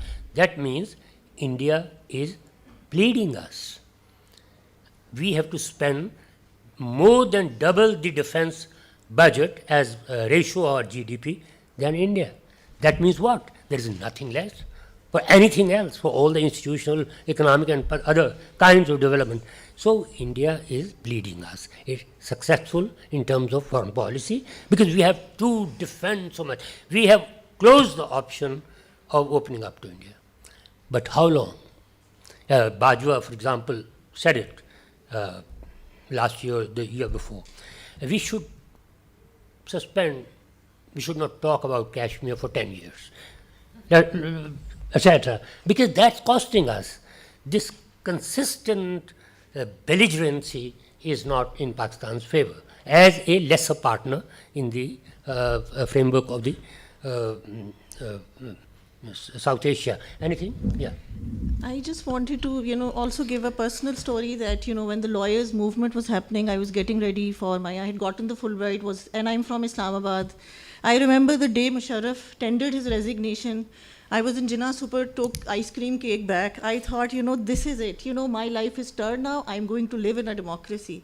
I'm so sorry to say I don't see that happening. I don't think in my life, perhaps, what real democracy is. The problem, as Professor Waseem has said, to be so small as compared to India, to be always be willing to, get involved in the neighboring geopolitics, all of this makes army such a powerful actor. And political parties, I get upset, when I think about the choices that they make, but perhaps they also know that their only realistic chance of coming into power is to enter into some kind of unholy bargain. They have all done it, they have all been thrown out, yet they join hands, they become pawns. Imran Khan did exactly the same against PMLN, Shehbaz Sharif has done exactly the same. 5 years from now, perhaps these military courts will be against, so it's a very unfortunate, vicious cycle. We need to have control the power of the military. Both domestic, international environments are not allowing that to happen. So this will continue. How is it that Bangladesh has overcome everything? How is it that Bangladesh has overcome everything, is successful in running a country, has foreign reserves, and we sort of dropped them thinking that we were the actually superior group? We have failed. Every institution has failed in Pakistan. So what is your answer? Can I? Sure, we'll take multiple questions. Okay. Yeah. Last two questions. Hi, my question is for Asma. Last three questions. This is the second one. Yes. In particular about leftist political movement within Pakistan right now. There's the Hukuk-e-Khalq party, right? There's even Arth March, very visibly present within the country.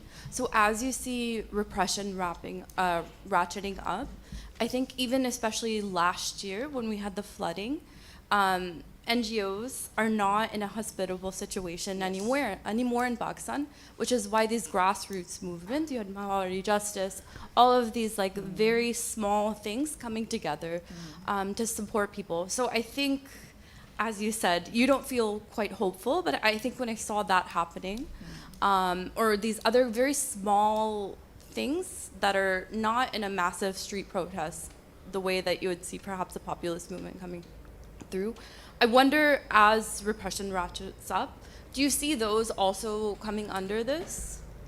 And there's also this like youth aspect to it, right? Like younger people are getting involved. How do you see that kind of changing? Any other question? Let it be the last? Or was it the last? Oh, Okay. I'll start and then perhaps you can explain Bangladesh, Whatever. both of you. No, very quickly, I do feel optimistic too. When I work at LYON'S, 8th March, our students and faculty go to Mall Road for the Aurat March. The kind of things that, it seems that Pakistani men are so insecure that a few posters on the afternoon of 8th March are forceful enough to destabilize them. By giving this example, what I'm trying to say is that there are signs of hope, but these are also very small movements. And what saddens me also is, for instance, you have Aamer Ali Jan movement, you have Taimur Rahman movement, you have Asim Sajjad movement. They cut each other's, constituency and support also, because the left is also very, very divided. If they presented a united house, because the country is, in one of my, just last point, in one of my comparative politics classes, we were looking at ideological spectrum. So I made a spectrum on the board. The Pakistani right spectrum, the issues, for instance, you can't talk about abortion as an issue in Pakistan, it's impossible. So we are so far on the right, we definitely need some progressive movements. There are small citizen groups, collectives on the ground, but they really have to make a lifelong commitment perhaps to fighting, this right-wing tilt that we are, or this wave that we are under. Bangladesh. Take 1/3 of the budget of Pakistan in the name of the defense, put it aside. We've got quite a bit of money left. In Bangladesh, they don't have to put aside 1/3 of the defense budget, of the budget in the name of defense, which means India syndrome, not particularly deep with the Bangladesh. They've learned to live in India. that we have not learned to live with India. That is costing us heavily by way of economy. That's one. Second, ideology. You can't create Hindu demon so much, so deeply. They are doing it. Indian films, they are now creating Muslim demon. There is always a jihadi who is terrorizing, Muslims are terrorists, etc. People think in Pakistan, the rulers, that doesn't matter, we are mujahid. These are not stupid countries that they open up American centers, British consuls, Khana Farhange Iran, other countries, literally France, again it has its centers, Alliance Francaise in Lahore and all, meaning thereby there is soft power. That soft power has to be sold, exercised. India, through films, through yoga, through so many other symbols, India is present, culturally speaking, through the soft power. We don't have soft power at all. We don't think that we should de-radicalize our own people so that they look positively towards the others and put pressure on the others across the border to de-radicalize their people. Because after all, our population and their population, they are 10 times or 6 times more radical people, anti-Muslim people. If you produce anti-Hindu people, 1/6 of them, they are far ahead. We have to soften. International relations has something called soft power. We are absolutely ignorant of that. Sure. Anything to say? And we'll sure. I'll just. So I think, just as a summing up point to all these questions, I think what we have to think about when we're one interesting part of having a panel of, I guess, social scientists looking at Pakistan is when we zoom out a bit to think about what is precedented and what is unprecedented, right?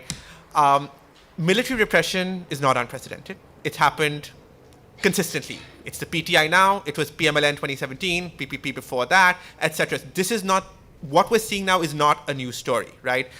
What is also not a new story is bargains between political parties and the military to shape our political future, right? That's all. Hybrid politics has been our reality throughout. Some periods more pluralist, some, yes, there's always been that. But when we think about what's unprecedented, one, I think the economic crisis is particularly bad. It's one of the worst we've had, and I don't know what the impact of that's going to look like in the coming years. But what's also unprecedented is, and when we zoom back, we look at this, is the steadily challenging, the steadily growing challenge of the military to dictate politics in exactly the way it wants to, right? Even now, if we look at what it took for them to break the PTI, right? Yes, we're all talking about how all these leaders came out, 100 MNAs, MPAs came out and defected overnight, right? But the kind of pressure it took, right? Or the kind of charges it took. So 5 years ago, all you needed was an allegation of corruption, right? Maybe a NAB case, and that did a lot of the work, right?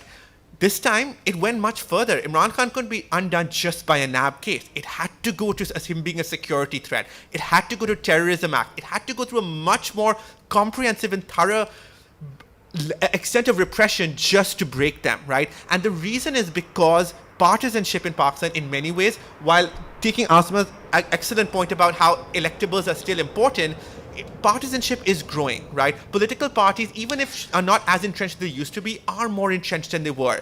Unelected institutions are not all entirely controlled by the military. Sometimes we guess, will the Islamabad High Court go with the Supreme Court? Will it not? Will this terrorism court go with that court, or will it not? There is more division, there's more pluralism in our political system, and it's harder for the military to dictate outcomes for sustainable periods the way it did.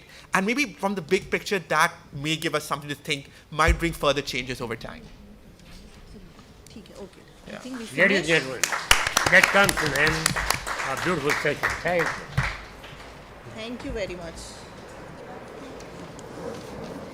क्यों जी बात बन गई है very kind, very kind. House हालांकि change किया time ये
ये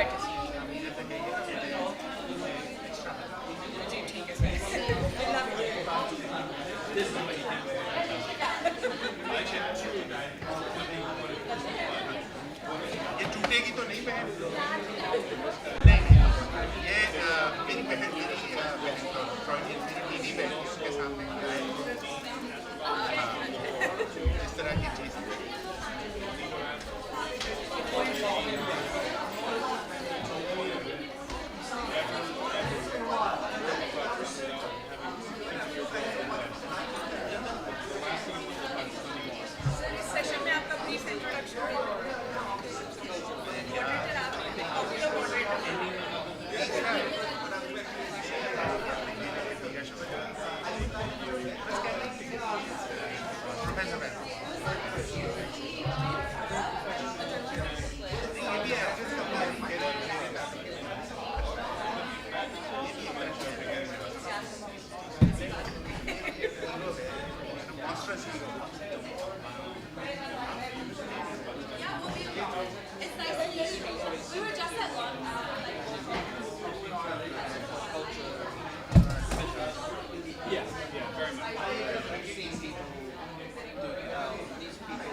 Thank you. Oh, well. Okay. Yeah. So they go very well with that.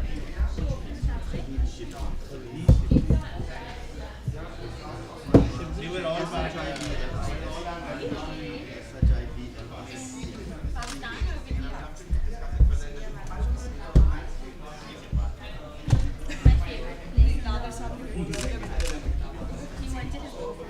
Nadir को यही सब समझ में आता है। काम नाम कुछ हो नहीं रहा है। शोर शराबा कर रहे हैं।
Good afternoon. Assalamu alaikum. Ladies and gentlemen, thank you for being here. We're about to begin. If you can please be seated.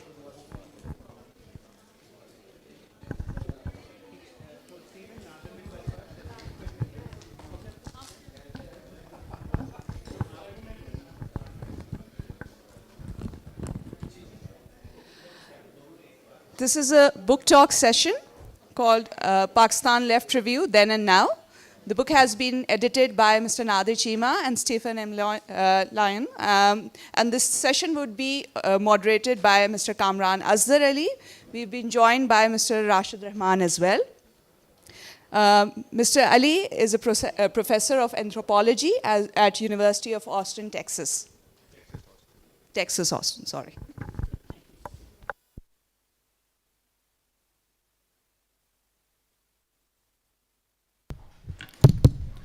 Thank you so much, and welcome everyone. It's a great pleasure to be here, and this is the panel in which we will be talking and launching the book Pakistan Left Review, Then and Now. The two co-editors for this volume, Stephen Lyon and Nadir Cheema, are here along with Rashed Rahman Saab. I'll make very brief introductions to them. I won't say much about the book in the process because we just have an hour, and I'd like the experts and the editors to have as much time as possible. We'll try to go till about 22 and then open it up, and if there are no particular questions, hope they are, then we can have follow-up. But I'd say that the first round, if all three of the participants can keep their comments till about 10 minutes. So let me just introduce very briefly, because introductions in all three cases can be detailed, so no disrespect intended, just for the because of the brevity of time. We have Nadir Cheema, who teaches economics at SOAS, contributes to many publications on the issue of health economics, finance, and special attention to Pakistan. But another major contribution is that he's one of the founder members of the organization Bloomsbury Pakistan, which has really blossomed, no pun intended, into something of not only supporting new work on Pakistan, but also a book award, and really helping people come together to have critical and meaningful debate on Pakistan in the United Kingdom, and also a co-sponsor of this literature festival. So next to him is Stephen Lyon, a fellow anthropologist who is now currently the inaugural dean of the Faculty of Arts and Faculty of Arts and Sciences at the Aga Khan University in Karachi. Prior to that, he was a professor and led the cultural studies or the cultural anthropology program at the Institute of Study of Muslim Civilization in London, and prior to that, of course, he was a professor of anthropology at Durban for many years, and has worked extensively in Pakistan, especially in the areas north of Rawalpindi, and very recently another book has come out, but works on kinship and agricultural issues and politics, and of course, Rashed Rahman Saab, for this audience, at least for me, doesn't need introduction, but since he's here, very kind of him to be here.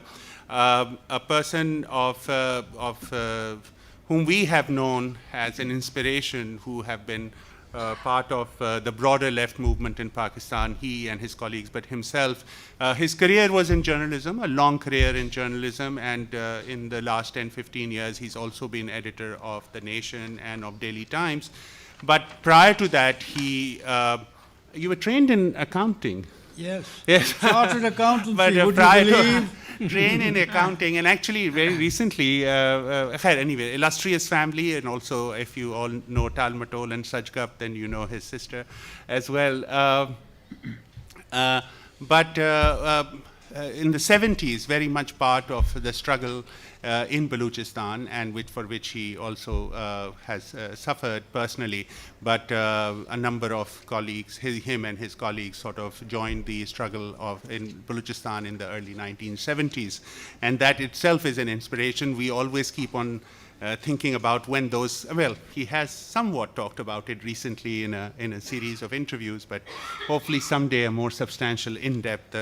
And in Lahore, if you are in Lahore, there is a space in Gulbarga called the Research and Publications Institute, which is a place where a lot of intellectual discussion, debate, and it also has a library, and it also brings a lot of like-minded people together. So thank you for coming.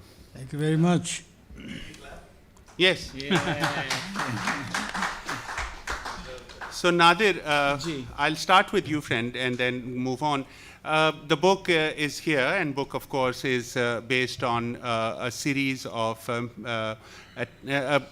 it's book based on publications in the late 1960s in London by a group of like-minded young activists, especially Aziz Kurta and Iqbal Khan, and others along with them, Rehman Soban, Salima Hashmi, Tariq Ali, and others.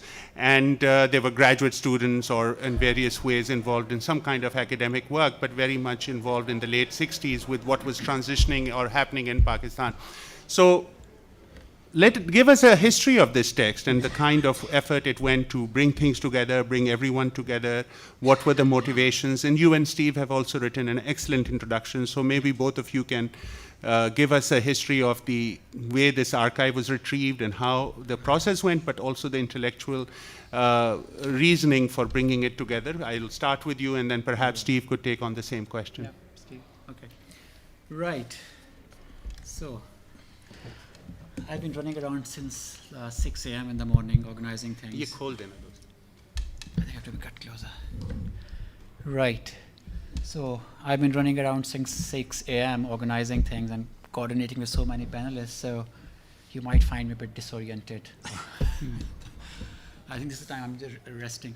So yeah, so we had so far 4 book launches, right, Steve?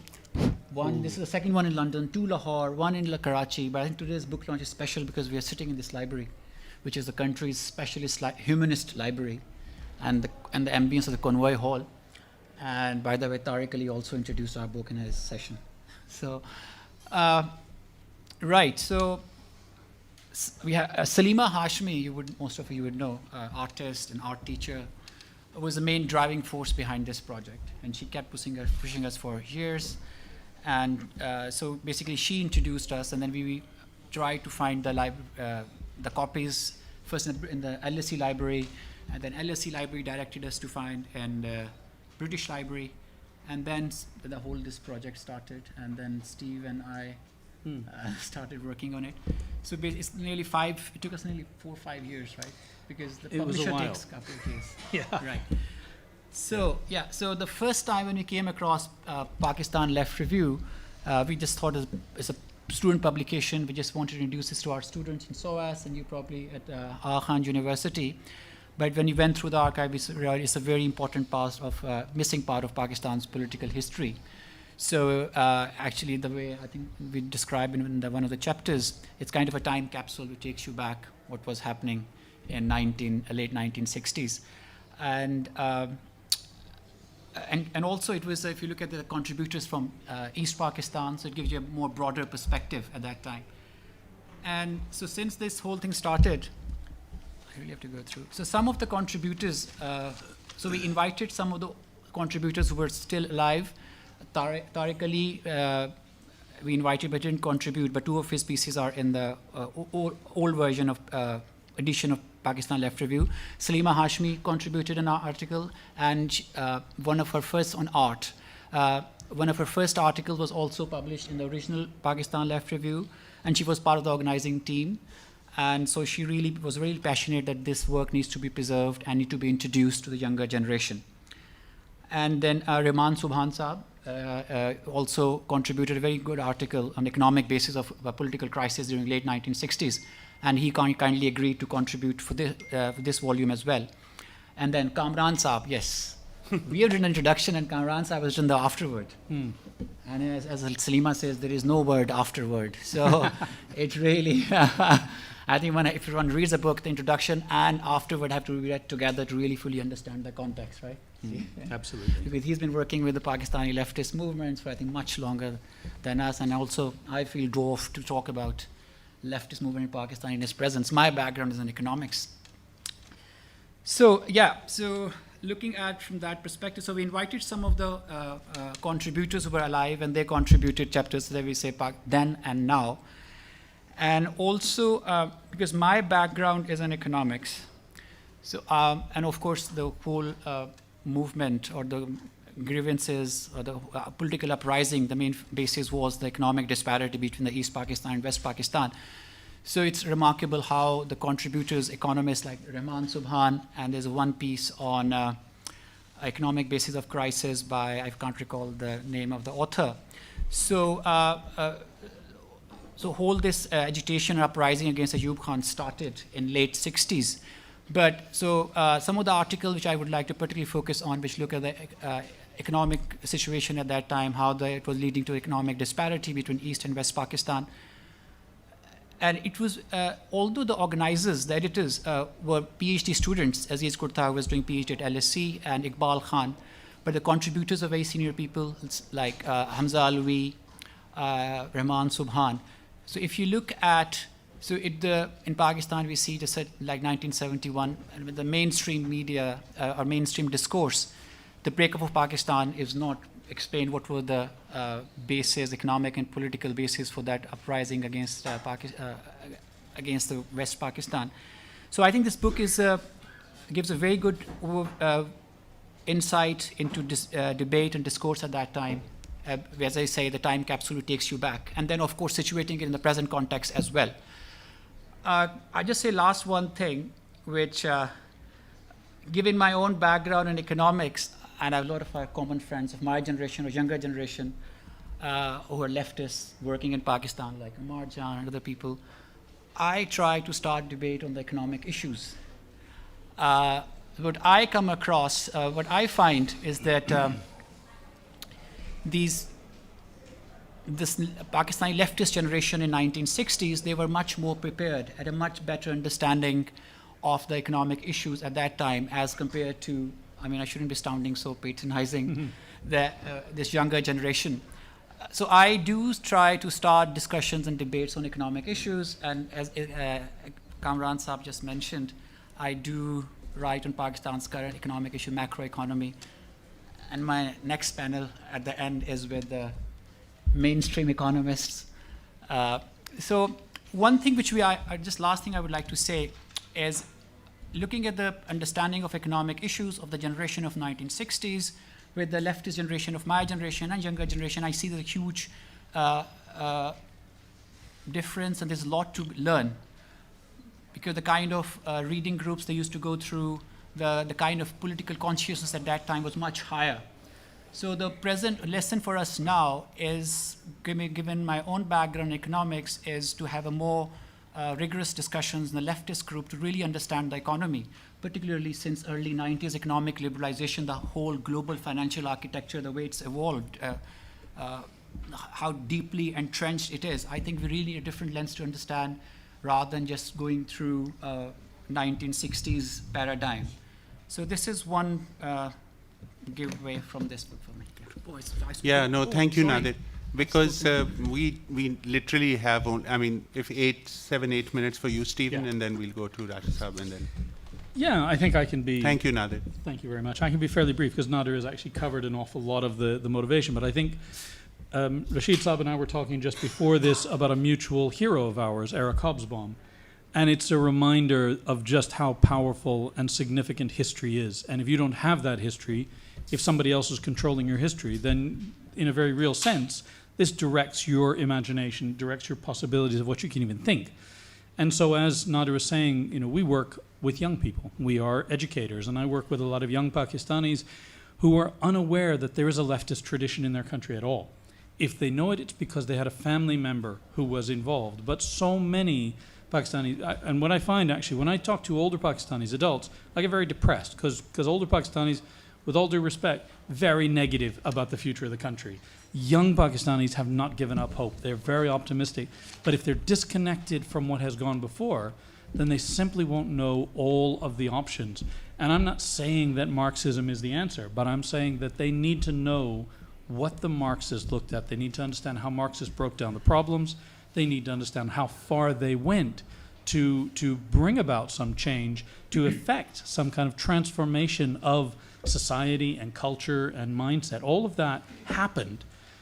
And you know, the there are forces in the world that want to pretend that didn't happen. They want to erase that part of history.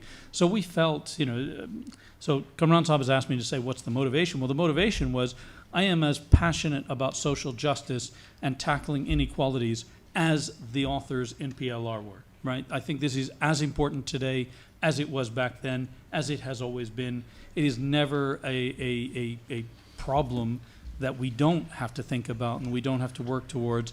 And I think looking to how our previous generations have tried to frame those problems and propose solutions, however flawed they were, can only help us to make sure we're more effective in this generation. So as I say, I work with young people all the time. I don't want to get in their way and say, here's how to fix it, but I do want them to say, don't reinvent wheels. A lot of wheels have been invented. Figure out which wheels might be appropriate for your vehicle, and then I will help you to try and bring about that better world. But I'm not doing it if you're going to have a scorched earth policy that pays no attention to what happened before. You have to know what happened before. You have to know where they got it right and where we got it wrong.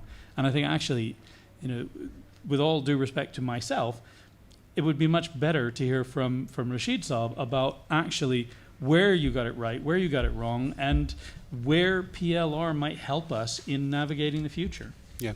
No, thank you. Thank you very much. And I'll just have a very short preamble for Rashed Saab to start.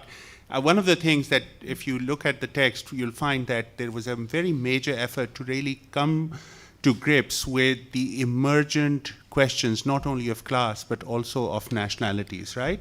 And so it was cyclo-styled, and it went on for 2 or 3 years on very little budget, but there were parts in Urdu, parts in Bangla, and it brought together also people from what was then East Pakistan, and Rahman Subhan was very much part of that inclusion, and also the debates within the left. I mean, there's a paper here that Feroz Ahmed and Iqbal Khan, and there's a whole polemics about whether we should go into the national elections or not. And there were the Maoists were saying no, and the sort of quasi-post, so, although they were also reading Marcuse, which was an anathema, the new sort of cultural turn in Marxism. So there's a very diverse interest, but the way in which all those voices could be here. And I think why I'm turning to Rashed Saab, because he was here then, and he was participating in some of these debates, and some of this also may have motivated him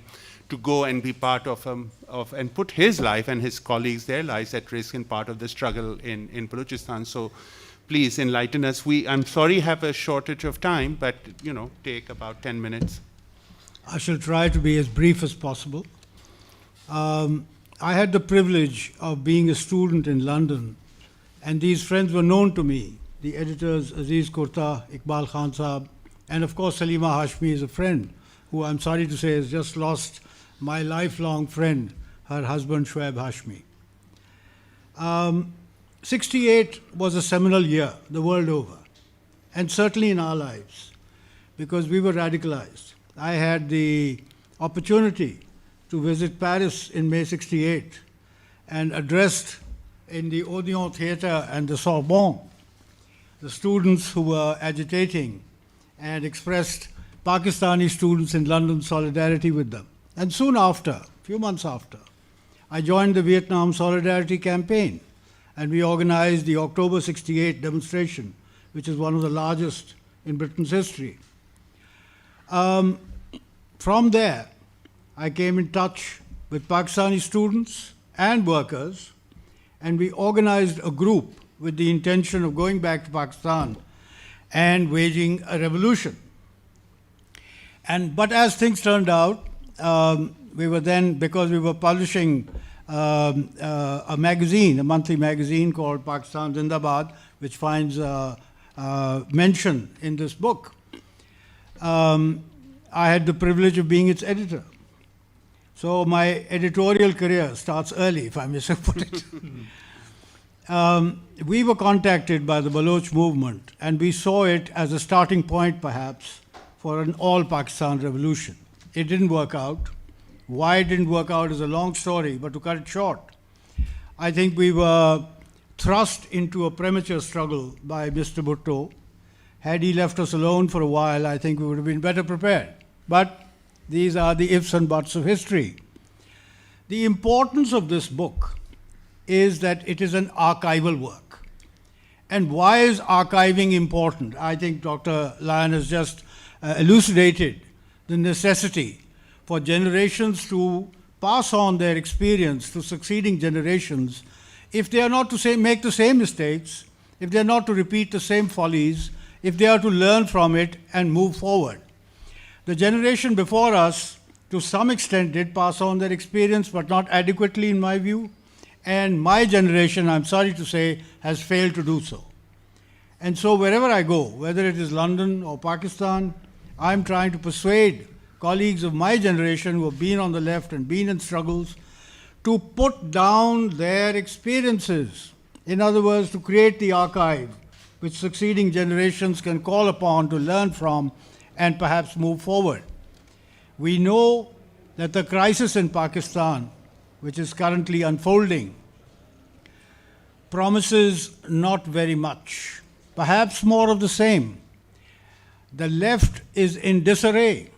It is in small parties, it's on the margins, it has no impact. And one of the reasons, I think, as Professor also said, is because we have not learned from the past.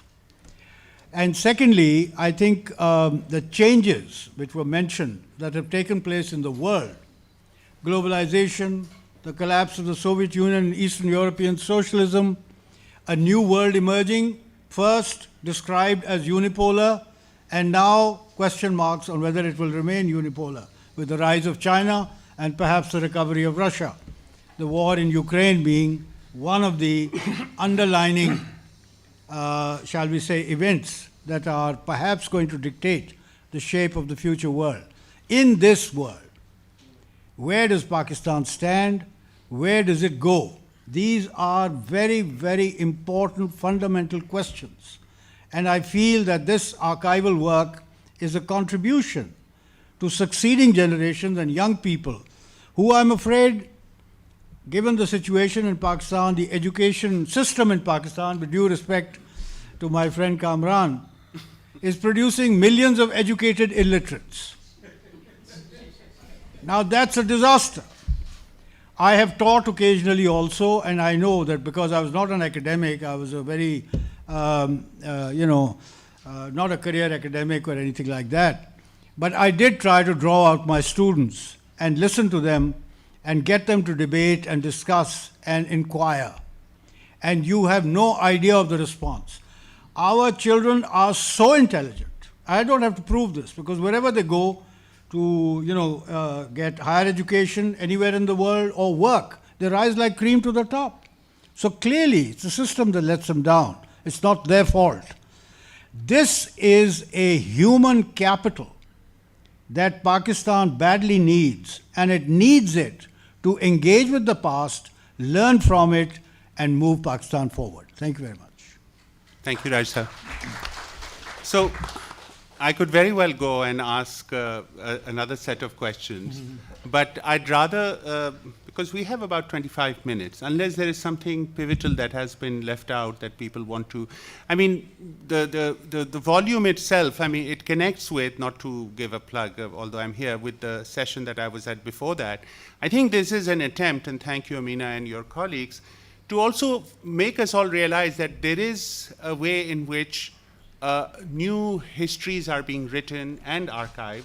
We have an archive of Sajjad Zahir's work now. We are working with Faiz's, which are publicly going to be available, right? Dada Amir Haidar's work, I said in the earlier session that University of Göttingen has talked to us. So we are trying to collect, and also you have just done a 5 or 6 part 13 part. 13 part. I saw. I YouTube. Yeah. But that has been recorded, and that's very valuable. So others we would encourage, and also sort of to collect. Nadir and Stephen, if you have something to say, particularly about how the organization of the text and some of the debates in it, just very briefly, and then I'll open it up. Because I think people should know what is in there rather than just that a bunch of people were meeting at Ganges restaurant or stuff like that.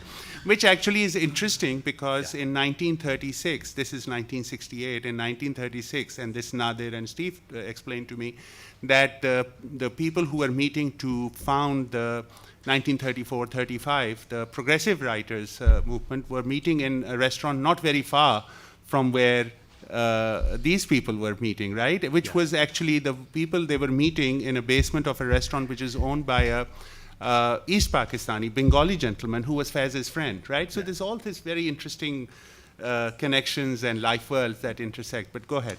And I think if I could say briefly about the selection, because there's a lot of issues there that we simply couldn't put it all in one book. OUP would never publish that big fat volume. So it wasn't arbitrary, the selection. So some of the things were obvious, like the interview with Zulfikar Ali Bhutto, right? Okay, that's a no-brainer. Of course, this was the man who was then going to be the head of the country. We, of course, include that. The poem by Faiz Ahmed Faiz, of course, because that was a poem that Faiz gave to his daughter to go in here, and it would be found nowhere else. So this would be lost without it. But the other things, we had to think, what would actually help students, help young people understand the breadth of what they were trying to do? And that wasn't easy. There were quite a few articles in there that we could have chosen. Ultimately, I have to admit, I deferred to Nadir. Nadir had been the brainchild of this from the beginning. He was the one pushing it and driving it, and he and Salima had the arguments about which articles to include. And then actually Kamran was very helpful. He read the whole thing and he commented on it as well. But there were a few of them that were just absolutely obvious, and after that, it's you scratch your head time thinking, what do young people, what will help them understand this time capsule coherently? And that was not easy. So somebody, if any two people here were editing it, you would have had the same 5 or 6 obvious ones, and then you'd have picked a different batch. So there's a wealth of articles in there that really goes untouched. And Nadir and I had a big argument about whether I just wanted to put it on the web, like, WikiLeaks dump. And he said, no, this is too precious. We dribble it out like The Guardian. Go ahead, Nadir, very briefly. We ended up publishing all of these. It just, we didn't want to put on the scan. Be louder, copies. Nadir. People, use your stage voice. Yes. Right, I think we ended up publishing include all the articles. So there's one very interesting bit in it. There's some dispatches in our Pakistan Left Review. Salima Hashmi didn't know where it's coming from, so she was here for the book talk. And she was reading and she realized those are the private letters from Alice Faiz to her, describing the political situation, and we thought some journalists were reporting from Pakistan. So Alice Faiz was writing personal letters to Salima, a young art student in London, and we thought some very senior journalist or reporter is reporting. So excerpts. So she herself, after reading, found out the actually private letters. And then, yes, just mentioning about introducing the younger generation to this leftist discourse, something really interesting happened today in the morning. So they have volunteers downstairs from different universities, LSE, Oxford, Sussex, AKU. And 3 of them, they had degrees in AKU, and 3 of them standing at the bookstall. And Tariq Ali came, and I introduced him, I said, oh, he's Tariq Ali. They didn't know who Tariq Ali is. I said, what, you don't? Tariq Ali, so that's also, so, yeah. Is there? Isn't that him? No, I mean, when he walked in for... No, you didn't know who's that. So, I mean, they were graduate students from LSE, Sussex, Oxford, and they didn't know Tariq Ali. That's one thing which about introducing how unaware the younger generation is. And yes, so again, coming back, I've been speaking non-stop since 7 a.m., coordinating with 80 you don't panelists. have to speak more. So you find me over-talking and very disoriented. So I'll let you. So one of the things also, like Steve said, that there's this interview from 1967 or 68 from Bhutto, his visit to Oxford, and the very sort of confrontation about revolution or reform or election, those debates. But there's also, and this is the archival thing that Rashed and others are saying.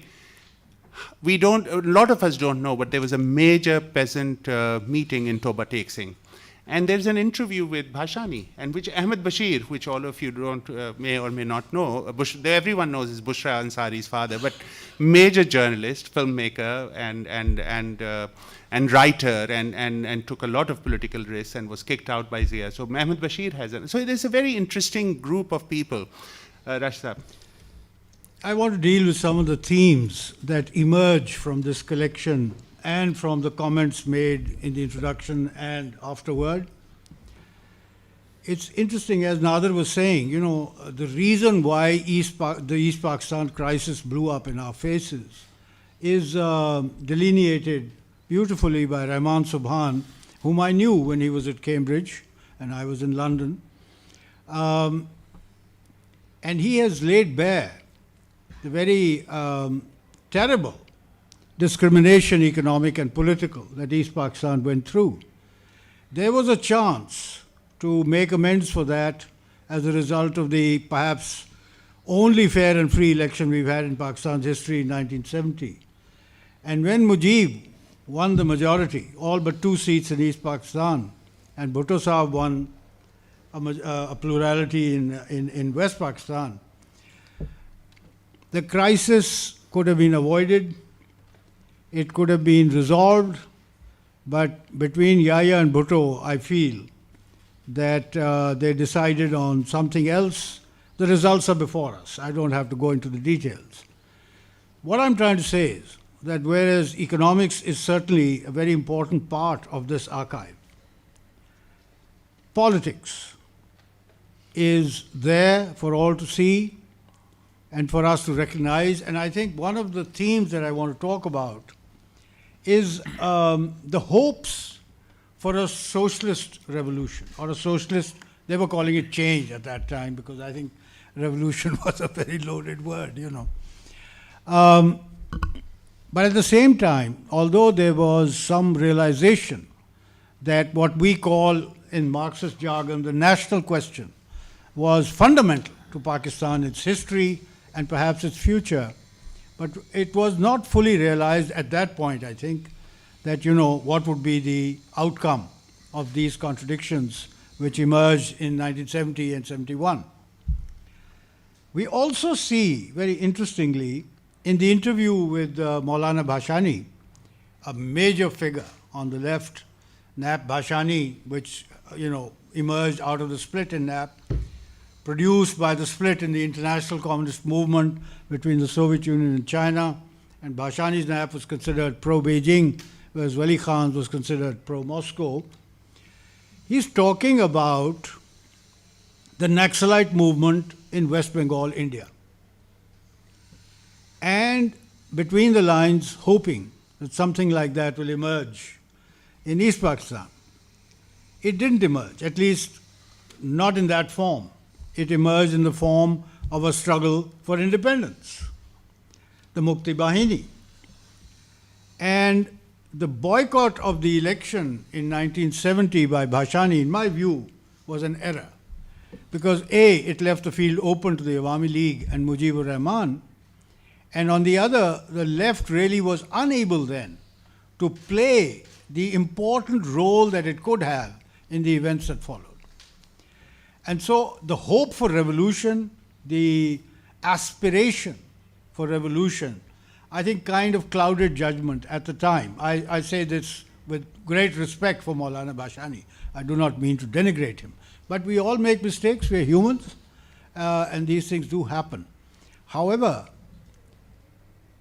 even if the left is marginalized today in Pakistan and doesn't appear to be a credible alternative, shall we say, to what is going on, it's the national question once again that is at the, one of the roots, if not the root, of the problem in Pakistan. Pakistan has been trying for 75, almost now 76 years, to produce a highly centralized state, and despite the efforts to provide provincial autonomy, the 18th Amendment and so on and so forth, in essence, the grievances of the smaller provinces or smaller nationalities have not been addressed. And they cannot be addressed in a highly centralized system dominated by the military and the bureaucracy. all the mainstream political parties have been reduced to collaborators with these forces. I'm sorry to say. Imran Khan is a very classic example of the series of people the military and bureaucracy has raised up, brought to power, fallen out with, and then removed from power. Mr. Nawaz Sharif has that honor 3 times. He may be coming back a 4th time. Let's see. The point is that unless we tackle this very, very fundamental, important question of the rights of the smaller provinces and the rights of the nationalities that live with them in terms of language, culture, their own heritage, their history, a recognition of that and a respectful recognition of that. Unless we do that, in other words, unless we recast Pakistan according to the ground realities, I think it is facing a very uncertain future. Thank you, Rashed. I think, and some of these things that Rashed is talking about is prefigured in a very similar kind of debates in the late 60s. The floor is open. We have 15 minutes. Yes, you go ahead, but keep it short, please, and introduce yourself. And hi, Kamran. So I'll try to keep it as short as I can. A couple of things. I've been working with a bunch of black Marxists and former Black Panthers in the US.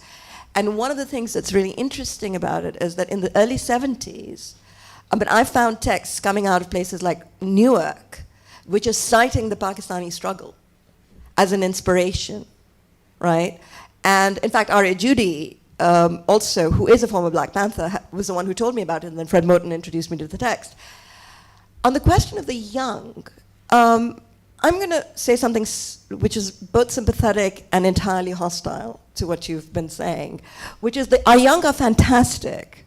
And I've tried to, every time I've taught in Pakistan, when I'm given an opportunity to, it's great. And I've offered my services repeatedly. I'm a tenured professor in the US, right? What's incredible about Pakistan is the gatekeeping. The gatekeeping, right? I'm very well connected. I can pull strings if I want to, but I don't want to. I left because I didn't want to have to pull those strings.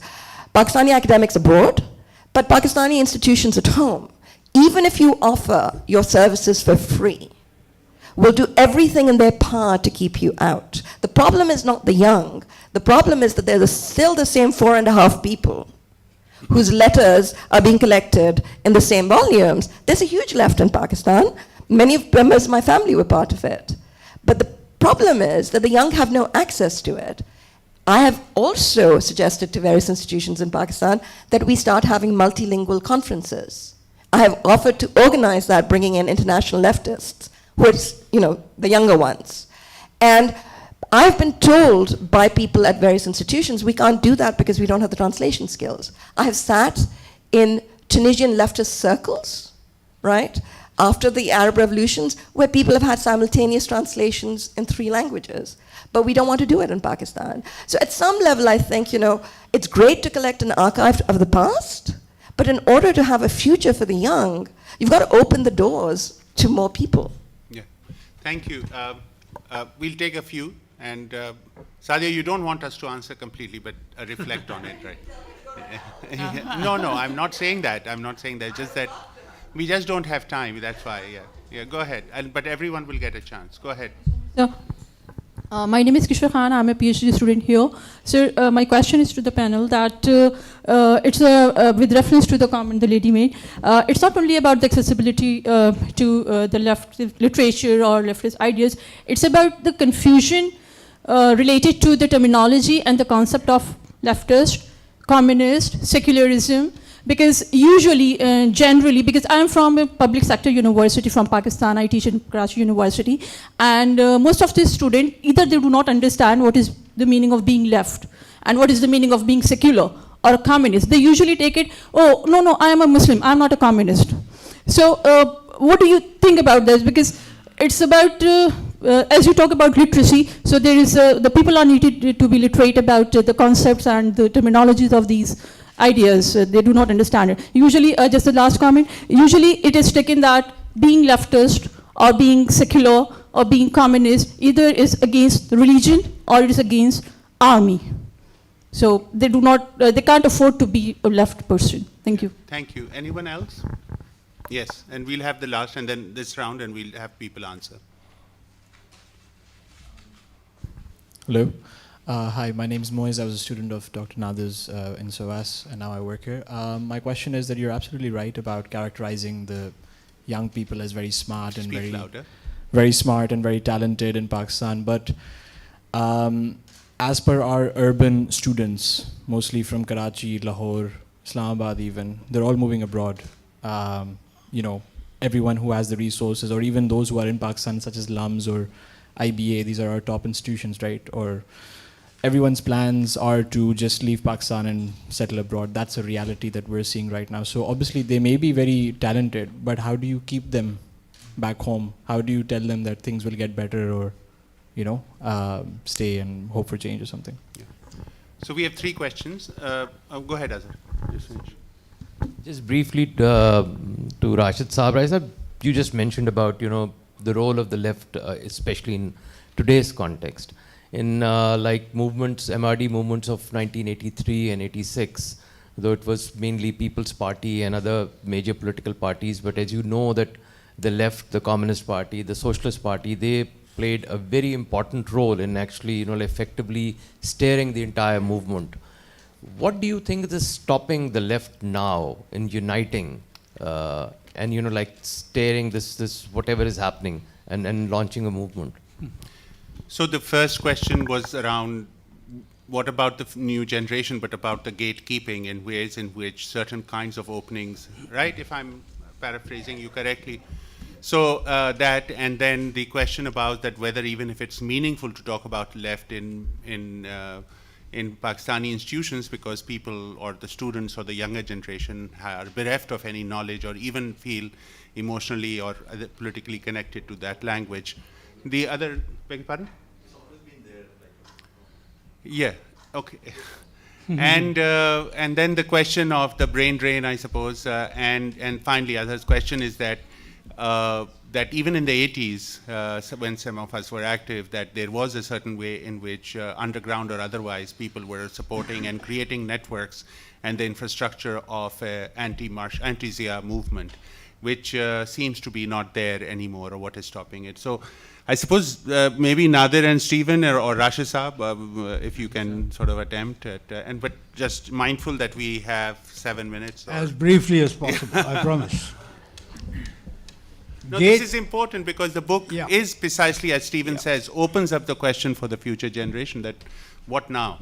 Gatekeepers in Pakistan have for 75, 76 years been keeping the gate shut. What do?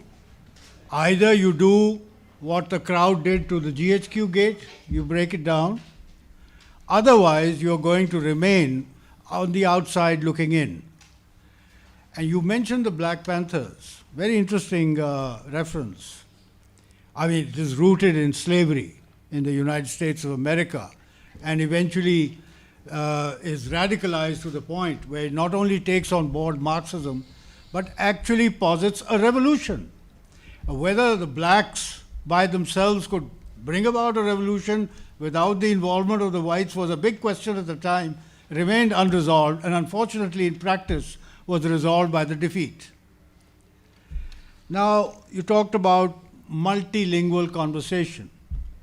It's very important. I'm publishing at the moment a monthly online journal called Pakistan Monthly Review, which is a socialist journal.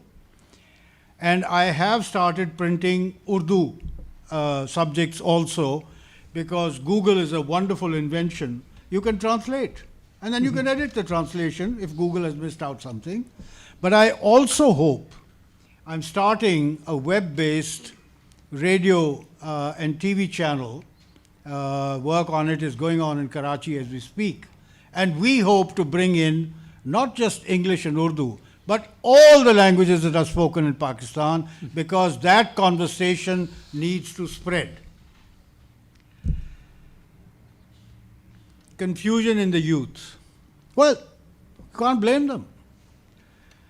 I returned from underground in the Balochistan struggle in 1979.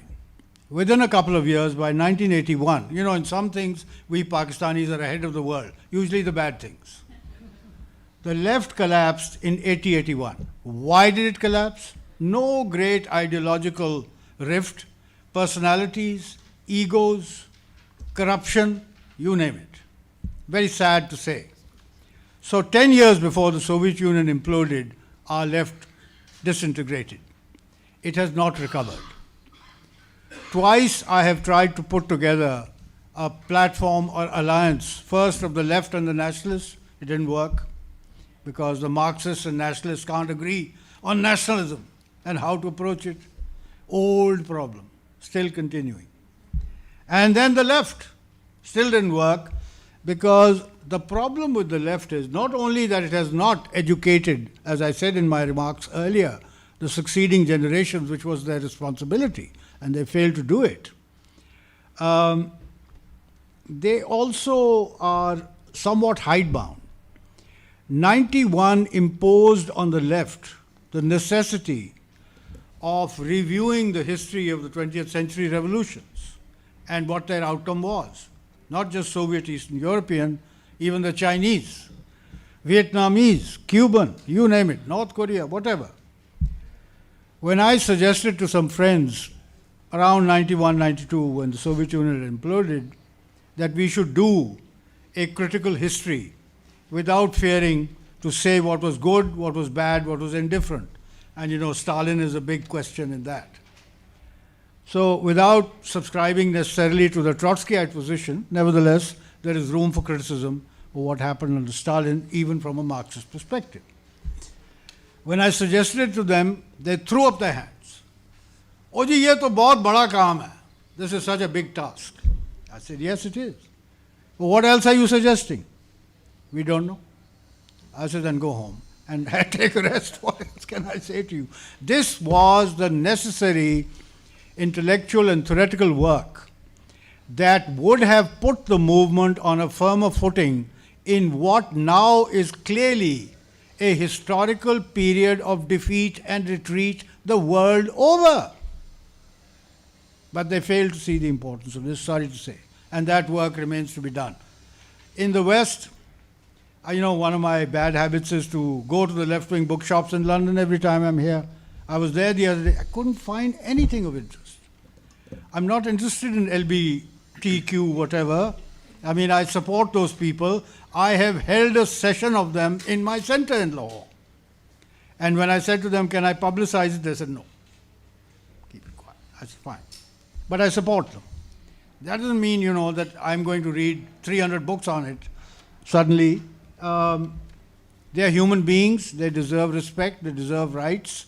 They have been badly treated in traditional society as well as modern society, and they deserve all their rights. No two ways. But the essential questions that I was looking for, nothing on Pakistan, by the way, and here I return to my contention. The intelligentsia in Pakistan has abandoned its public role. Academia is mostly, with due respect, chasing after careers. The rest have surrendered, gone home, you know, fallen asleep. So how can you expect the younger generation, your students, to know all these things? They've never been told. It's never been transmitted. So, exactly. Yeah. Now, So, last, quickly, yeah. left unity. Oh, sorry, brain drain. You can't blame young people for wanting to leave Pakistan. They don't see a future there.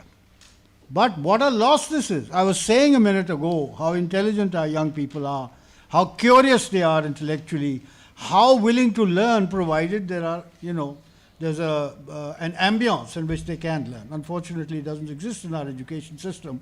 It's rote learning, it's copy-paste, it's getting through the exam, getting your degree, and being pushed out into the job market where jobs are not available. It's an absurd situation. So I don't blame young people, and not everyone can go abroad, by the way. So there are going to be millions and millions of frustrated young people without jobs, with the, you know, basic education, but without jobs, and that is tinder waiting to explode. Left unity. Sir, this is a very long and painful story, I'm sorry to say, but I do not think that it is possible. Despite my suggestion to these two platforms that I put together, it didn't work. I said, look, whatever your differences, continue the debate. But in practice, come together, because there are things you agree on. And the things you agree on, you can struggle for. Even that is not possible because they want to settle their ideological positions first before they're even willing to cooperate in practice. The result is, because there's so much confusion, most Marxists in Pakistan are stuck in the 20th century. Some of them are stuck in the 19th century. They haven't realized we're in the 21st century. The world has changed. You can't go by the letter of what you've received from the past unless you think things through now in the context of today's world and today's Pakistan. Only then can a unity emerge on the basis of a revolutionary position. Thank you. Thank you. Ji Nadir. Just very quickly, the thank role you, of left and the unity of left. Again, some of you might find my emphasis wrongly placed or a bias, given my background in mainstream economics.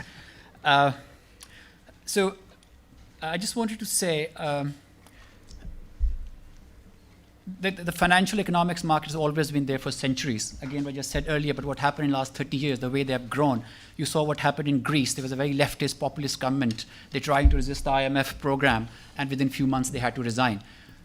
I know it sounds very, some of you find it a bit strange, but I've been looking at Pakistan's IMF program since 2018. And I have some former colleagues at the IMF.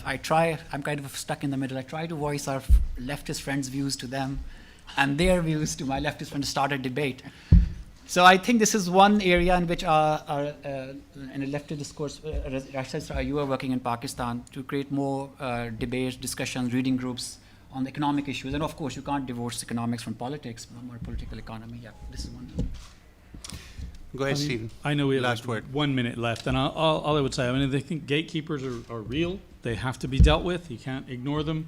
But I genuinely believe that the arc of history bends toward progress. And I mean, I lived in a Pakistani village for a year at the tail end of that judgment system. I saw the old peasant, what we'd say here is doffing the cap. There, it's like abasing oneself horribly. Their lives now are better.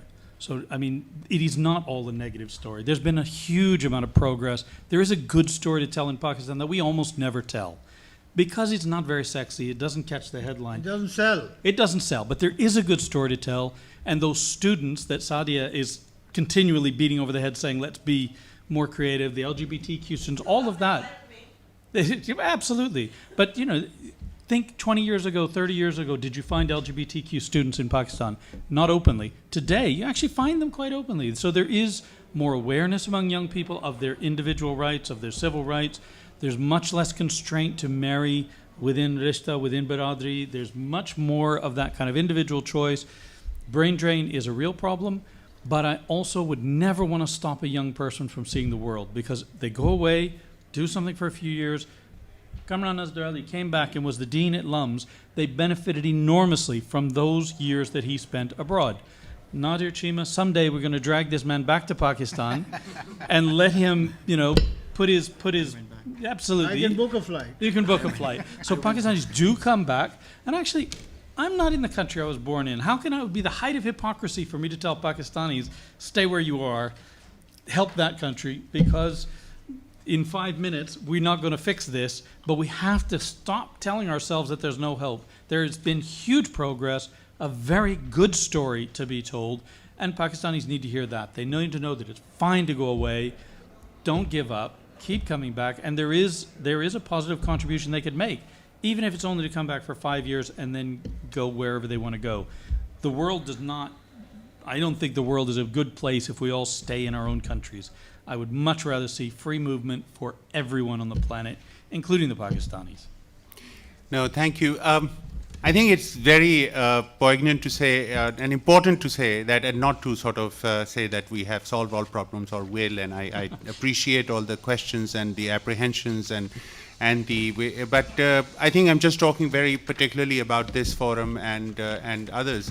that these are the kinds of places where we cannot solve everything, but a kind of discussion and debate and a rethinking starts, right? And I think both of you in bringing this volume together have allowed us, and Amina, you and your colleagues and the co-sponsors have allowed us to create this discussion and really rethink some of the ways what the future holds, what kind of trajectory, kind of an enlightened, progressive world would look like in Pakistan and elsewhere is a question of politics, it's a question of practice, right? It's a question of dealing with all the things that people are talking about, and also of hierarchies and things that others were talking about. But at the same time, to really sit in an atmosphere of exchange and disagreement, which is very much what I was trying to say is this volume.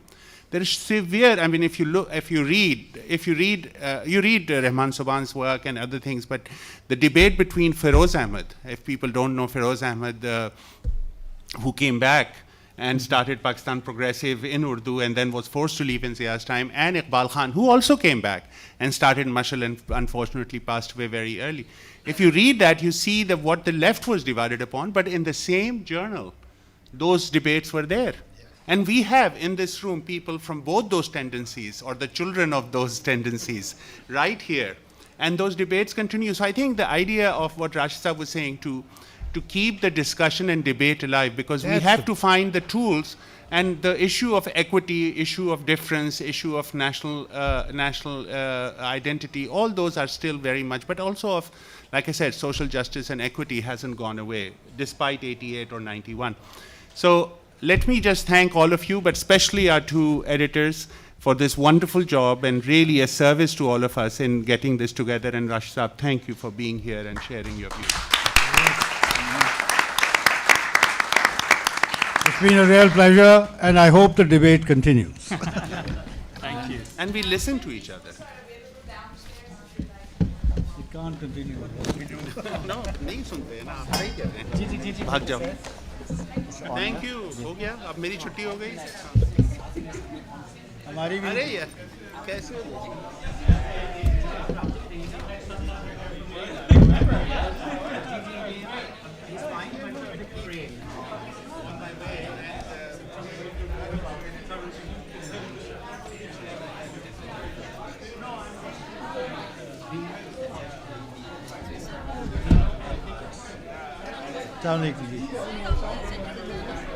Research and Publication Center, Lahore.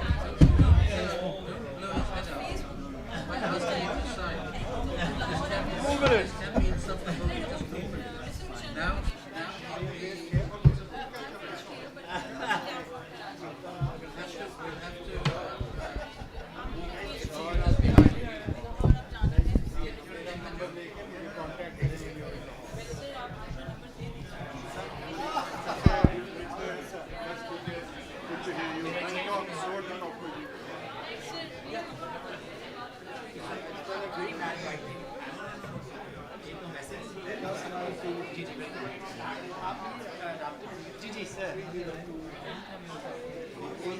Downstairs.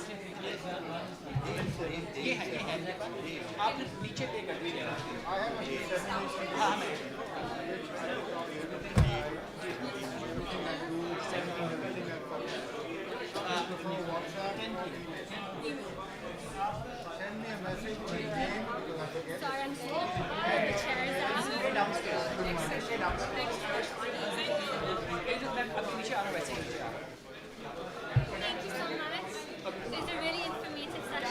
You are? I want to volunteer.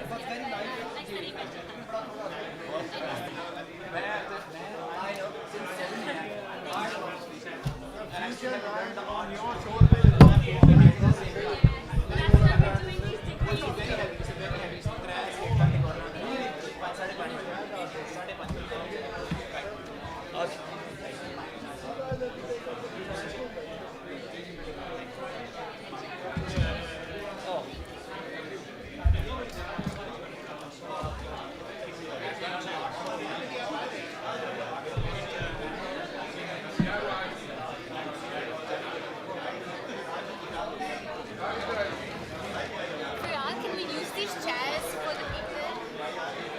इतनी fragile है, मुझे ये है कि इधर ही ठीक है बस.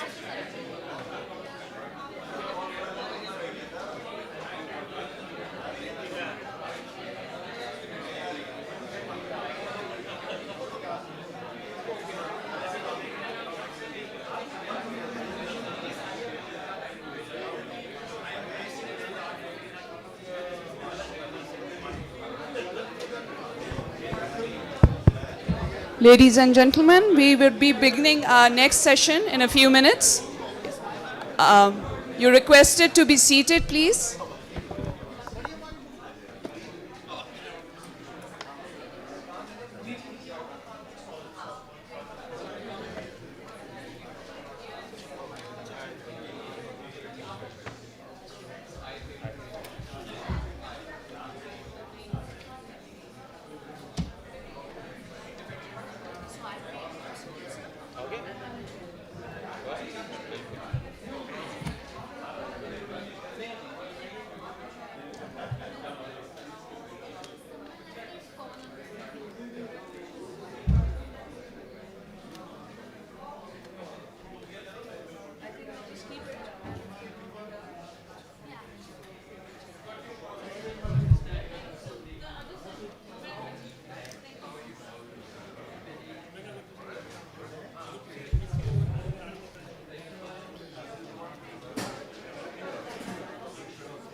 Yeah, you're good to go.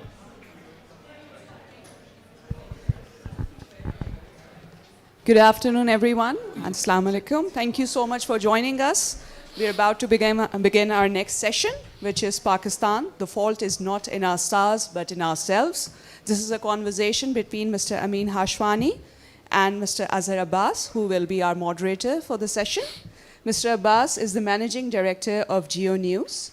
He's an avid journalist. He's also an activist. He has also written a book, Army, Democracy and People, amongst his many other achievements. He's also a recipient of the prestigious Fulbright Scholarship and the Hubert Humphrey Fellowship. Over to you, sir. Thank you. Thank you very much. Welcome everybody. With me is Amin Hashwani. As you know, he's a businessman, a social activist and a poet. He has founded and continues to support initiatives in the field of health, education, youth development, art, culture, peace building, especially between nations.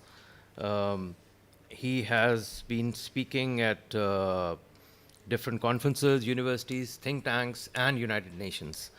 But for me, he's a good friend, someone you can question, agree, argue, or disagree with, and challenge his views and remain friends, which is a rarity these days in times of populism and populist politics of us versus them and pure versus corrupt and patriot versus the traitors.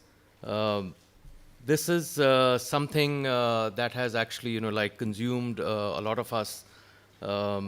And it has actually from our societies taking away the beauty of dialogue and diversity. So this is one of the things that I would like, to talk about. The other evil, as I say, is the elite mindset, and some of us have been discussing this, the elite capture of Pakistan. I would also like to discuss slightly a different aspect of this. In most countries, a small number of people actually make policies or influence decision making. But our situation is more precarious. Our elite captures the system in a way that it suffocates it. We see, these big cantonments, big government housing societies, the policy of giving plots to civil servants and army officers. They actually think that we have built these walls to secure themselves. But in fact, they have created these ghettos where they have actually, stopped or hampered the growth. Definitely the fault is not in our stars, but I don't know if it in ourselves or in our 4 stars. So it's up to you. All right. So let me just start with, to set the context. Azir and I, we spoke, we'd like it to be interactive, but I think it is essential to set the context. I'm going to spend about 10 minutes just to get the conversations going. So Pakistan, I think today I've been listening. Pakistan being the poster child in the 60s and even up till the late 80s, and then suddenly we are a basket case, especially in a region where all the countries around us, even the minions, quote unquote, are going much, much ahead of us. And we're kind of scratching our heads, what the hell happened, what went wrong? And while we bled by 1,000 cuts, there was one defining decade, I would say, that really, really took us in. And that was the 70s. So beginning of the 70s, you had partition where majority population goes away from the minority population. Then you have massive nationalization, entrepreneurship goes out, private sector goes out, government machinery starts coming in, inefficiencies, corruption, all of that starts coming in. And then by the end of that decade, which is 1979, that, in my opinion, was the most profound 1 year that decided the destiny of Pakistan. And 4 things happened. Number 1, the Iranian Revolution. The militant Islam came in. Number 2, the siege of Mecca. There, the clergy had a power-sharing rearrangement with the monarchy, and the dominance of clergy in the Kingdom of Saudi Arabia started from there. Number 3 was the Soviet invasion. Okay, the Afghan jihad started. Not only that, but also the drugs, armament, all of that started coming into Pakistan. And number 4, not the least, was the hanging of Bhutto. Okay, that was a stamp that, guys, we here, democracy is out. If there was any doubt left, that one hanging did it in. So the 1970s decade, while economically countries go up and down, in my opinion, what really happened in a very significant way was the fabric of a society really got torn apart. We've had, before that, a lot of turbulence, but we had a lot of good things also happening our way. We had economic prosperity, we had great institutions like PIDC, WAPDA, PIA, but I think that really did us in. And till 1989, which is a decade later, our GDP was still much, much higher than India, Bangladesh. But as they said, there is a time lag, and sooner or later, Pakistan began to slide. I want to touch upon 3 specific issues. Number 1, in my opinion, the responsibility of a society, we as civil societies, is not to answer questions, is not to answer, but to question. We have stopped questioning, all right? That's our number, just like AI that is happening, the number one thing that's happening is we've started to like question the ramifications of AI for us as humanity, etc. We've stopped asking questions. All of us, you go to a rickshawala in Karachi, straight, he knows all the answers. Forget about the politicians, right? I think it is absolutely important, if we do not ask questions, we do not challenge our assumptions. So there are 3 specific questions I'm going to ask. Number one is our national identity. We call ourselves Islamic Republic of Pakistan.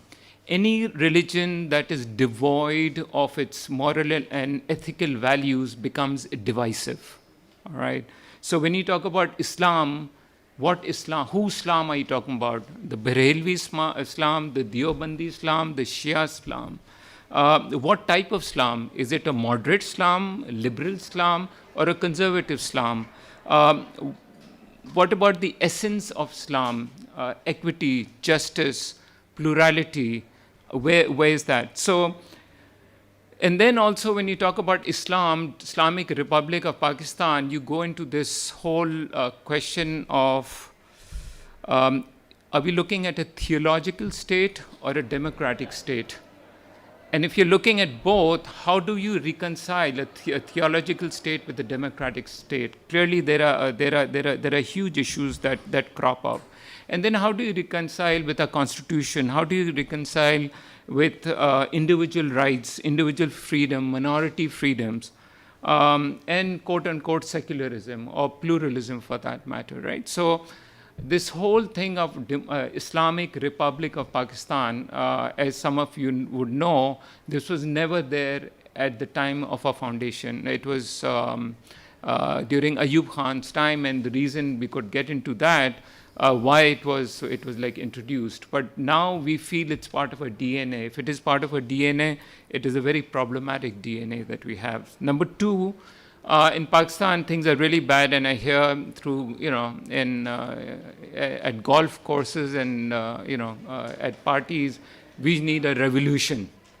Revolution, great. I think it sounds really, really nice. But if one looks at revolutions, look at the Bolshevik Revolution, the massive, crimes that were committed, and eventually you had Stalin. Had it not been for Adolf Hitler, Stalin was probably was the mass murderer of the last century. You look at the French Revolution, first they chopped each other's head for almost 5 to 6 years, and then eventually you had Napoleon, another emperor in the making, and the kind of devastation he created. You look at, in our recent, the Arab Spring, right? And we know what happened with Syria, Libya, and all those countries, and eventually what the outcome was, even in a country like Egypt, what they did with the Muslim Brotherhood eventually. So I think revolutions or the American Civil War, you see, revolutions is not the solution at all, and I think for God's sake, I think we should just stop talking about it. We're being extremely lazy to be talking about revolutions. It's absolute nonsense. Instead, we could look at models of Martin Luther King, the civil rights movement, or Nelson Mandela, right? These guys, this is hard work, hard work. It's decades and decades of hard work, sacrifice. We're just looking for shortcuts, and I think the elites talking about revolution, I don't want to say what I want to do to them. Anyway. Then democracy. Democracy is very fragile, number 1. It needs institutional guardrails. And we always have to be careful that we'll fall into that, as Socrates has said, fall for the sweet salesman versus a doctor analogy he gives, right?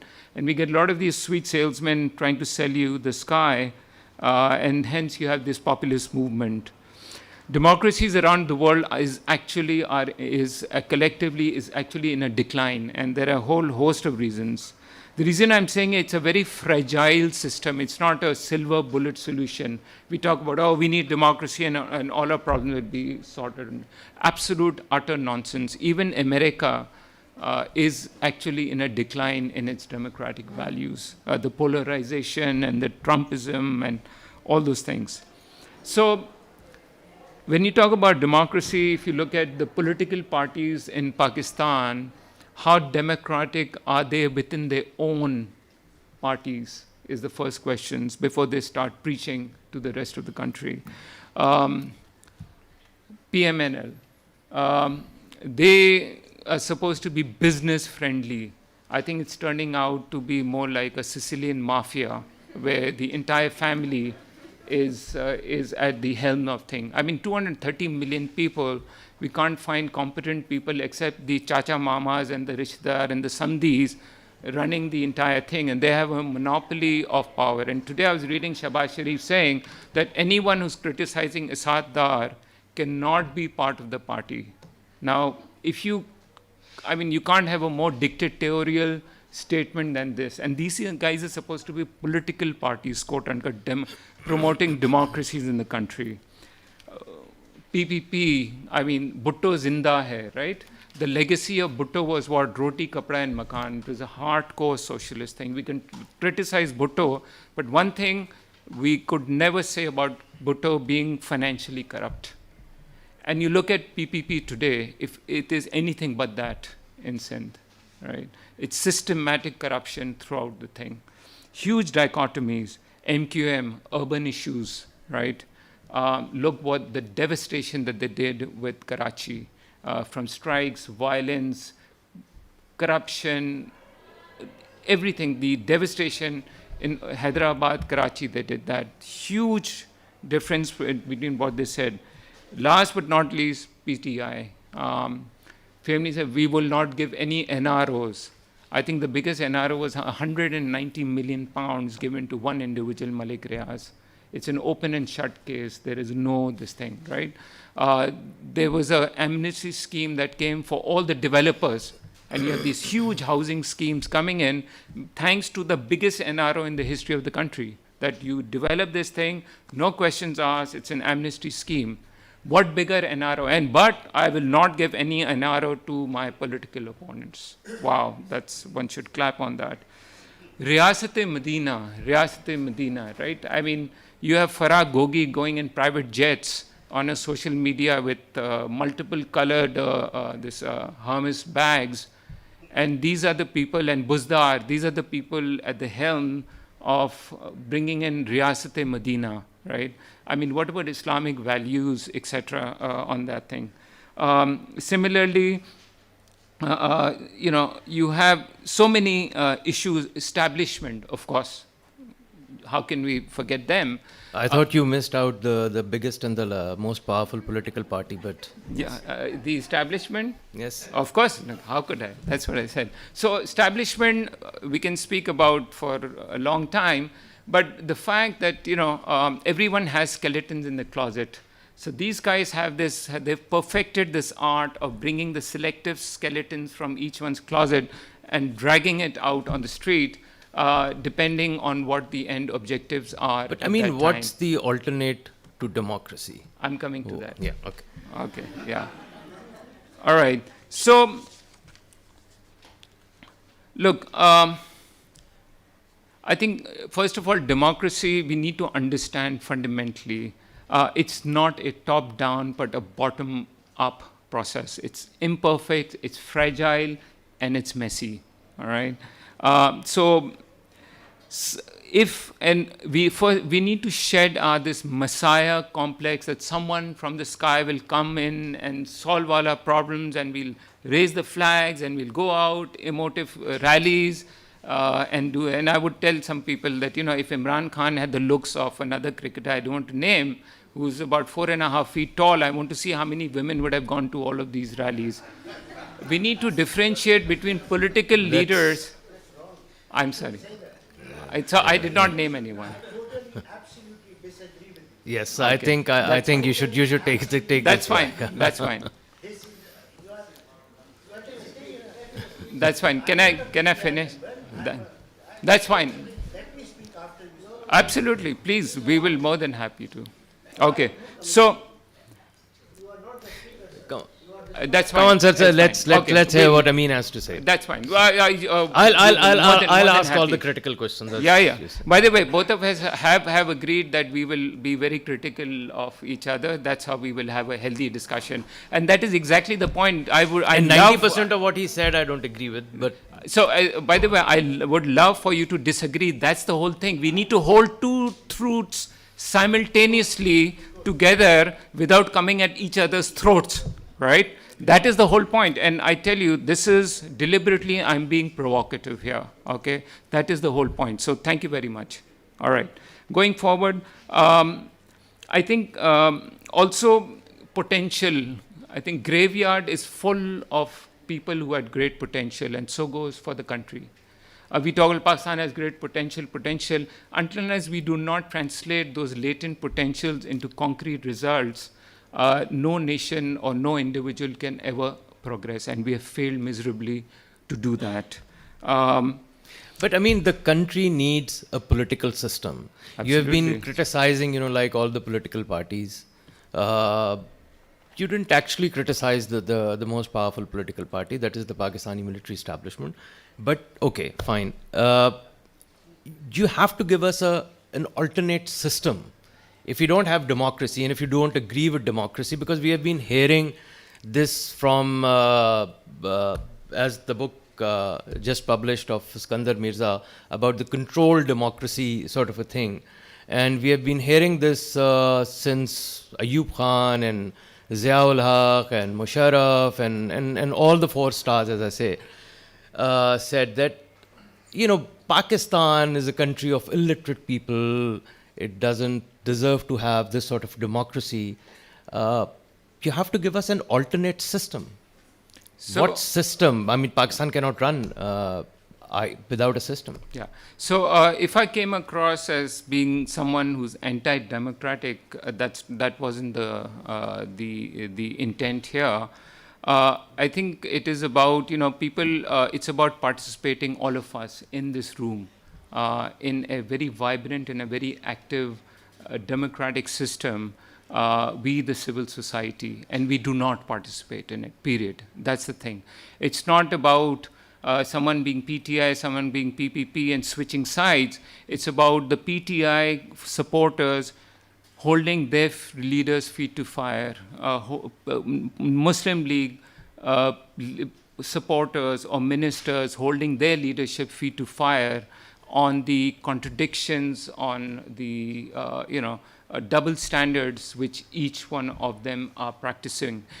People who think who are too smart or too busy to participate in an active democratic system condemn themselves to be governed by people who are dumber, okay?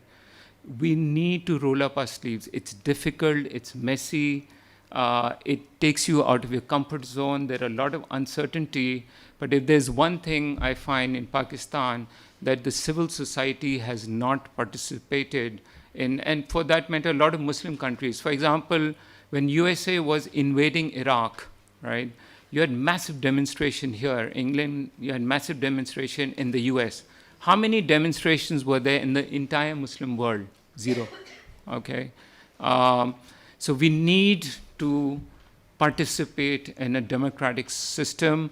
Look, these leaders are not coming from the sky. They are from amongst us. And the politicians have a pulse on the mood of the moment.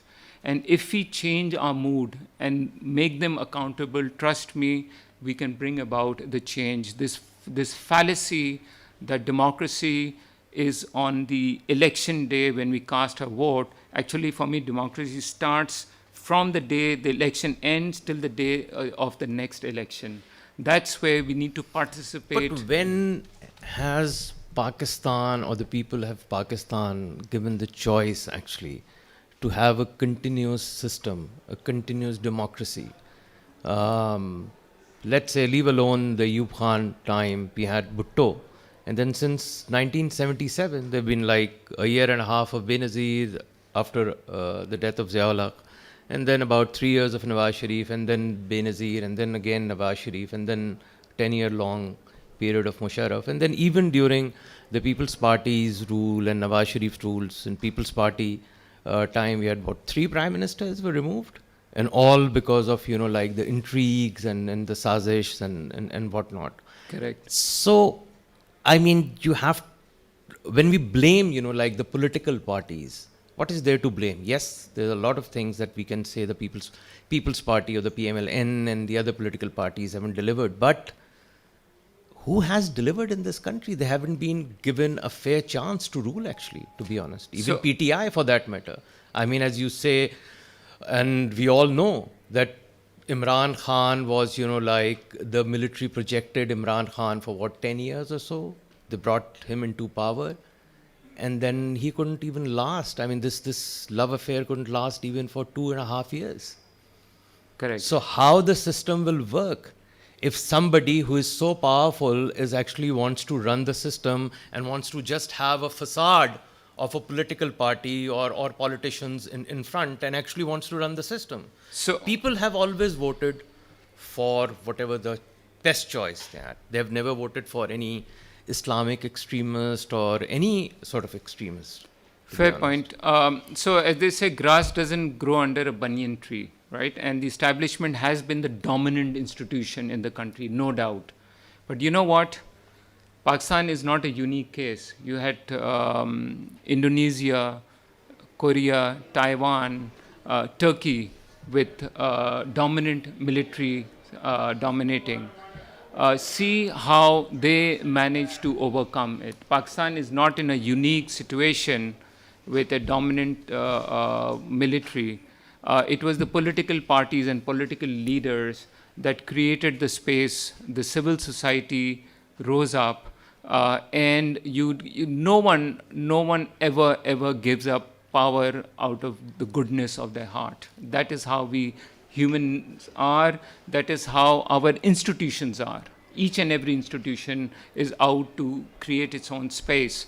So we need to create an alternative, be it the judiciary, be it the political system, for the establishment to be put in its where it is supposed to be. So what's the way forward? So again, the way forward is for us all to step up. I'm sorry if I do not have any concrete A, B, C solutions, because there aren't, okay? But this is how it is. We need to step up. We don't have all the answers. But as they say, crossing the river by feeling the pebbles underneath your feet. It is a struggle. You look at any struggle, there weren't any answers. When Martin Luther King started off on a struggle, they got beaten up in Mississippi. They had so many issues. But eventually, that one call to Washington, there wasn't any social media. There weren't any big posters. One call did it, because they did a hell of a lot of groundwork, and it finally had that snowball effect. Okay, I mean, so he had a dream. If I ask you, what's your dream? Oh, wow. No, so, okay. I mean, you have to have some sort of a dream, some sort of a plan. Give it to us. I mean, you don't agree with the type of democracy that we have. You don't agree, me too, to a certain extent, that the political parties have not delivered. But I have still faith in the political system. Okay, so my views are a bit radical, and that's personal. So please, I'm not prescribing that to anyone. I'm fine. I'm not a huge fan of this quote-unquote democratic system which we have. It looks like it's this one panacea that comes in.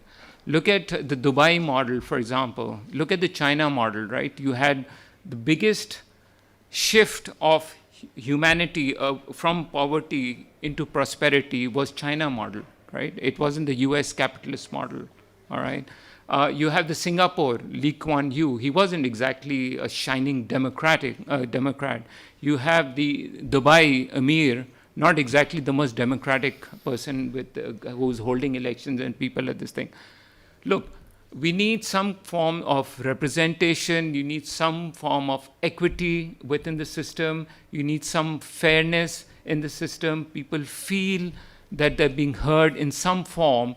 I mean, the Chinese Communist Party is the most representative party on planet Earth. There is a meritocracy where people go through a certain hierarchy and eventually make it to the top. It's not just politicians coming in and doing it. So I'm just saying, I'm not passing any judgment. Of course, democracy, it works for some countries, it doesn't work. Each one has to evolve, and seeing the historical context, the current situation, the limitations at a given moment, to evolve some kind of a system that is equitable for its citizens. It gives a sense of justice, corruption, accountability, transparency. And each country has, and each people have to decide on their own system. For me to comment, oh, this is XY, this country, okay, this is your prescription list, do this thing, like the Americans do it. They've tried to impose democracies in like Iraq and other countries, and we know exactly what those results were. So I'm sorry I could not give you a satisfactory answer. Okay. Let's open the floor, and if people have questions, 1, 2, 3, 4, 5. Let's start with the person. Do we have a mic? Do we have a mic? Yes, I saw you. First here. उसके बाद इनको पहले देना, इनको पहले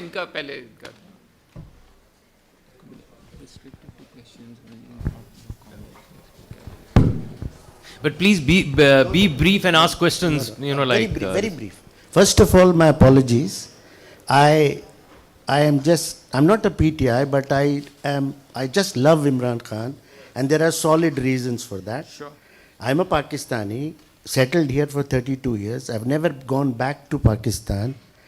What I fail to understand is, why is the left so against Imran Khan? Why I ask this is, what is he asking for?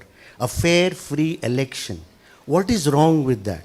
And you mentioned 190 million pounds. Did he get £1 out of that? It is lying in the Supreme Court. And out of that, however, there is a university where poor kids from Balochistan, Sindh are studying. What is wrong with that? And the other thing is, you say that he hasn't done anything. He has done the most beautiful thing that anybody can do for Pakistan. That is the Sehat card. Imagine a poor family getting 10 lakh rupees cash to treat their children. We should support Imran Khan. He is standing for all of us, for democracy, for our image, for our children. Thank you. So can I respond to? I think we will take a couple of questions and then you can talk. Yeah, Ji sir. Assalamu alaikum. So it seems to me that somewhere along our 75 plus year journey, we lost our national pride. So can you introduce also yourself? Sorry, my name is Riaz Khandwala. I'm a retired banker living in London and partly in Pakistan. So my question is, that somewhere along the last, 75, 76 years, we have lost our national pride, and as a result, it's each man being from the similar class, because echoing Alan Meskin Wood, the great political theorist, who talked about that in a liberal capitalist democracy, you will have the same people from the same class that are coming again and again and again, and you never really have the sort of the common people, the people who should be included in politics. That's the true democracy. So my question is, how do you actually get people from, all crosses of life, from lower social classes and the wider working class, to be involved in the political movement, so then they can have a say on housing, education, healthcare, because these things are fundamental to developing the economy. Thank you so much. And stop relying on IMF and actually develop an industry. I'll try and attempt to answer. If I've missed out, please remind me. First was on PTI. First of all, the 190 million pounds has gone to offset Malik Riaz's liability, right? This is a fact, okay? So it's not that went to government of Pakistan. It was caught here by the crime agency. sent to Pakistan, and it offset an existing liability of Mr. Malik Riaz. Now you can't have, that is gifting it to him on a silver platter. This is a fact, and there are bankers, they can tell you, if you have a liability and someone else is offsetting your liability, it's same as giving you, writing you a check. That is a fact, number one. Number two, you're talking about, we did wonderful Al-Qadir University, that's what is wrong with that? Well, if you're setting up an Islamic university on a land gifted by someone who's a land mafia and openly and proudly says that I am corrupt and I give briberies, what kind of Islamic teaching are you going to give in that institution that is gifted by this thing? And who was the first trustee of that university? Farah Gogi, the Miss Hermes private jet, all right, and social media. Is this the images you're going to have for the students who are, what the hell are you going to teach the students who are coming over there? Another thing is, when you talk about corruption, these are all accusations and personal thing. Look at Transparency International. It raged during PTI's government. The corruption rating of Pakistan actually went up. The perception index. The perception index actually went up. And remember, corruption does not really happen at federal government. It happens at provincial governments. Punjab with Buzdar and co. Trust me, I mean, I'm happy to have an offline discussion, but you can agree or disagree, and that's fine, no problem. So this, I was just trying to respond this thing. The second on Sikandar, on your thing, look, what can we do? The Rumi's quote, first I was clever and I was trying to change the world, now I'm wise and I'm trying to change myself. Change begins from ourselves, each and every one of you sitting in the room, right? I'm sorry, I wish if I had some simpler, grandiose answers to this thing. No, my job is here to question and challenge our assumptions, for all of you to think. You people are as smart as anyone else, right? For God's sake, go home, think how can we make a difference? How can we make that little bit, take the first solid baby steps? I don't have an inspiration speech over here. I do not have all the solutions. The solutions will evolve, but look at history. Look at history. Whenever change happens, it is a messy process. A lot of individuals make sacrifices. There are a lot of uncertainty. It's uncharted territory, right?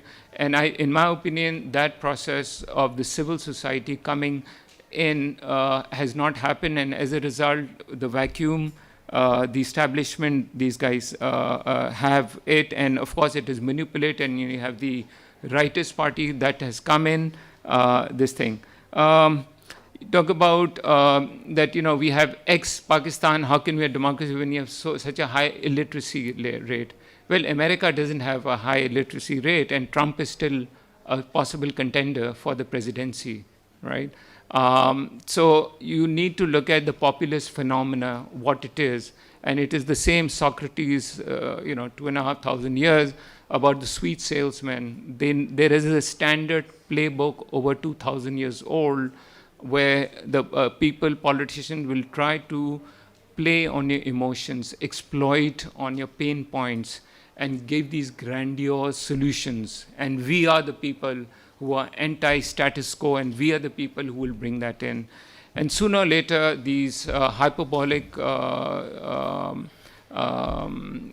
claims, once when they come into government, cannot be translated. And it wasn't surprising that PTI's popularity actually started to fall. As a matter of fact, in Punjab, while Nawaz Sharif was pumping up his platelets sitting over here in London, his popularity was actually more than Imran Khan after the first 3 years in Punjab, which is the heart of politics, right? So populism phenomena is all over the world, and you had Zardari after Benazir's assassination, like the Roman emperor in the Colosseum saying, Pakistan khape or na khape, right? And we were all waiting for, intense. You had Nawaz Sharif who took the 2/3 majority. You had PTI, huge power. So popularities are fickle. You had Musharraf first 3 years, incredibly popular. So it's kind of, it's a very fickle thing, and it's very fluid. And I think there are always opportunities within this fluidity for us to really make meaningful impact. I mean, short of time. Sorry. I think the economy and the IMF question should be asked at 5:30 when the former Governor Raza Bakar and Dr. Ishrat Hussain, others were there. The economy session, the lady asked something. Yes. Can you repeat the question? Just shout. Okay. Okay. Okay. Just a brief comment on these. When we compare ourselves, there's a lot of people actually do that to like the Singapore and Dubai and even China. And Singapore is what, or Dubai is what, like as big as Islamabad? We have like multiple nationalities in Pakistan. Look at the diversity of Pakistan.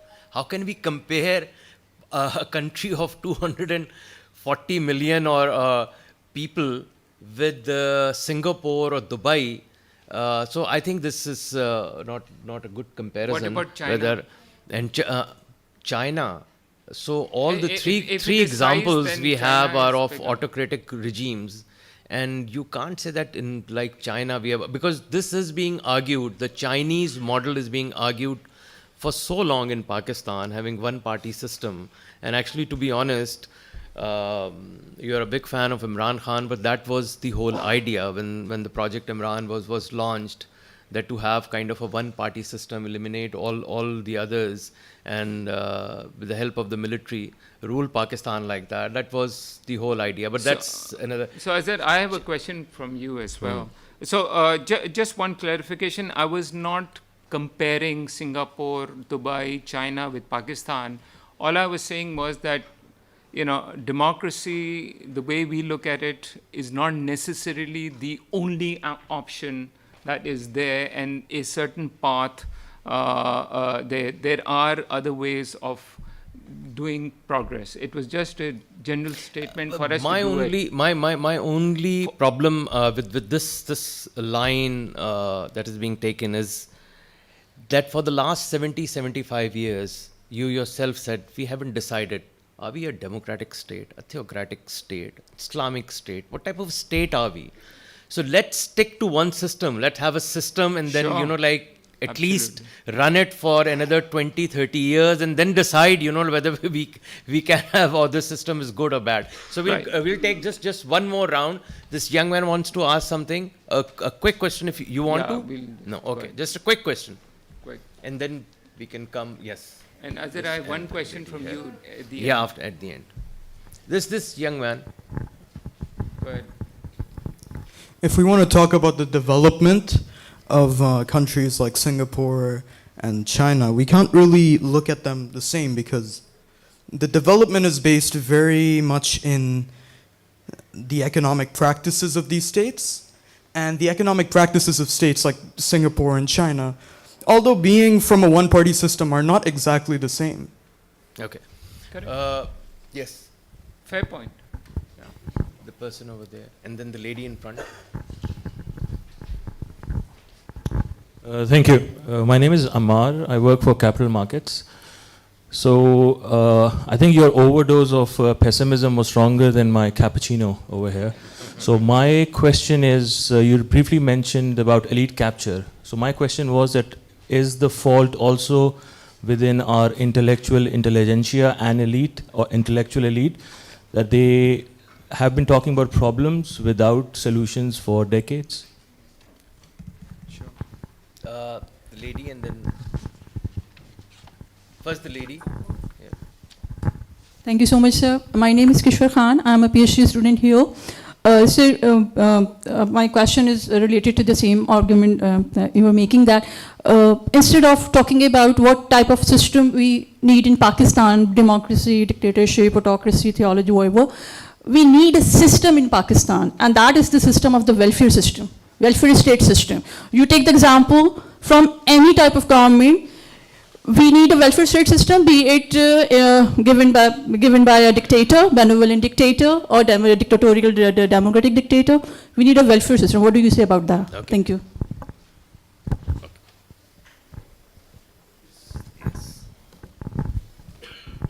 Hi, I'll keep it very short. So I think you've been involved with initiatives like Aman Ki Asha and Charter of Compassion Pakistan. I'll be really interested to hear your reflections, your experience, and mainly your top 2 or 3 learnings in civil society mobilization. So if you can share that. Thank you. This question, you can. I'm old and my limited mental capacity, I can't absorb so many questions at one time. Okay. I have white hair, so. Can I Yeah, answer them? sure. Okay, let's start with this thing. Civil society, look, that's exactly the thing. We need to try and make a difference wherever we possibly can within our own realm of this thing. And you'll be surprised how the kind of impact you can do. My problem with the elite is while smoking cigars and playing golf, critical. I'd rather light a candle than curse the darkness, all right? I mean, you're young. I promise you can do a hell of a lot. However, wherever your purpose in life is taking you, right? Put your passion in your backpack and just go for it. Don't follow your passion wherever that might. Just put it in the backpack and just get started. I'm a huge fan of solid baby steps. And also in the social sector, on the peacemaking sector, people do not take risk. They do not innovate, all right? We have limited resources. We have a huge issue on the ground, be it health, environment. So you need to think out of the box, take the Silicon Valley model, take risks, do innovation to create the disproportionate impact, whatever that might be. So you need that kind of an entrepreneurial mindset to apply to the development sector, which is usually very inefficient and risk averse. So you need to do that, absolutely. I would suggest you please do that. Just one, what was the other question? Sorry. Yeah. That's a... I mean, even democracy, we have the parliamentary system. There are countries that have the presidential system, and that also works. So for us, since we have a legacy of parliament, absolutely we should go for it. But this was my comments were in reaction to the politicians who talk about democracy aayegi, everything will be fine, and we are the champion. Don't fall for that. Don't fall for that. Okay, Amriyat versus this thing, okay? Don't fall for that. So hold your leadership's feet to fire. If you are a PTI supporter, question your leadership. Do not switch parties. No one is there to say to switch parties. Ask if you are a PPP, if you are an MQM, hold them, question them. That's my whole premise is start asking uncomfortable questions. If you're part of the military, start asking these uncomfortable questions. All right? Quick answer on your... Politicians are like nappies. They should be changed regularly for the same reason. Okay. quick answer. Elections must be held. This is absolutely no. They must be held. Should be held. In time. And as far as this answer on somebody asked about the intellectual bankruptcy and all, I think, yes. So look, here's the thing. And I mean, Karen is there, she studies history and look, it is a typical thing of elite versus the masses, right? Elite will always work, that's part of our DNA, will always work for their own immediate self-interest, not for the common good, all right? This is how it is. And why do politicians don't do... Pakistan, we need structural reforms. That's it. It's one sentence. And we have failed to do those structural reforms, be it in the power sector, in the revenue collection, in so many this thing. You look at infrastructure, we've not done those structures. Why we've not done them? Because they're difficult, they're painful, and they're unpopular, right? But also, I so mean, sometimes you need to lose battles to win the war. And politicians, by definition, if I'm a politician who have to win the next election, I have to see whatever lollipops I can feed immediately to the populace, right? So hence, this is a kind of a dichotomy that we've gotten. So true leadership comes in when you take unpopular decision for the long-term common good. And there, I feel we are all guilty, not just the politicians, we businessmen, we look at an immediate thing. So in the next budget, if the businessmen talking about, oh, we didn't get this incentive, the business should be saying, you know what, put more money into skill development and education, because when their education level of the country goes up, we'll have better skill sets and my business will eventually become profitable, right? Or much more profitable, much more sustainable way. But what we look for is short term. Okay, this budget come, what is in it for me, etc., etc. So it's a short-term thinking versus long-term gains. Yeah. Yes. I'll answer the intellectual question. Yeah. I'll come to you. Sure. Yes, Ji, please. Idhar agar, excuse me, can you give the mic to the lady at the back and then gentleman in front in a very nice suit? Hi, I think my question is directed at you instead of me. I'd love to hear your thoughts on how the press has transformed in the last few years, just with your own role in Pakistani media. And I think what I've heard from my own friends who work actually in Pakistan is that the intimidation is even worse. The list of things that they can't discuss constantly grows longer. And I'd love to just get your thoughts on, like, from what the start of May to now in terms of press coverage has been like. And I'm also a journalist, so I'd love to have a bit more. Azir, can I just add to that so I can put my question in this thing, right? And it is specifically about the media. So we talk about the politicians and the bloody elites. Let's talk about the media as well, right? You look at the talk shows, it's a pissing match between two politicians sitting on the thing, and the quality of discourse has gone down so bad that, how about, why don't you people talk about health, education, equity within the society? Why is it so much about immediate media ratings? Why does the economics play such an important role? So if the media feel that, the elites have failed us, I would say the media has also failed for not carrying out its social responsibility. Sikandar spoke about education. I think it's about information as well, changing mindsets, informing people about things that really matter instead of stirring them emotively over one nonsense issue and then the other, and breaking news and all of that. And it's not Pakistan specific, it's all over the world. However, don't you feel the media should take the responsibility as well for the failures? Okay. Please. Banker, but unfortunately not yet retired. My question is, maybe, I don't know whether you consider that relevant or not, but I mean, I work for a bank and we rely on strategic vision, etc., those kind of things to set our objectives. Now, given where we are after 70 odd years, is there any merit in evaluating whether the foundations of the country, how it was formed, and the national identity, or what I call a perceived national identity, has anything to do with the problems that we have today, and whether that needs to be revisited, corrected, and then set on the right course? Okay, this Amin will answer, and I'll answer Amin's question. Why don't you and go the first? ladies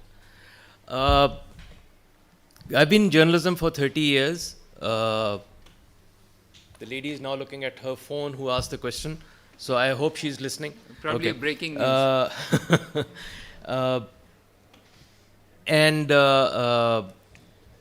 I have no intention, as you said, we've been very pessimist. I'm pretty hopeful, and I have no plan or intentions of leaving Pakistan. And I'll continue to work, for whatever we can to build a better democratic Pakistan. Intellectuals have actually played a remarkable role in Pakistan. They have given solutions, and they've struggled, including journalists, generally the intelligentsia. And if you ask me, the major project to actually control media was launched about 12, 13 years back. And that was the time when Musharraf was gone and People's Party's government was in power. And since Musharraf opened up the media also, so it actually started sort of to control the national narrative. So I'll combine your question and all together. That was the time then when the media launched big campaigns on issues that are very, very important, pivotal issues for Pakistan, such as we launched the Aman Ki Asha. The intelligentsia, I think generally the people actually believe that we cannot have a progressive Pakistan, a developed Pakistan, unless we have peace on our borders. So that is something that media did.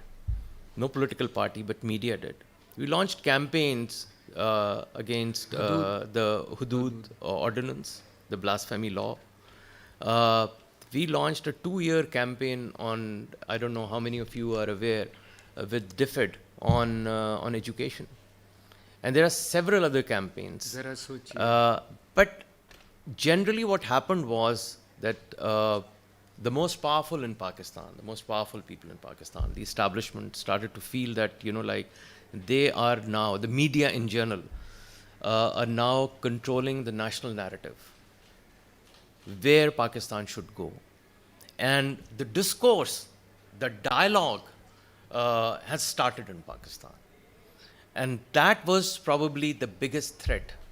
As I say, why the establishment needed people like Imran Khan and others to actually, curb the media. So we, during the last time of the PML government, last probably year and a half, and the 3 years of Imran Khan, I, in my 30 years of journalism, have never seen the type of pressures from the military, from the government. I mean, we have been asked to fire a person and announce it at 9 p.m. because he did a story in the morning paper, which actually the same story that Ansar did on the Transparency International report.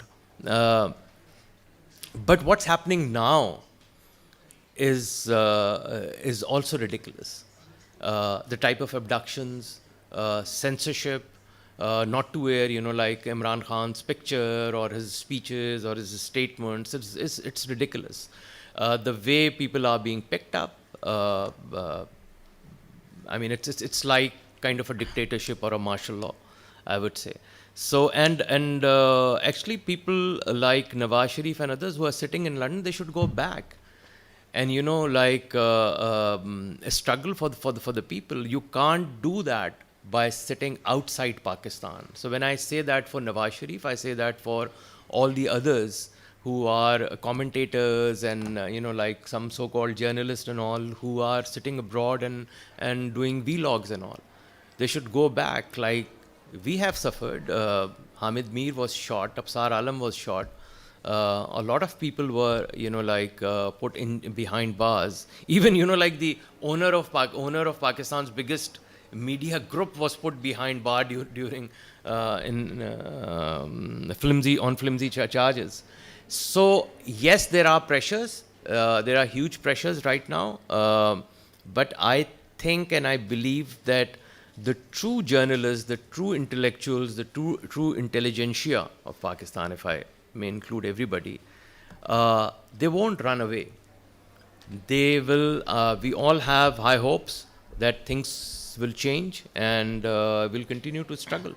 Okay, So let me, I want to end actually on a positive note. And lastly, your answer to your question. Yes. As I said, that so many things the media has done, and you were part of, a couple of campaigns. When the country is in a state of perpetual crisis, every single day, every single hour, something is happening.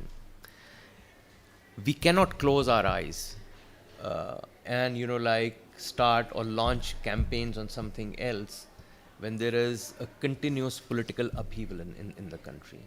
So it just sucks away, like everything else. Yeah. So if I've depressed all of you, let me end on a positive note.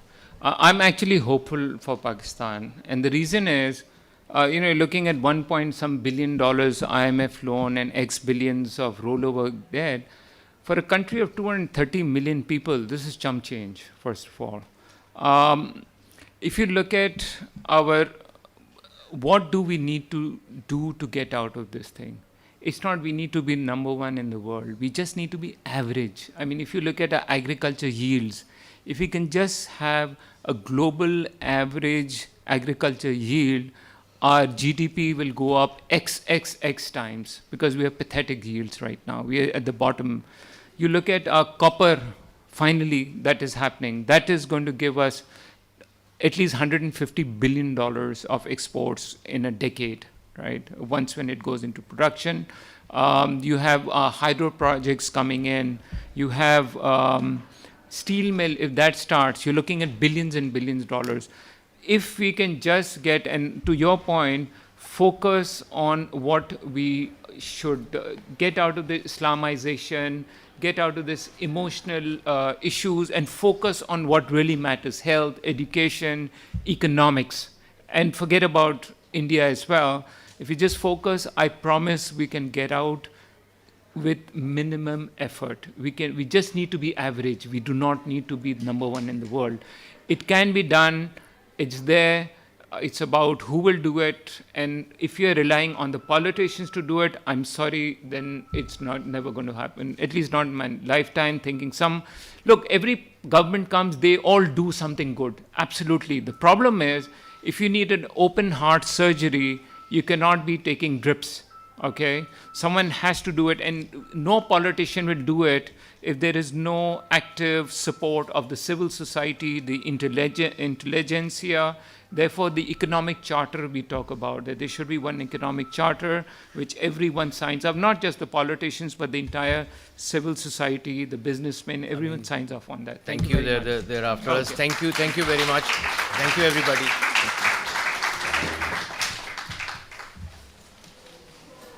Thank you, everyone. We will begin the next session in a few minutes. Thank you. Good job. Thank you. अच्छा हो गया वैसे. हाँ. नहीं सही.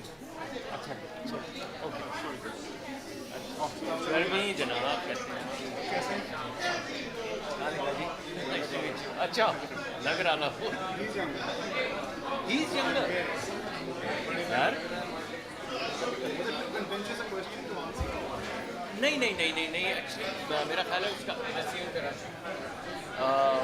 मैं तो काफ़ी डिटेल्स वो दे सकता. I think we are running out of time.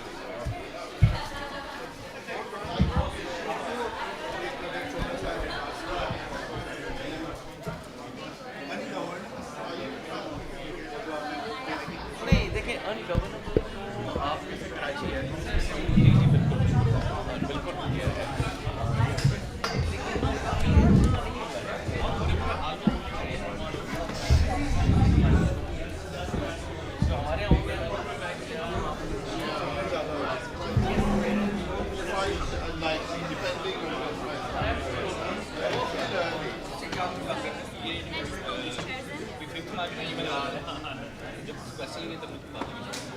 अच्छा, तो अभी एक कम है हमारे पास. ओके. तो अभी मैं फिर ये है कि या तो मैं ये मॉडरेटर को दे दूँगी, मैं उनसे पूछ लेती हूँ. लेकिन are you fine holding this और यू वांट दिस सेट? सो मैं इनको इंट्रोड्यूस करके ये दे दूँ. मैं साइड पे आ जाऊँ, उधर आ जाऊँ, है ना? हाय अंजान. नहीं, पहले इधर करना है.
So you can sit over here, right? I will have dethroned Anjum a little bit. Can we? So I can carry this on. Can you check on the videographer?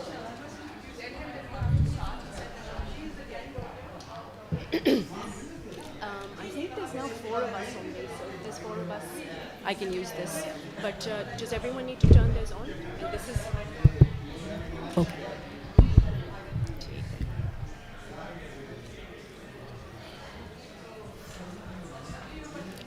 Anjum आपको हमने उधर ठीक है? Amina has decided to not. She feels कि 3 काफी हैं. Hopefully.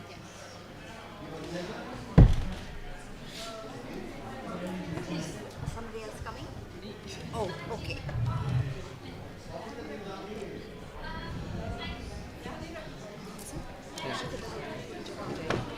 Are you okay? I'm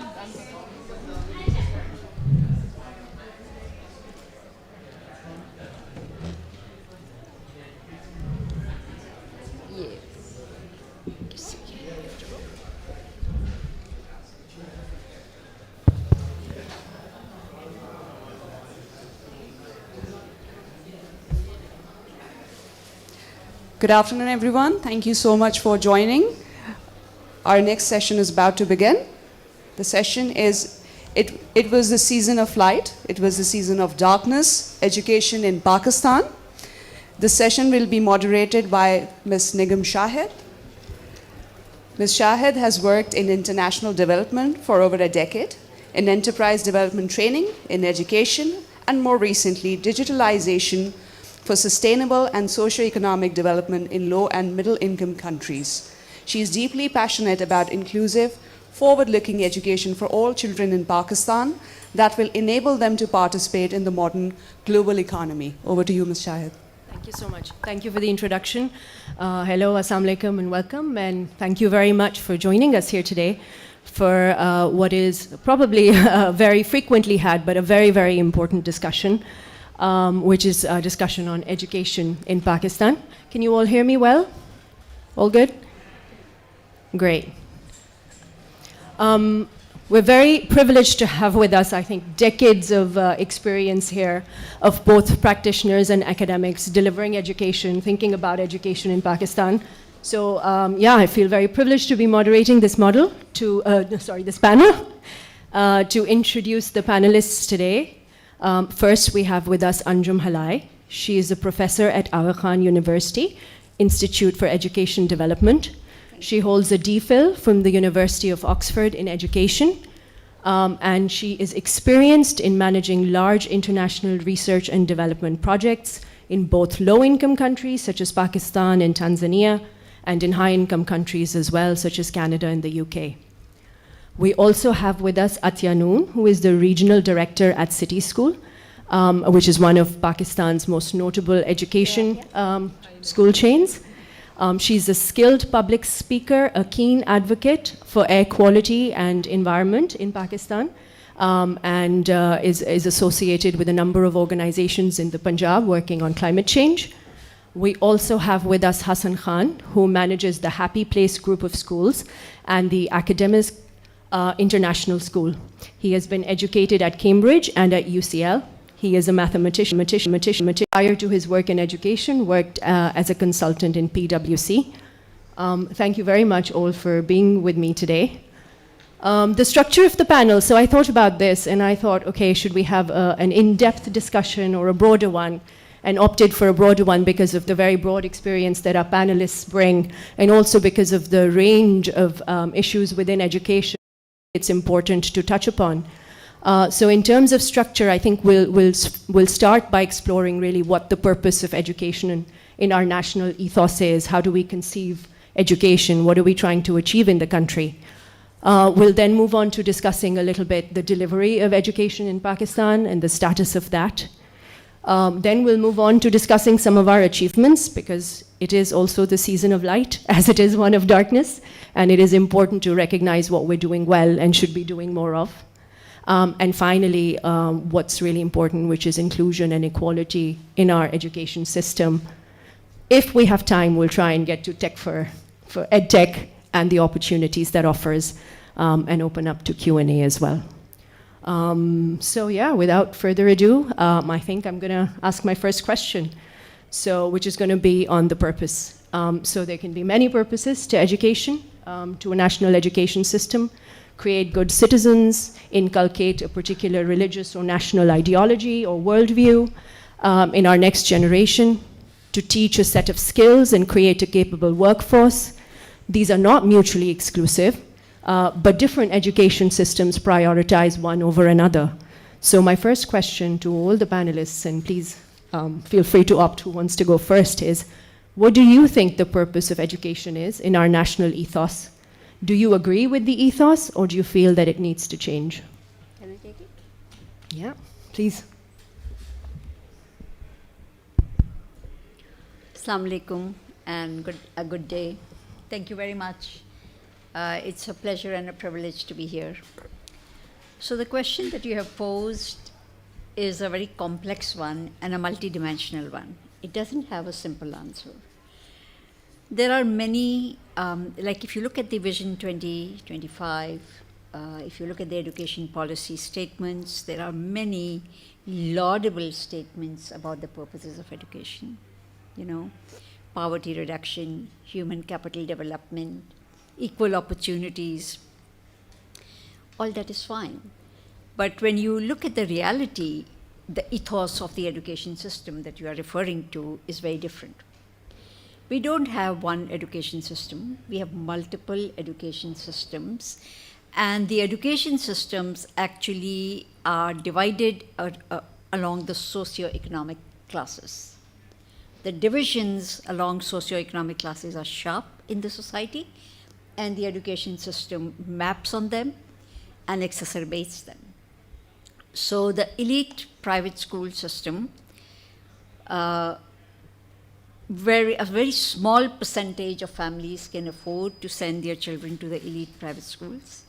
And what's the purpose? The purpose is to have the children educated to be eligible for the best universities internationally or within the country, and then to return with those degrees to become part of the ruling elite. So that's the purpose. If you look at the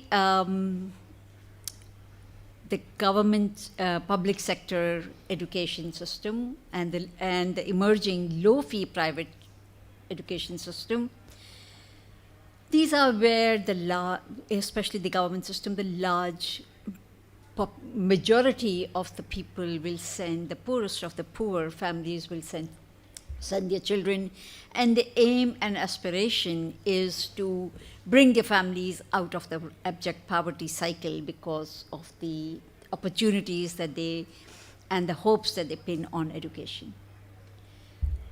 But given the current ethos, the purposes that are espoused nationally, they become meaningless. They have no meaning, they have no root, unless we work towards a system that is not so differentiated along the socioeconomic classes divide, and that does not exacerbate that divide, rather helps to create a level playing field for the youth who are graduating from those school systems. Thank you so much, Anjum. Yeah, I completely agree, and I guess inevitably what will become the heart of this discussion is equality and inclusion. And we've got there right from the start, that we simply can't say it is a single educational ethos. It is very much a class-based educational ethos. I think, Hassan, you're, I think, well placed to answer the second question, because you as a practitioner deliver education, and you actually cater, your school system caters to the different socio-economic classes. So I think you can speak to how you deliver education to sort of those who are more capable of paying for better education versus those who struggle to. So I guess the question for you then is, what do you think about the way that education is delivered in Pakistan? And if you were to propose 3 changes to delivery, 3 kind of action items in the way we need to change it, what might those be? Assalamu alaikum everyone, my name is Hassan. Education in Pakistan is very linear. It needs to be multidimensional, it needs to be multifaceted, it needs to be immersive, it needs to be experiential. I can list down a lot of pointers with respect to the changes it requires, but in my personal opinion, the top 3 would be I think training and development for teachers and continuing professional development, access to resources, be it digital resources, be it textbooks, and secondly, innovation in terms of the pedagogies and the curriculum which we follow through. As education is the second largest employer of women in Pakistan after agriculture.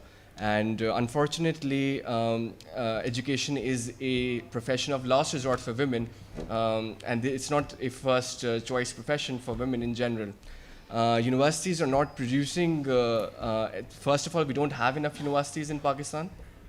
And if we do have universities, the graduates which they are producing are not well equipped or well learned enough to educate students who will be growing and raising themselves. So we need teacher training, we need continuous professional development. The Sindh government has taken a brilliant initiative in terms of launching teacher licensing. They're just finalized all of these laws. We need to ensure that. In terms of access to resources, I think 95% of schools in Pakistan lack essential services. They don't have ICT laboratories, they don't have science labs, they don't have libraries. I don't think even like a top tier school in Pakistan doesn't even compare to a mid-level school in the Western developing nations, right? So we need to make sure that we are giving good education material to students, giving them access to all of these digital resources and textbooks and everything. And lastly, we need innovation in our curriculum. Obviously, we need to integrate it and bring it in line to the 21st century requirements. And we need to build upon our curriculum and pedagogies. Great. Yeah, please, can I first ask Atiya as well, because Atiya is with the City School, okay. So it'd be great to get her thoughts, and yes, please do after that. It'd be brilliant. So Nigam, I'll take what they said and put it into perspective from the lens that I have, which is that I look after Punjab for the City School. I have 43 schools under me and about 20,000 odd students. And yes, we are an elite private school, but we're also, we also have the lowest fee structure out of all the private schools in Pakistan. Yeah. When you look at the elite private schools, I'm not talking about the low-cost private schools that you mentioned, which are, of course, catering to far more students than any of the elite private schools are. But there is still a lot of diversity, even in that ambit. So I have schools in Jhang, Khanewal, DG Dera Ghazi Khan in South Punjab, and I have schools in Faisalabad, Lahore, Sialkot, which are richer, more affluent cities. So when I look at the opportunities that I have to provide to students in Lahore and match it to the opportunities that I'm providing to students in Jhang, it becomes a great challenge, as the other two panelists mentioned, in a country like Pakistan, where simple things like internet access will not be the same in South Punjab as it will be in Lahore or Faisalabad. And during COVID, internet was how we were delivering education. So indeed, when I look at what my priorities are, I have to balance it with what the parents are paying us for, because if they in Pakistan are choosing to pay to send their children to a private school, be it in Lahore or be it in Jhang, they expect something from us. What is that something that parents expect from us? And I'm going back to your original question now. They're expecting what you first said. They want their children to acquire skills that will enable them to, make something of themselves in their lives. And that is something that we have to be very conscious of delivering to a very high standard when we're taking a fee from a student, from the parents every month. But we also have to balance it to the responsibility anyone takes on when they're in the education industry, and that goes for, of course, schools anywhere in the world. That you're not just sending out somebody with skills into the world, you're sending out individuals who should have civic sense, who should have a certain character that they take out there. And as someone in the education industry, and I'm sure all of you in different walks of life also understand that your degrees only take you so far. When you're sitting for an interview for any job, they're not just looking at what your grades are, what your qualification are, what particular specialization you've done. They'll be looking for that something special. They'll be seeing how well presented you are, how well you're answering the questions in the interview. What else did you do apart from education? That's a huge question that employers have today. And it becomes our responsibility as a school to create that holistic individual and send them out into the world. So we balance what our parents expect from us. Parents in the West may have very different priorities and expectations, but parents in Pakistan, the first and only thing they want is for their children to acquire a degree and skills to enable them to earn. But it's our job as educationists to give them something more. Thank you so much. That was really helpful in trying to think through how you manage both the commercial sort of elements of running a school, delivering to parents' needs, fulfilling a moral responsibility as educationists, and trying to serve those that have less resources. And juggling all of that, which I'm sure is not an easy challenge. Anjum, please, I think you had a comment on this as well. I just wanted to add on the comments made that I completely agree that in the education system, now I'm talking about the mass education system, if you look at the resources that are there in the classroom, the teacher is the most important resource.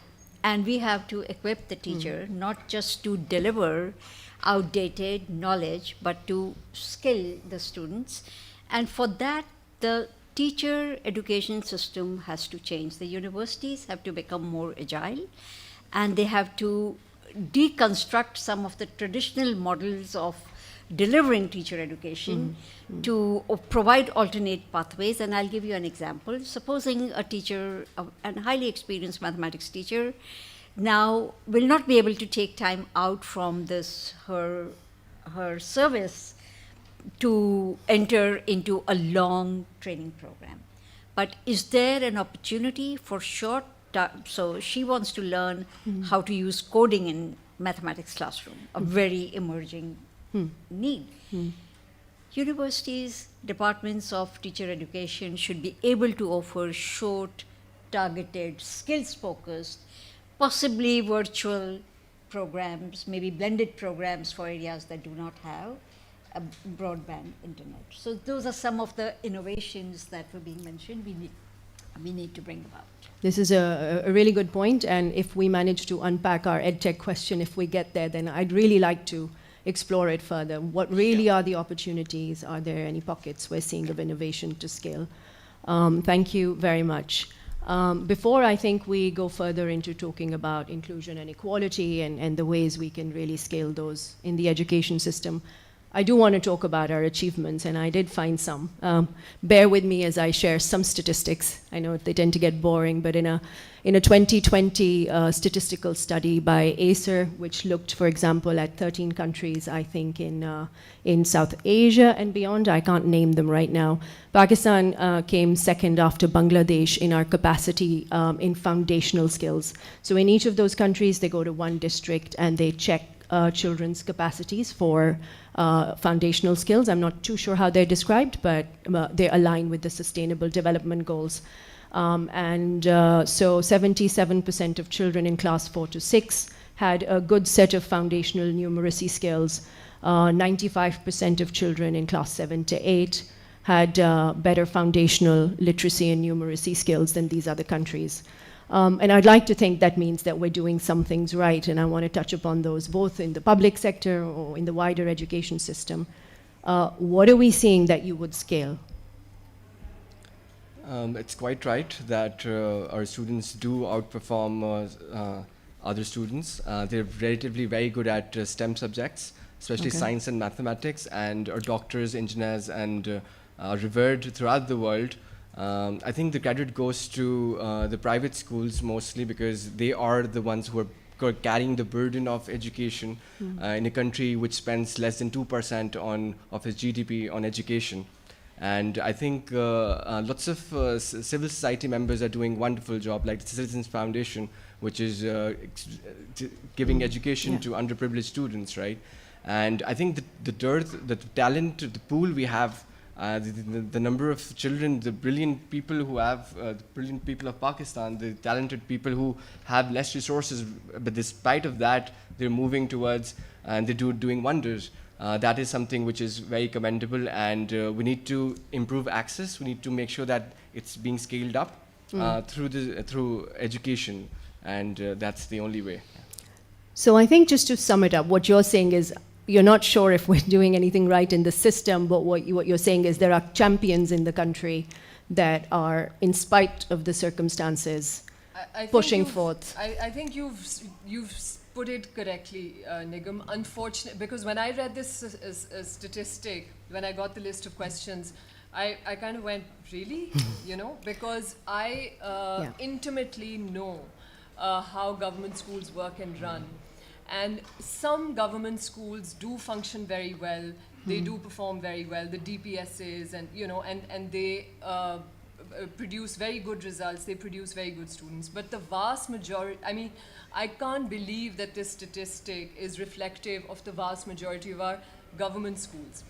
But like the gentleman said, that in the late 70s, we had the private sector look at this crisis of education in Pakistan and say, hang on, we cannot let this go on as it is. And they sort of came in from the elite private schools to the little schools in small towns and villages, the private schools again, that are filling this gap of the government. And what happens in a private school? What happens is that it is a transactional environment, right? The parents are paying a fee, so they're expecting output and results. So it may not be top-notch, like he said, comparable to anything in the West, but it's still performing a very, very vital service to the nation, which is where the word champion that you used is exactly right.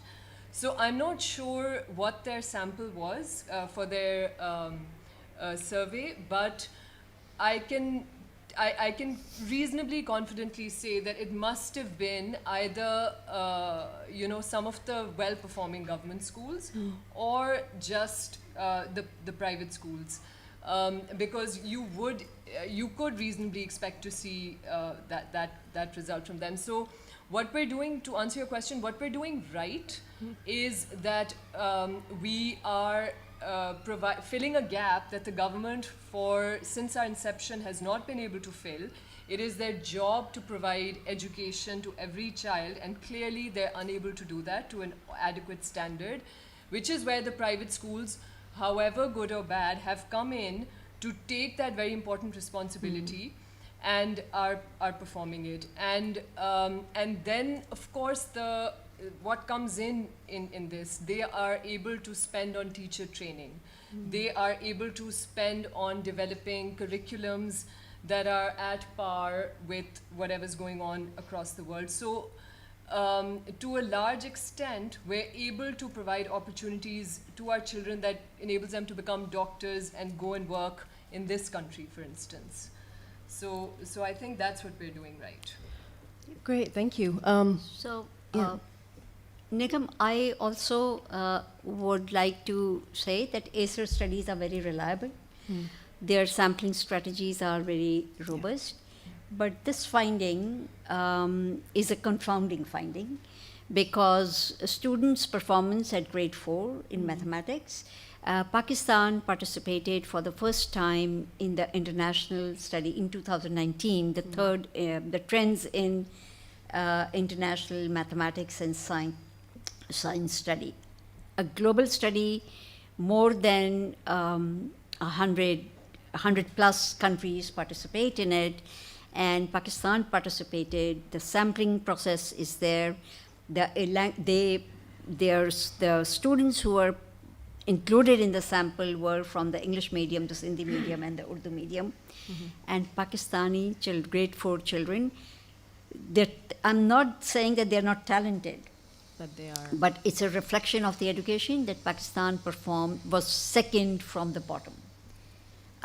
There were countries, it even performed, like there were some African countries, it performed even worse than them. The children performed even worse than those. So there's a little bit of a confusion about what the statistics are saying. But in terms of your question about are there any good things happening, I would say, as was pointed out, there are robust public-private partnership models emerging at a systemic level. There are systems of schools that are not-for-profit, like the Aga Khan educational school systems. And if you look at the Aga Khan examination board, it is a role model of how to conduct good examination using the national curriculum.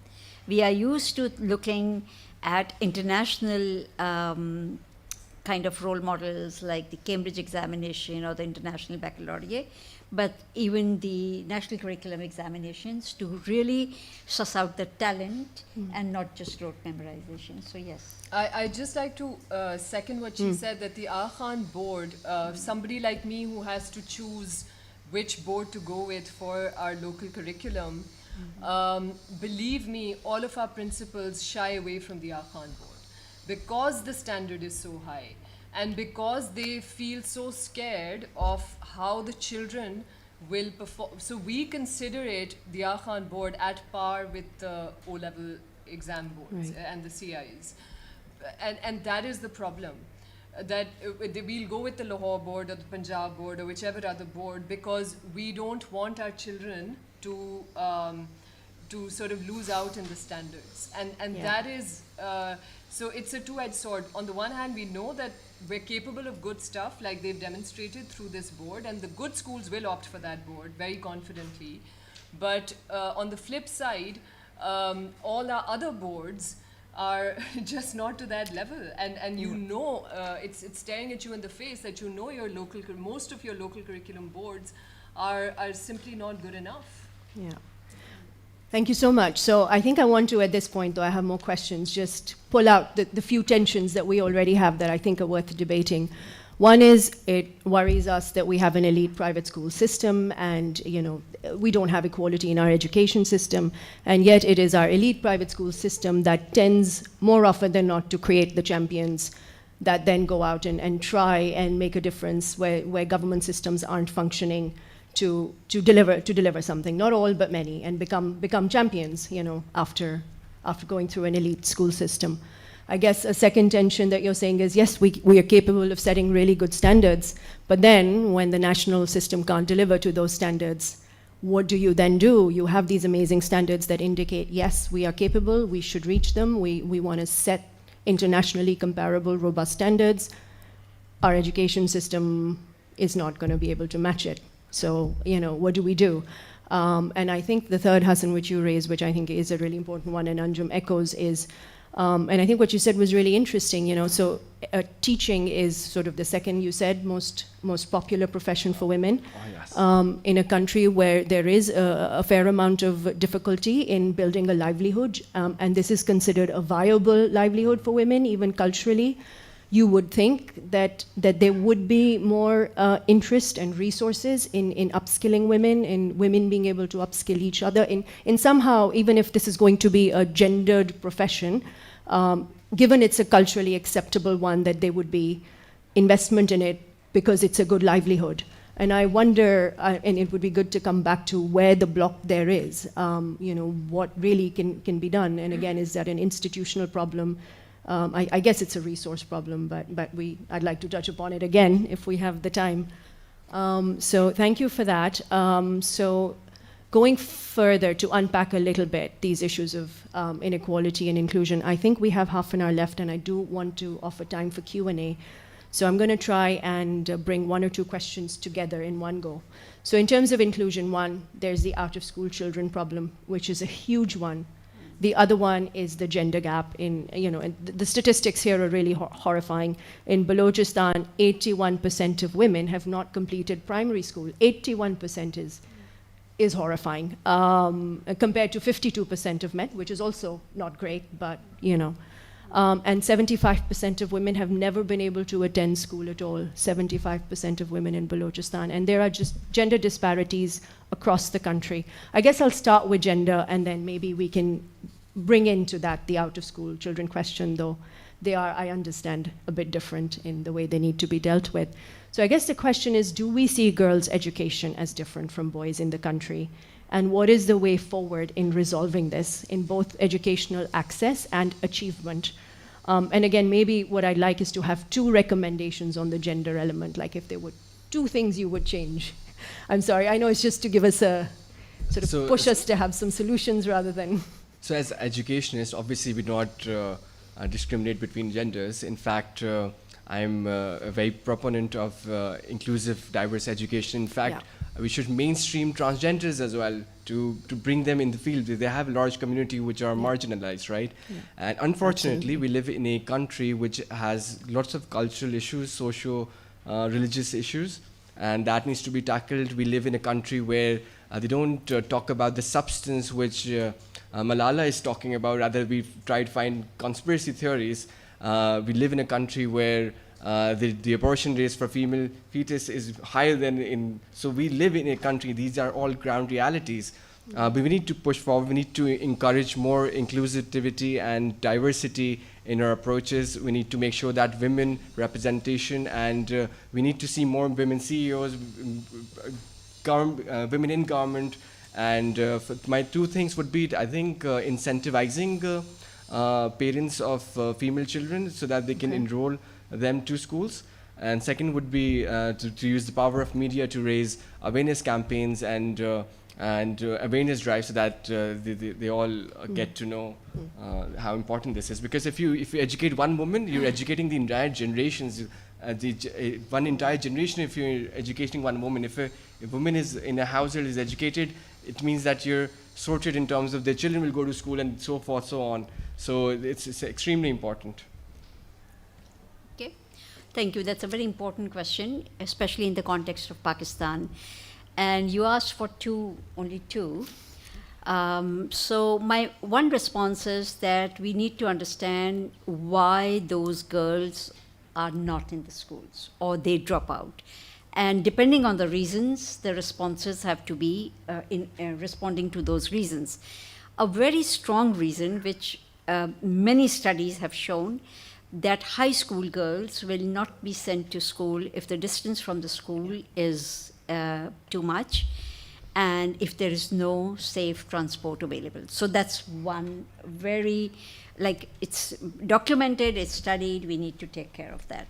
The second one is that parents will feel comfortable in sending their girls, I'm talking about secondary school, this applies more to secondary school girls, would feel more comfortable sending their girls to schools where there are female teachers. So we need to have more female teachers. Female teachers would also need safe transport. Preferably, so in Aga Khan, educational service schools. We have tried that school teachers are recruited from the community. Also, this has been done in the TCF model. That has been very successful. And so female role models. And third one, also at a systemic level, parents are concerned about the safety of their girls when they go to schools, and they will not send girls to schools if the schools have no boundary walls and they do not have toilets. So these are some of the systemic structural issues. If we address these barriers, then a large proportion of girls who are not in schools will come to schools. Then there are many other reasons, but you asked me. For streamlined ones. Yes. Thank you. Thank you. So Risham, I'll respond with a personal account of how I experienced this. My grandmother was a big proponent of female education, and it was sort of her pet peeve that in our village, the boys' government school was there and thriving, but there was no school for girls, and that answers to your question of nearby school where parents feel comfortable sending.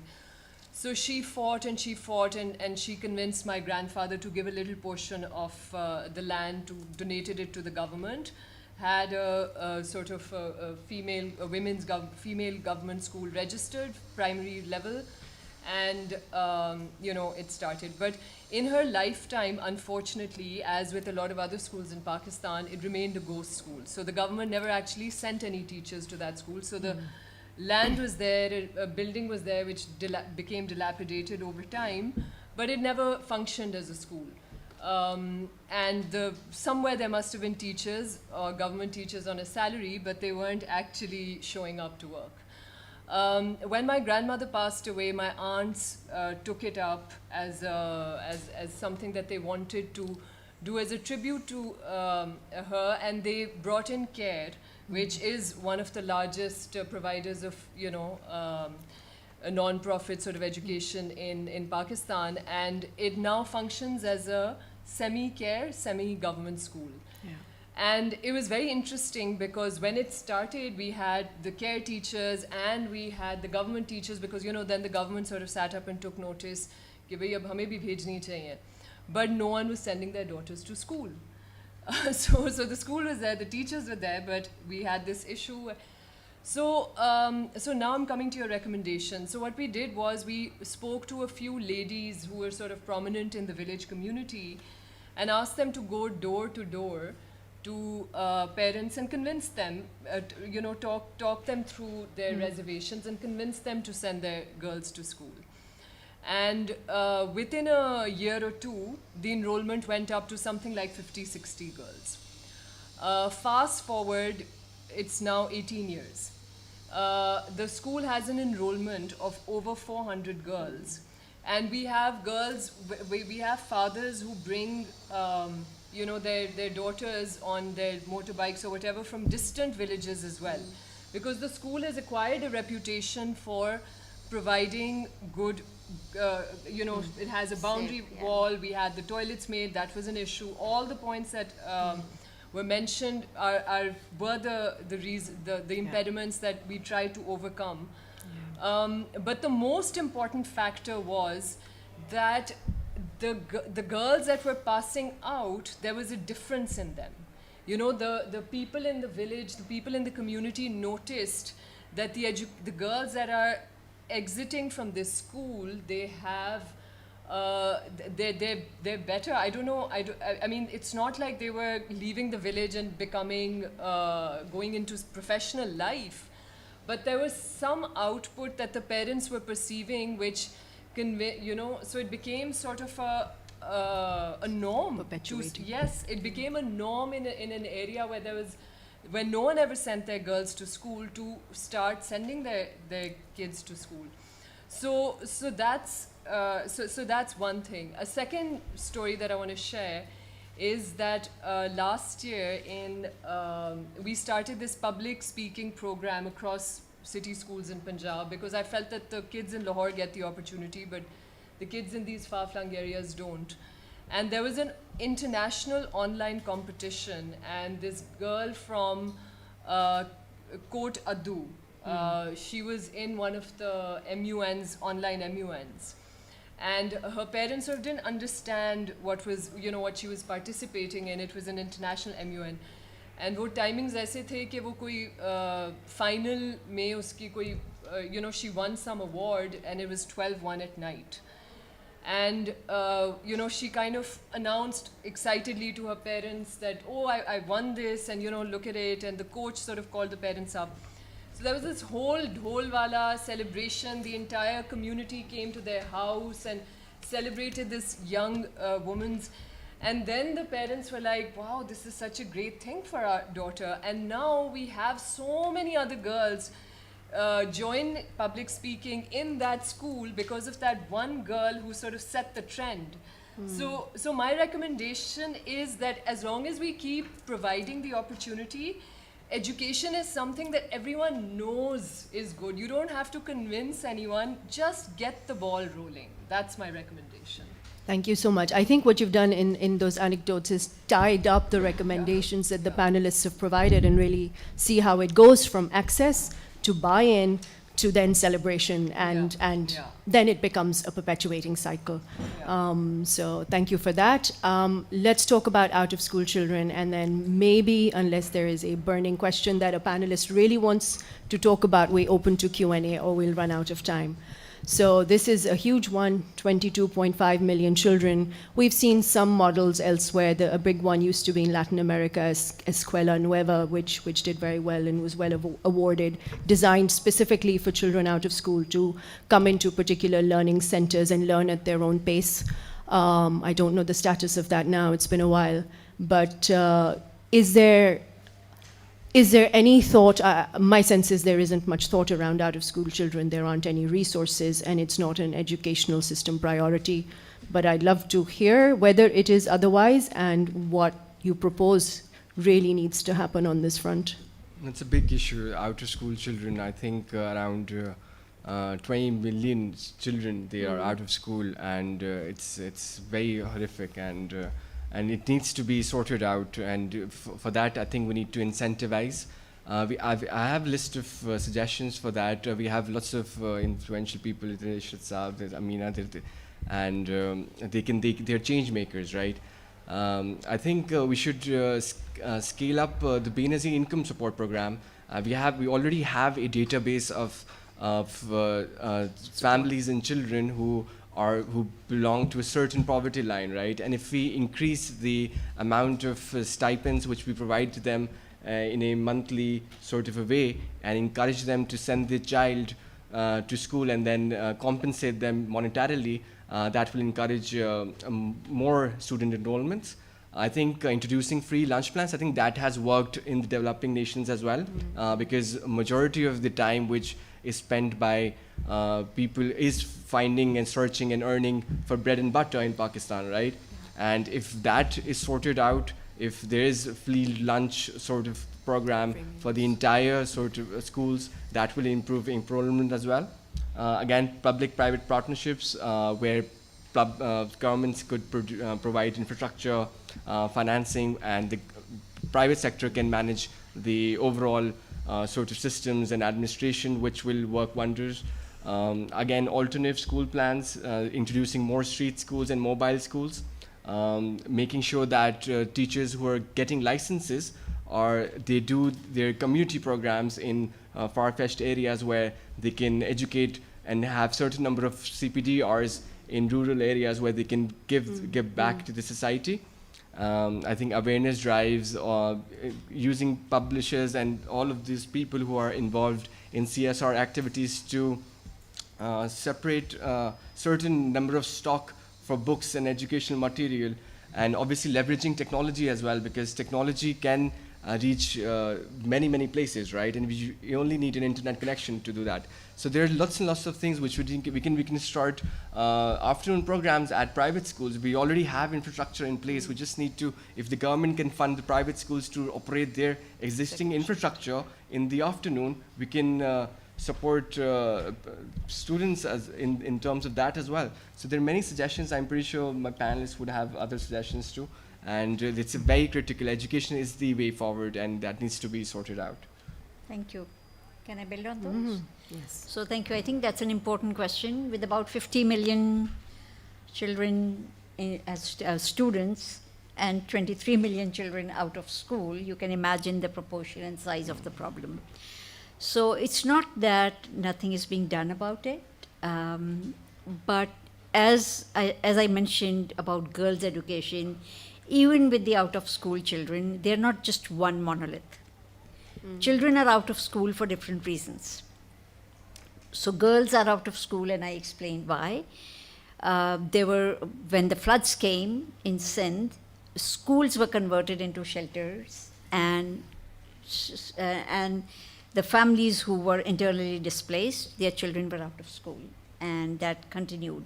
Some of the families were never able to go back to their own villages, and children were not able to continue the schooling. So the first thing is we need to have a system. In the devolved system, the provincial departments of education need to have a system of data and tracking of where these out-of-school children are. And that's possible now with the NADRA system. And so that's one. Secondly, another very important reason why children are out of school, it's not that they never enrolled into school. It's not that their schools are not there, but they dropped out before completing a primary school cycle or a secondary school cycle. And the reason is either the schooling was very poor, or the schooling is so far removed from the reality of their lives, and so that they were not able to cope with the transition. And there is well-documented research that having a 1-year or a 2-year early childhood pre-primary program will enable the children to transition from the home to the school and will work wonders for their sustainability in the school cycle, to complete a school cycle. So that's the second one. And then the third one is that either poverty or other reasons, the standard 5-year primary school cycle may not work for many of the out-of-school children. And therefore, we need to have alternate models using technology, using electronic media, using philanthropy, and all of these various reasons we need to come up with alternate models. So there are many things that can be done. And finally, there are structural issues as well. So school education system falls under the department. I'm talking about Sindh, but I think it's same in other provinces too. There's one ministry, provincial level ministry, that looks after school education system.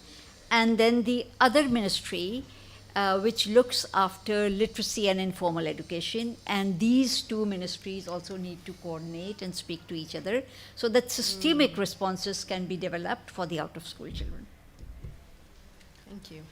I think the panel has spoken about a lot of the measures that we can take already, Risham, but I think I agree with this point that the most important thing is that at the moment there is absolutely zero documentation of who the out-of-school children are. And for instance, how does it work over here? You have an area, there's a record of who the children are, and there's a certain oversight on the fact that they need to be in school. Whereas the record now exists in NADRA, the systems don't talk to each other. So there's no record of which primary school caters to which pool of children and how to document them. So these children will always slip through the cracks because the cracks are that large. In Punjab, it's slightly different. We have a district level control and management of the education. So every district will have its own sort of local DRA. So in Punjab, I think they're more kitted out to document this better. But as with everything in Pakistan, it's a funding crisis more than anything else. And I think that the minute the education sector gets the funds, a lot of our issues will iron out. Yeah. No, that's a good point. So funding, I think, across the board, but I think it's a good point to make that the first step to start with out-of-school children is find where they are, map it, document it, and then start delivering your solutions. And whether that then is done by a public-private partnership to try and plug the gaps, and whether there needs to be a national program, a gap year, to kind of make that switch, etc., seems to be the second step. And development partners, of course. Partners are doing quite a bit of this work. Yeah. So UNICEF is doing quite a bit of work in the arena of out-of-school children.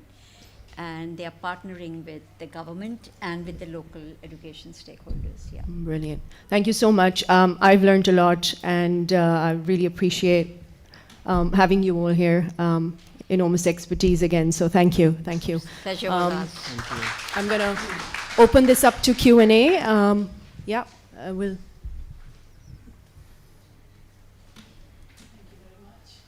Dr. Ghazalabati, I wanted to, first of all, thank you for the positive stories. It's good to know and good things happen.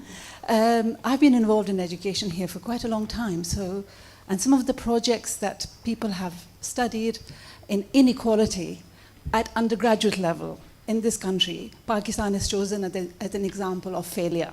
I'm just putting this to you as a fact in some of the courses that are being taught. So it's a question of inequality, and we have the city-rural divide, which hasn't been acknowledged. So when we went to Swat before the floods, the school teacher and the local primary school teachers who were doing parda, but I went to talk to them, and they said, Baji, yahan ka taat nahi badla 3 saal se government ne. So let's acknowledge the deprivation at the rural level, which exists, which is a reality. And the other thing, of course, is the English-Urdu medium thing. So most of the people from Pakistan heritage in this room now might have been the products of the elite school system, otherwise they might not be here. Why is it that women in Bangladesh are doing better than us? Why is it that people, and if you speak to people in Sri Lanka, you'll find that it costs a lot of money for them to hire domestic help. So Sri Lankan friends are saying, poor people want to educate their children. They don't want them to wash dishes in other people's houses. And we haven't talked about child labor. And the other thing I just wanted to sort of say that there is a gap in thinking about vocational education, because not everybody can afford to send their child to a school with a dead end. Like you said, they want they want some kind of entry into the labor market. But we don't discuss vocational educational opportunities for a couple of years after school age, which could enable boys and girls to be able to work in some field which would be productive, and their subsequent siblings might then go on and do other professional jobs. And there's a complete silence about vocational education. And the last point, there are garage schools, we know. So people are doing a lot by themselves, on their own, and there's a lot of goodwill around education in Pakistan. I know this from personal experience. But it is not happening at the institutional level. And the deadlock of communication between the private sector, because I'm a product of the elite school system in Karachi, the gap between people who are able to conduct themselves in the international arena or on a global level, and those who cannot even get entry to the local college, is something extremely shameful in 2023. I think we should be thoroughly upset about it and make a bigger noise about it, and we don't, I think. I raised this point, last point, about a few years ago in Oriel College at another seminar on education, and Mr. Babar Ali was there, and I said, we were talking, and there were mostly PhD students from Oxford who were present at that time. So I put it to him, I said, as somebody who runs LUMS and places like that, I said, does it not bother you how much money we spend on one PhD student who comes to study from a poor country like Pakistan? And then they go back and they're not able to feed back into that country some kind of, on the level at which they could perform, because there's no accountability of the money we spend on the elite people to get even more elite education. And that should be worrying us. We should hold people accountable. He had no answer. He didn't know what to say. And that's on record in Oriel, so I just thought I'd just share some thoughts. Thank you. Thank you very much. Thank you for those thoughts. I feel like there were some questions within them. So rural-urban divide, I think we have touched, I think we're well aware of the problem of inequality. So yeah, let's bring urban-rural in there just to say it. Yeah, are there any other questions in the room? Let's take them all and then yeah, so let's take 2 more. Okay, 3 more, I think that's all we have time for. Yeah, and then the panelists can take them in turn as they feel is best. Thank you. Some very good points were discussed about how to improve things. But in terms of the large population which is out of school, what's the macro level things that need to be done? And clearly the government is not doing it because the ratio of expenditure of GDP on education is so low in the country compared to other countries. So do we address this politically, or do we just give money to more charities? I mean, how is this going to happen? Because while those are very good points, you're still not getting the 20 million people in. I think it's a really interesting one, and I wish I had. I was thinking this myself when I was conducting this. Is there a country where education is completely provided without a national structure, right? Like completely private system-led, etc. I can't think of one. So it. I will ask this, I think maybe the panelists know much more if there is one, and clearly it seems that the private sector here is delivering, though we would have to see the scale of it and how that would work. It's a compelling question. Is it, the government needs to give more money, which we've been saying, I think the citizens have been saying for decades. It's still at 2%, the target's always been 4%, it's less than 2%, it's decreasing. What do you do when there isn't national capacity and national will, which seems, how do you deliver education in that? There's a question there. I feel like there's many questions and not enough time. Hello, somebody just pointed out that 23 million children are out of school. Yes. This is shocking. But let me shock you further, Somebody in Oxford did a DPhil in education, and she found out that in places like Balochistan, children still share takhti, Those of you don't know takhti. Yes. No, we don't know. The resource problem. Share takhti. Yeah. Somebody did research in Oxford. So I just want to make a couple of points. I mean, you're talking about inclusivity. Look, at one end of the spectrum, you have LYON'S and Aga Khan, and the other end of the spectrum, you have children, who have to share takhtis. Just imagine that, the gap here. Now, the second thing, I think in Pakistan, 2% of the elite class is running the country. They include chief justice, judges, bankers, even in the running the government. I do acknowledge, I've been in this country for a long time. I know in David Cameron's cabinet, 60-70% were Oxbridge people, mostly Oxford, because he went to college in Oxford. So I think we got to really be very honest. I went to Government College Lahore. In my days, let me tell you, Government College had the whole cross-section of the society. Now what I see in Pakistan, well, we celebrate LYON'S, we celebrate Aga Khan. I was living in GC. We had the same floor, son of a governor, the son of a peasant, and it was just based on merit. I made it to Oxford and Cambridge, not just for my DPhil. I have worked in both university, Oxbridge. I could tell you, one of the problems I think Dr. Ishta should also address, we spend so much time on our education, HEC, but the quality of the scientists we're producing, when they go back, they work on very expensive equipments here. When they go back, there's no equipments. And let me tell you, research is a very fast-moving field. If you're in the West, when you do doctorate, the beginning of your research career. For Pakistanis, it's the end of the research career. You just get the title doctor, Dr. Saab, Dr. Saab. I think we're wasting our resources. And let's not celebrate that, our graduates make it to the West. Are we producing these bright people, exporting out? There's no compensation. What a shame. We are losing a very expensive commodity, and we're proud of this. Thank you. I'm so sorry. The panelists will be outside. There are more questions. Please speak to them. I'm going to give 2 minutes to address these and close, unfortunately. I think we do have to be out of this room in a couple of minutes. So how would you like us to... Oh, it's time. Okay, so I think a closing comment by each panelist, and we'll take 2. trying to address some of the points raised. Okay, so you asked what is the way out. I think, again, Pakistan needs to raise up its GDP allocation towards education, but that's for very far-fetched given the amount of debt we are in right now. Obviously, we cannot fulfill... We can, of course, use military expenditure in education, and that is, I think, that will revolutionize the education landscape. I think currently private schools they need to be supported by the government. And I'm not talking about elite private schools, right? So I'm running Happy Palace grammar schools. These are grammar schools which cater to middle income parents with a fee structure of around £30 a month, as compared to other elite private schools which are catering to parents who pay £100 a month, so, or somewhere around that. I think they need to give us some sort of tax reliefs. They need to provide us certain lands, because we're here to deliver education, right?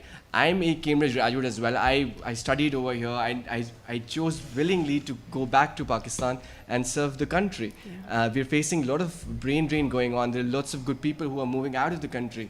We need to make sure that we incentivize the schools, we provide them, give them a conducive environment, give them land at cheaper rates so that we can build schools, give us tax breaks and tax relief, so that the only thing which is keeping Pakistan at bay in terms of education is the private schools, right? And we need to be supported, and this needs to go out to different areas of the government and all the people in the civil societies, and they need to support us in order for us to expand and give further access to children in terms of education. Thank you. I think that's a really valid point. And please, Anjum, So closing. I would just say, many people talk about increasing the GDP allocation, budget to education. But my point is, do we know how the monies that are allocated are being spent? What is the accountability and what are the outcomes? So we need to first look at what we are doing with the resources we have. Because we put in more resources and they'll also go down the drain, there'll be nothing to show. So it sounds pessimistic, but it's actually being realistic. That's a very valid point.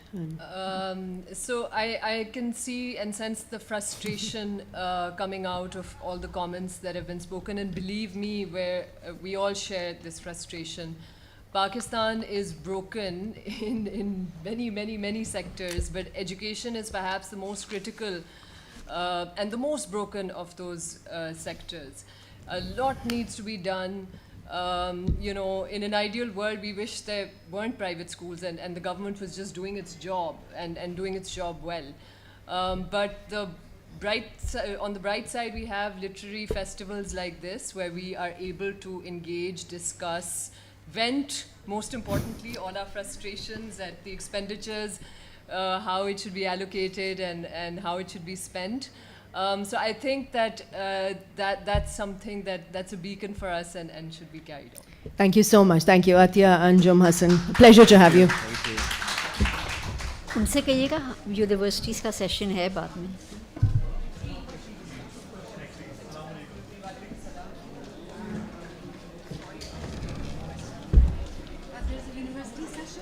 Sorry? University का session? जी, 5:30 बजे.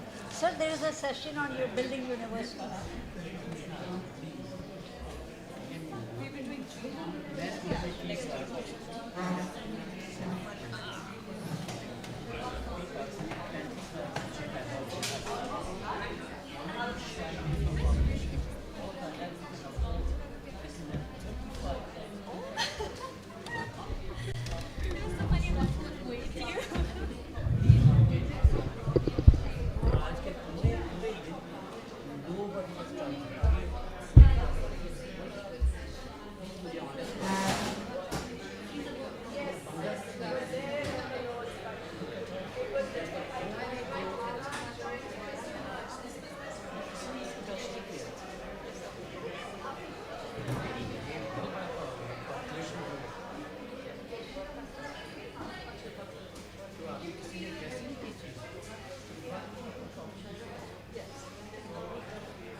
We meet again.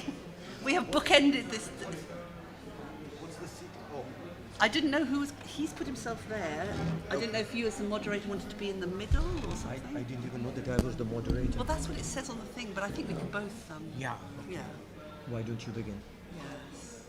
As a professor, you are always ever ready to go. Oh, of course. On the slightest of I notice. think as a lawyer, you can just.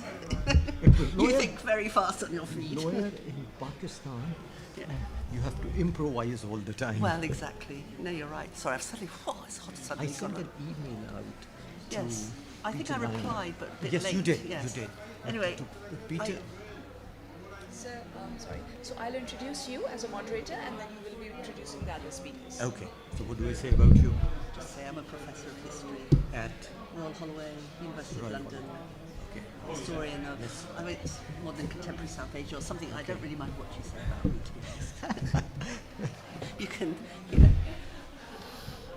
have a few skeletons in my cupboard, but we won't go there. If I spell it correctly, just the full. Ladies and gentlemen, thank you for joining us. We are about to begin our next session. Just a few housekeeping announcements. Kindly switch off your cell phones or turn them to silent mode. During the Q&A, humble request to all of you, please try and ask brief questions. If you have any discussions, which I am sure you would like to do, you can take these outside because all these speakers are roaming around. So just catch hold of them and have a long conversation. Thanks a lot. So this session is basically a book talk. Stephen Lyon's Political Kinship in Pakistan. Makhdoom Ali Khan, Masara Ansari will be in conversation with the author. The moderator for this session is Mr. Makhdoom Ali Khan. Mr. Khan is a senior advocate of the Supreme Court of Pakistan and a former Attorney General for Pakistan. Over to you, sir. Thank you very much. Ladies and gentlemen, it's my great pleasure to welcome here the author, Mr. Peter Lyon, and Professor Sara Ansari, who is a professor of history in the Royal Holloway College.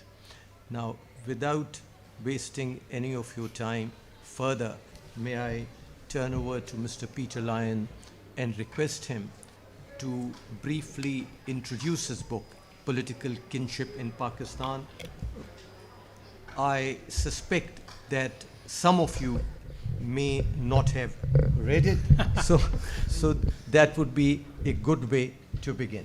Over to you. Thank you very much. Yes, I'm going to go out on a limb and say almost no one has read it, because that's the fate of academic books. So I'm a cultural anthropologist. I spent the first sort of 12 years of my research life really focusing on one village and the sort of surrounding villages. And I was interested in, this is a landlord-dominated village. There's sort of small landholders, but only about 6 households own any land at all. All of the others are sharecroppers, right? So this was in the days when sharecropping was still something that happened. I think it's further and further in the more remote areas now that sharecropping is viable. Now people want wage laborers, but at this time it was sharecropping, and I was very interested in conflict management, because that's what these households seem to spend a disproportionate amount of their time doing. The land-owning households did very little farming themselves. What they did was manage land disputes, and they were constantly in land disputes. And early on, what came abundantly clear to me is that marriage was a strategic way of managing conflict. So this was one way of ending blood feuds. You force the households to marry, because then there can be no more blood feud. And there were, strategic marriages for consolidating land, for expanding your land holdings. And because this was a minority family, so it was a minority caste family surrounded by another caste, which was much bigger. So it was a Gujar village surrounded by Qatar villages, and they felt besieged, so they were constantly marrying further afield to ensure that they had some resilience if in the way they described it to me, if the Qatars decided to come take over their land, then they would be able to call on their allies in Hazara district or in KP or in anywhere that they would have their marriage network. So marriage was a way of creating alliances. The vast majority of marriages were within the lineage, within the biradri, but a small number of very, very important marriages were outside biradri and sometimes even outside their caste, so not Gujar marriages.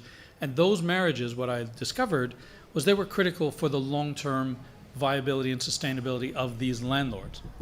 So fast forward to about 2010, 2011, I was still very, very interested in the village, but realized that I am, I'm getting lots of information that people give it to me, and I could at that point talk to women and move freely in the women's area. Women would give me their stories, and then they say, "Oh, but that's just for you, our brother. It's not to be in your papers." And I was getting more and more of this kind of, here's a great story, but it's only for you. It's only because you're a family member. You don't get to publish it. And I thought, well, this is a dead end for my research career. Fascinating for me personally, but I started to look at where else do you find these marriages.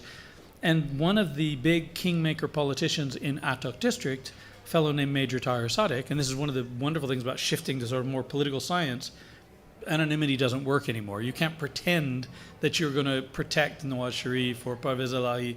You write it and people will figure it out. So Major Tahir Sadek's wife was Parvez Elahi's sister. And suddenly you realize, oh, okay, so they're doing something similar.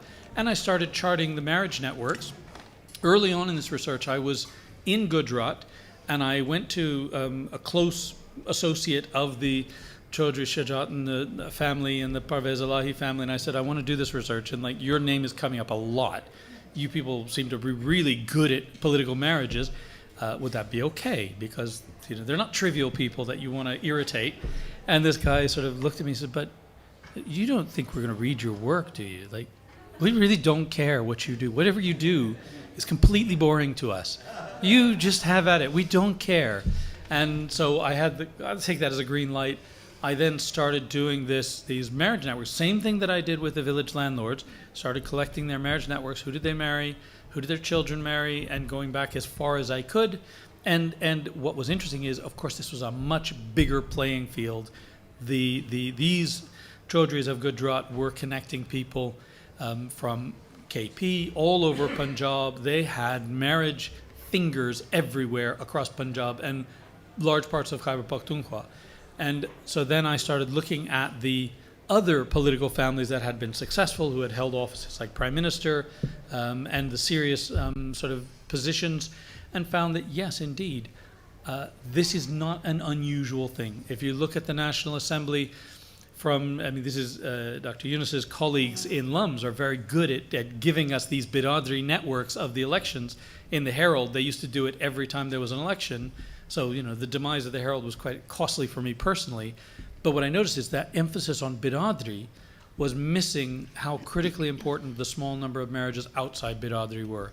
So the National Assembly, the Provincial Assembly is dominated by biradri, but what makes those biradris resilient in the face of big shocks was the small number of marriages outside. And unlike the landlords that I worked with, these did not need to be managed. Parents weren't telling kids, you go marry this person because I need that access to their resources. This was simply the way British people do it. You send them to the right school, send your kids to Oxford, your kids will marry someone from Oxford. That's what they were managing it in that sort of slightly less directive way. Although I do wonder on occasion, I've not been able to do the same kind of intimate field work with those elected people that I do with the landlords.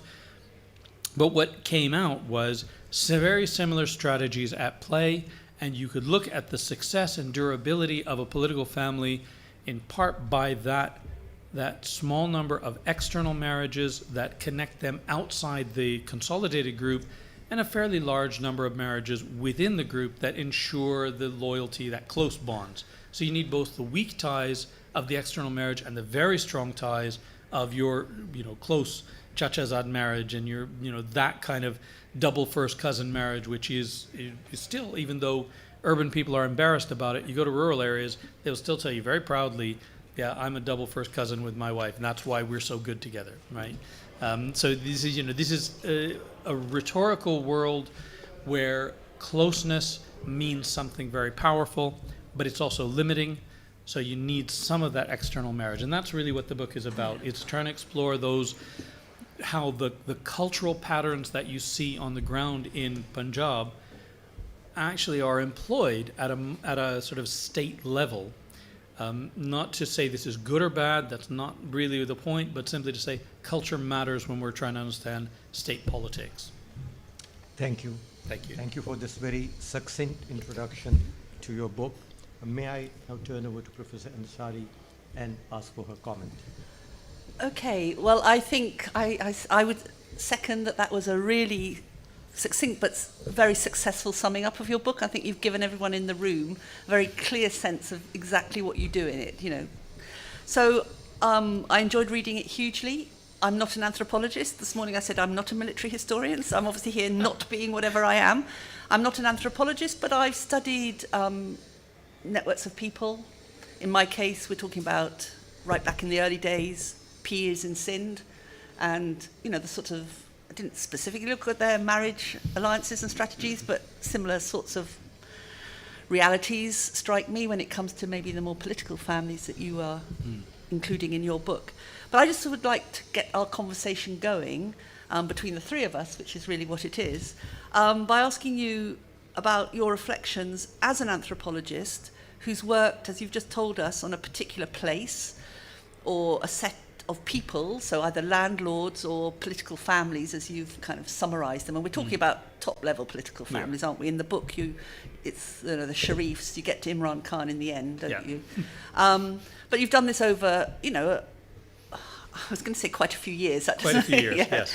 And I just, obviously, it's very clear from the book that certainly when it came to the landlords, and you've just, in a way, told us this, you worked hard to integrate yourself within that community to the point where, as you've explained, women in that community would treat you as or see you as their brother. And you did that, I think, to avoid the trap of falling into quick or over-easy judgments. And in the book, you do make you're quite open about the fact that these are landlords. In some people's books, they're the baddies. They're the ones that we don't necessarily have sympathy for. Yep. But, you kind of wrestle rather with the sort of emotions against the sort of thinking head. But I'm just wondering what impact or difference might your own presence have made over what was a protracted period of time. And I'm vaguely remembering coming across once an approach towards ethnographic fieldwork that argued that the ethnographer needed almost to become the object of their study. So you're studying a boxing club and you have to train to be a boxer in order to really understand and be able to, to get to grips with the dynamics of that. So I just wonder if you could share with us some of your own thoughts on that relationship you had with, or have still, with that place and those people. Thank you for the question, because it's something I've, as you say, wrestled with.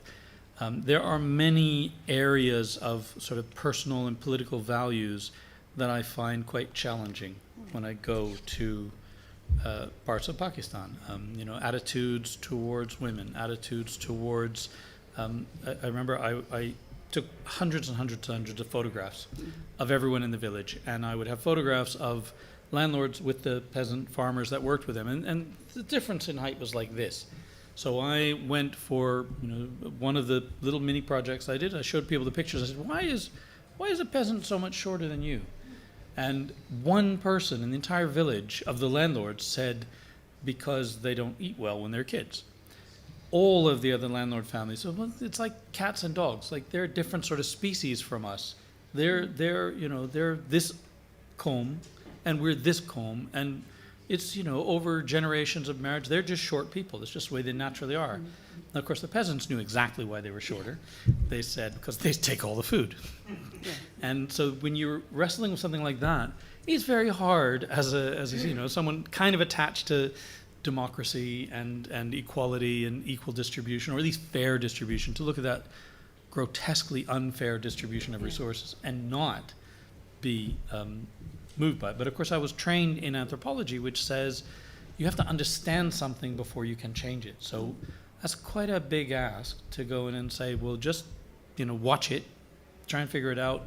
Then if you feel that you can use something in your knowledge to help it get better, then have at it. But then you're not an anthropologist anymore, then you're an activist. Okay. You can be both, but before you're an effective activist who isn't doing more damage than good, you must understand things that actually you find kind of repugnant.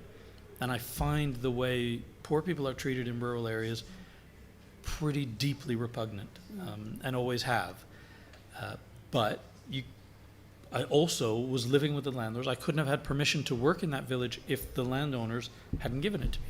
And they made that very clear to me. I was hanging out with peasants, quite a lot, and they kept reminding me, this is our village, those peasants belong to us, so when you hang out with them, don't forget, this is us. They belong to us, they're like our cattle, and you're like our cattle. You can only be here if we say you can be here. So they're quite bossy, quite authoritarian. And that's something that, as you say in the book, I've always wrestled with it. I also think one of the principal ethical guidelines of anthropology is the people who give you their time and let you into their homes mustn't be harmed as a consequence of your research. The people who most protected me and looked after me and fed me and cared for me are the landlords. So I have this kind of duty to try and help the world understand how they operate, but not doing it in a way that then has the world hating them.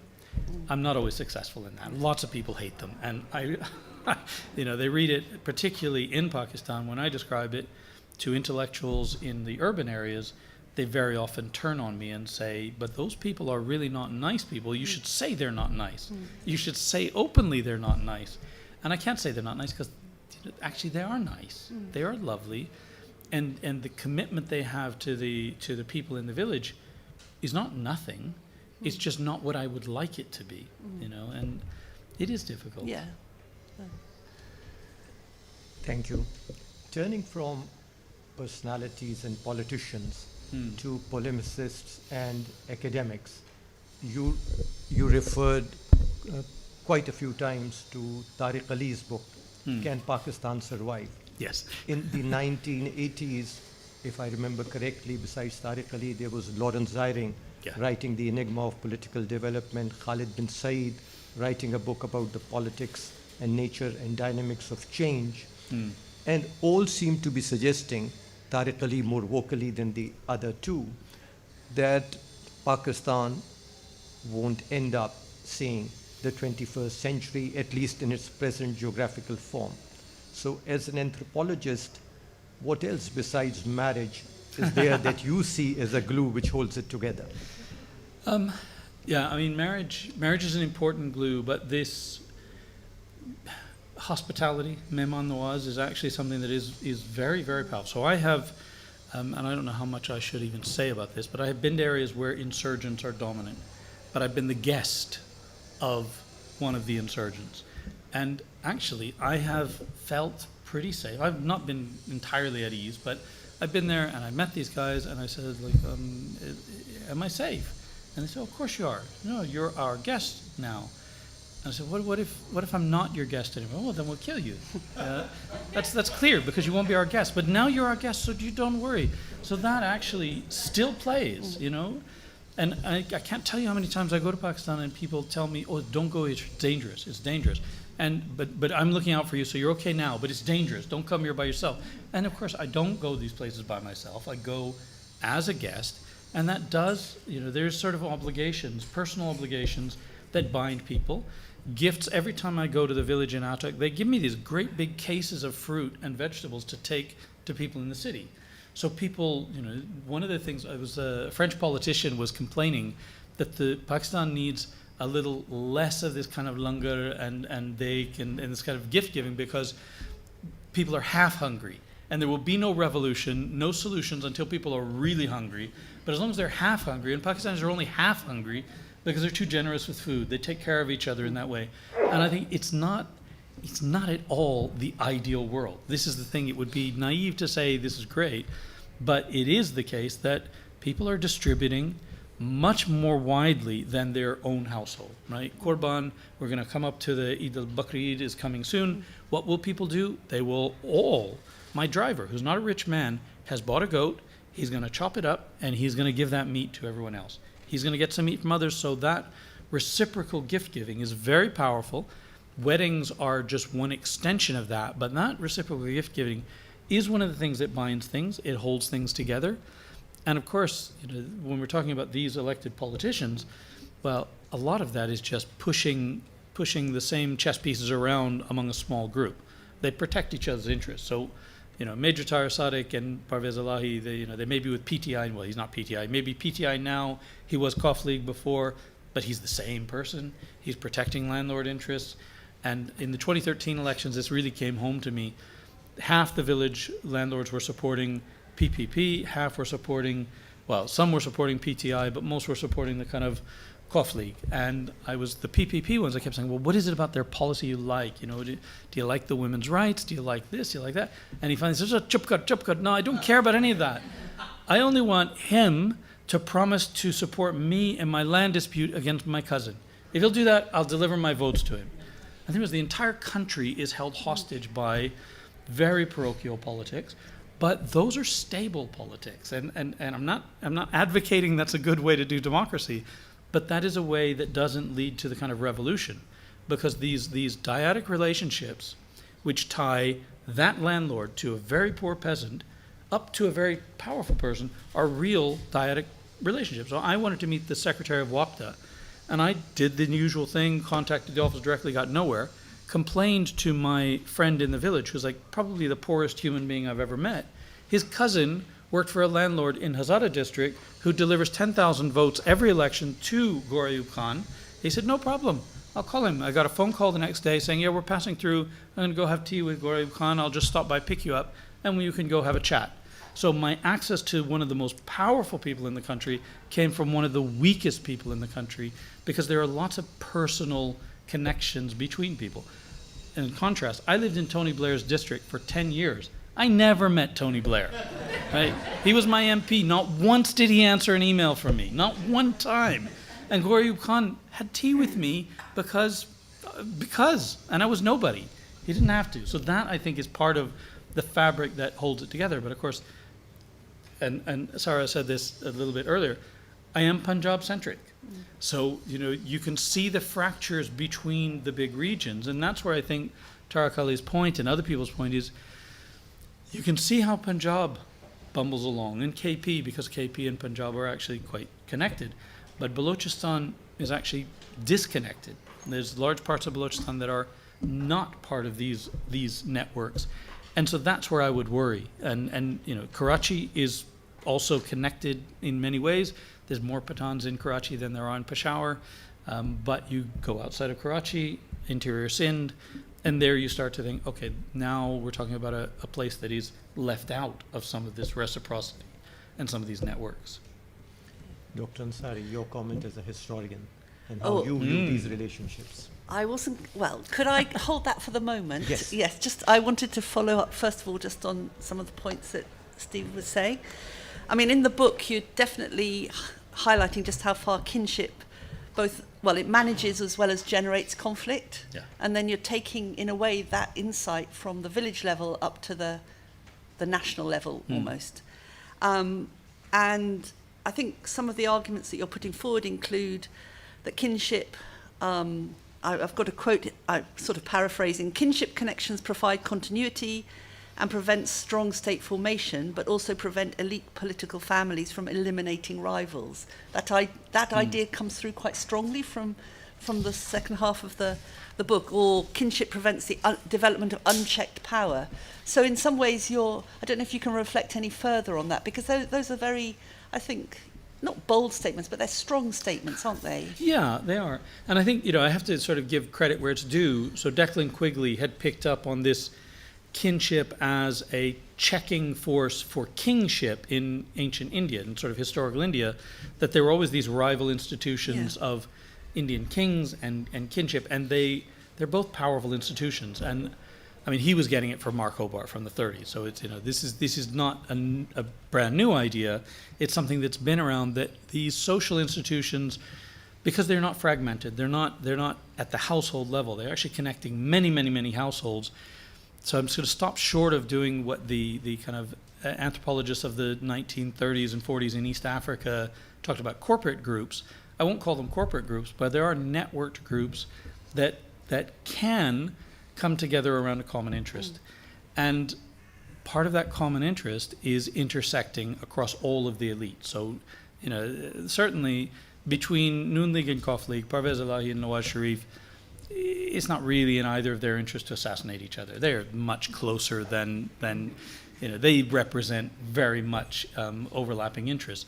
And one of the things that's been interesting to see with Imran Khan is, even though he comes from the same sorts of families, these kind of Niyazis, Mianwali Niyazi, that's not where he's relied on his base. He's not based himself in that kind of politics. So it's been more disruptive. And you just start to think, maybe they would want to kill him. I mean, I'm not saying they would.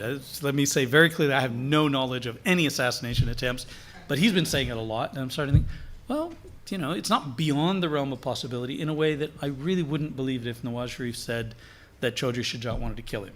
I would think, no, he's just saying it. Because they don't have an interest. They fundamentally do represent something very similar. And there are politicians that are outside of that, and they might, but they don't tend to do that well in the elections. You asked me for any thoughts as a historian. Yeah. I suppose my one thought I have as a historian is how tricky it is sometimes to not fall into the trap of thinking that societies are don't change. Let's just say, continuity, change. Those are the things that historians often get quite sort of, involved in. And I just wonder what you've described, particularly at, say, the village level, rather than necessarily the high level. I'm sure there are continuities, but would you say that there's beneath the continuities or alongside the continuities, there's been a lot of change during the time that you've been sort of working and studying and living with your groups of people?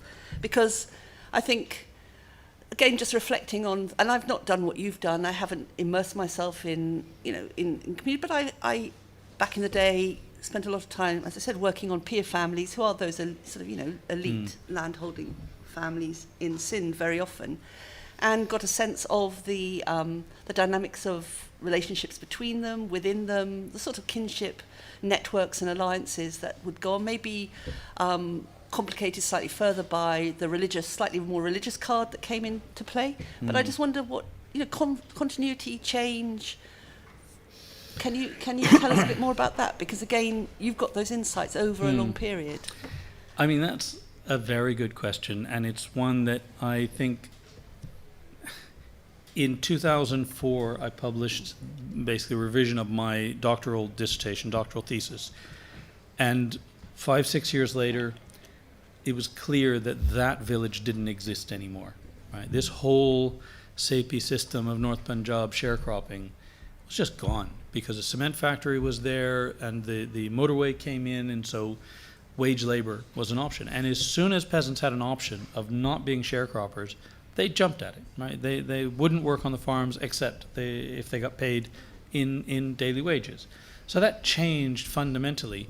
And I've seen, these 6 households, when I first went there, it was really clear they were the bosses, they were the owners, and they called all the shots. Now that's not at all clear. I go to the village now, and it just looks like a messy, village with lots of people who call the shots.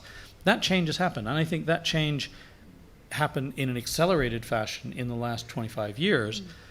It's happened in other villages. I'd seen it in villages, particularly those affected by the kind of overseas remittances. So there's villages in Hazara district or Hazara Tehsil not Hazara, the kind of Hazro around in Atok, that have 90% of the men have been in the Middle East as migrant laborers. And you walk into those villages and you think, okay, this is not the same kind of village at all.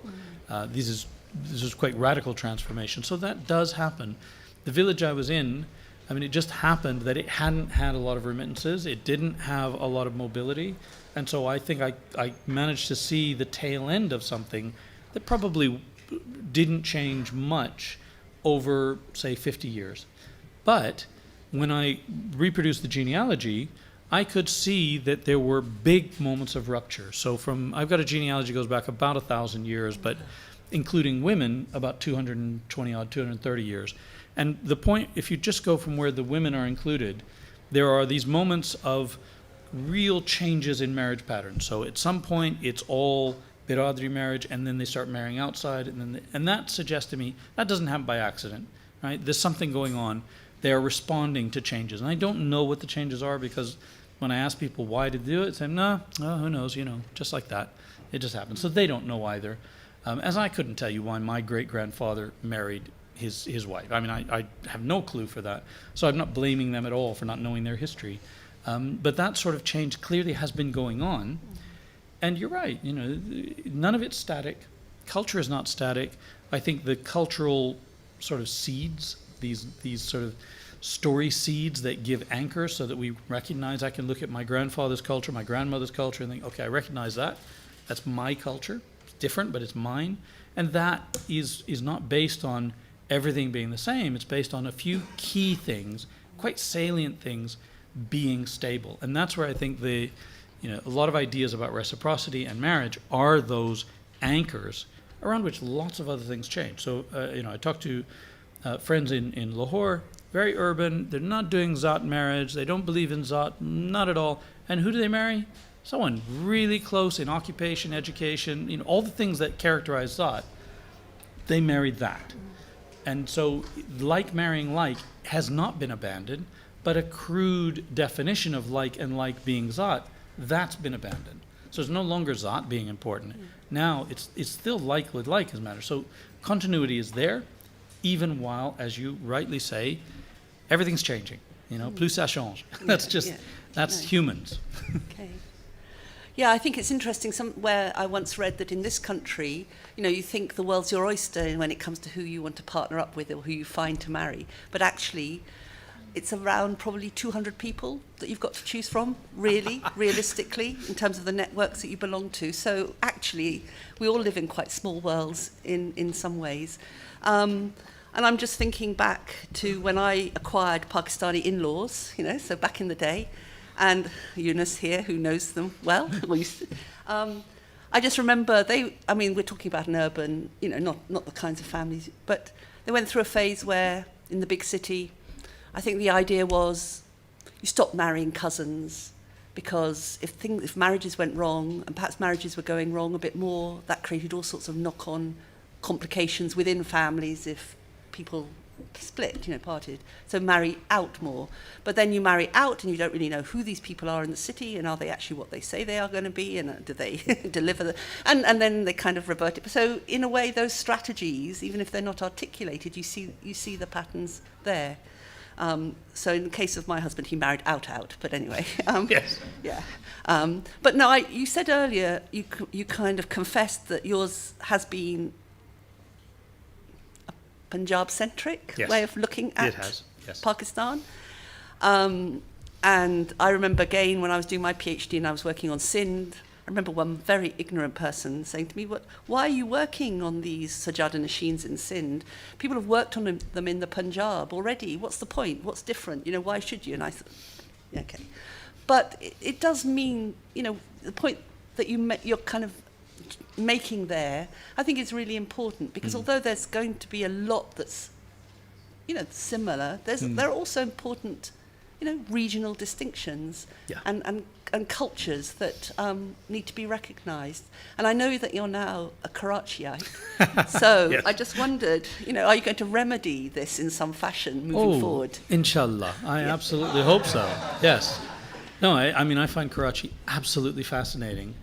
And I've spent some time in Gilgit now, and I realize 90% of what I know about Pakistan has to go out the window when I'm in Gilgit and Hunza. And suddenly, okay, where did these people come from? And Karachi, I'll tell you, I was in Karachi in AKU, which is a very progressive place, but I've been in progressive places in Islamabad, Pindi, and I was sitting at lunch every day. I would come and have lunch by myself, and a young woman by herself sat down beside me and said, "You can't eat by yourself every day. I see you by yourself, so I'm going to keep you company because you have to have company." And I thought, well, that's very nice, but how can you do that? Does your brother, your husband, will they not kill you for coming and sitting with a strange man? Because that's my experience of Peshawar, Mardan, Abbottabad, places I spent a lot of time in. Young women do not go sitting down with a man they've never met. And in Karachi, that's actually not a big deal, right? At least not in the kind of Clifton set, the defense set, and the AKU set. Everyone would know, okay, this is still a respectable woman, this still means nothing. And that I'm having to sort of learn. Actually, gender that I have spent so many years trying to understand in Atuk and Hazara and other parts of KP, actually I now have to suspend all my knowledge to try and understand gender in Karachi, because it's still not like Britain. It's still different, but it's just not what I was used to. And I love that about it. I was saying just before, people are criticizing me because I haven't been to every country of Asia yet. And I go to Asia every single year. I go to 2 places in Asia where my wife is from, in Japan and Pakistan. And people say, why not go to other places? Because I haven't finished Pakistan. I'm still curious. I haven't been to every corner. I started doing Central Punjab, South Punjab. And I thought, wow, I still got more to do there. Don't have time for Karachi. Now I live in Karachi, I can make time for Karachi. Fair enough. Turning a little away from this, you talk about the breakdown of dynasties, breakdown of Biradari system. How do you view it? Do you regard this as a force for the good always? Because in some of the areas we see, for instance, again, I recognize that Fatah may not be an area where you may have been focused in the past, but you look at it, the breakdown of the system of Maliks, the introduction of politics of gun, running, drugs, money, has led to a totally different dynamics. And as a consequence of that, we see that quite often the democracy which has come in, or the voting which has come in based on this pattern that who controls the money will control the votes, has led to deepening of ethnic divides rather than bringing people together. I mean, it is one of the crises of democracy that when you start being really universal in your democratic institutions, well, it turns out people don't always make decisions I like. Right? I mean, we're living in this country, we have Brexit, thanks to democracy, and I'm not happy with that at all. So democracy is very problematic. But of course, I am a Democrat. I do believe that we need that kind of pain sometimes. I used to contrast the village that I lived in with a village that had a lot of remittances from overseas, and they were much more democratic. There was no household that could tell other households what to do. And when I'd go to visit them, they couldn't go outside of their house without 2 or 3 of their mates because they might get jumped. They were frightened of being shot at because there were so many little squabbles between households. That did not happen in the village that I lived in because these 6 households, all the squabbles were between those 6 households. They did not allow peasants to have squabbles, right? So they controlled it completely undemocratically. And I mean, it would be really hypocritical of me to deny someone else the right that I have to choose my life just because it's more comfortable for me. But you're right, there is a cost to it. It's not cost-free. Those Maliks, so I worked with Maliks, they call themselves Maliks, and they act like kings and all of that.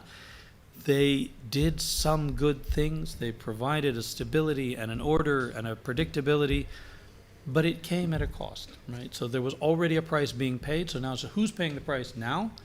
I look at democracy, this sort of universalizing of democracy. Well, now I am part of a fairly elite crowd. I'm a lecturer or professor. I'm the establishment. I'm very comfortably middle class. But my grandfather was a hillbilly from Appalachia. He had nothing, right? He didn't benefit from all the stability that I enjoy now. I want stability. He wanted revolution. And so, who was wrong? I don't know who was wrong. I know that somebody wins if, with the replacement of the mullahs with these guns.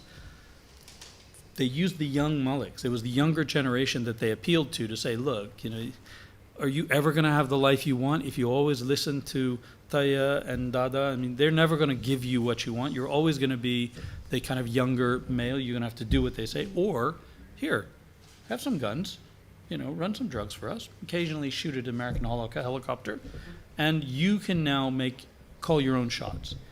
And so on all of these, as an anthropologist, I don't think it's my right to say whether it's good or bad.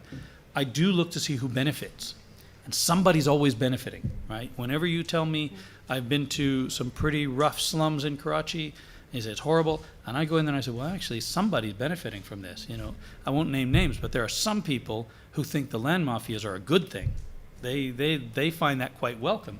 Otherwise, they wouldn't exist at all. If nobody benefited, it would go away. Somebody's benefiting. So part of what we need to understand is who's benefiting, and I think this is where, the Aga Khan philosophy is make sure that the poor are also benefiting, right? Think about them. So much of the disruption we can live with as long as the poor are also benefiting. But if the poor are being hammered, as always, then that's disruption I'm not content with, I'm not satisfied with. Yeah, I was going to ask if we could just perhaps explore a bit further the sort of rural-urban, I wouldn't say divide, but distinctions.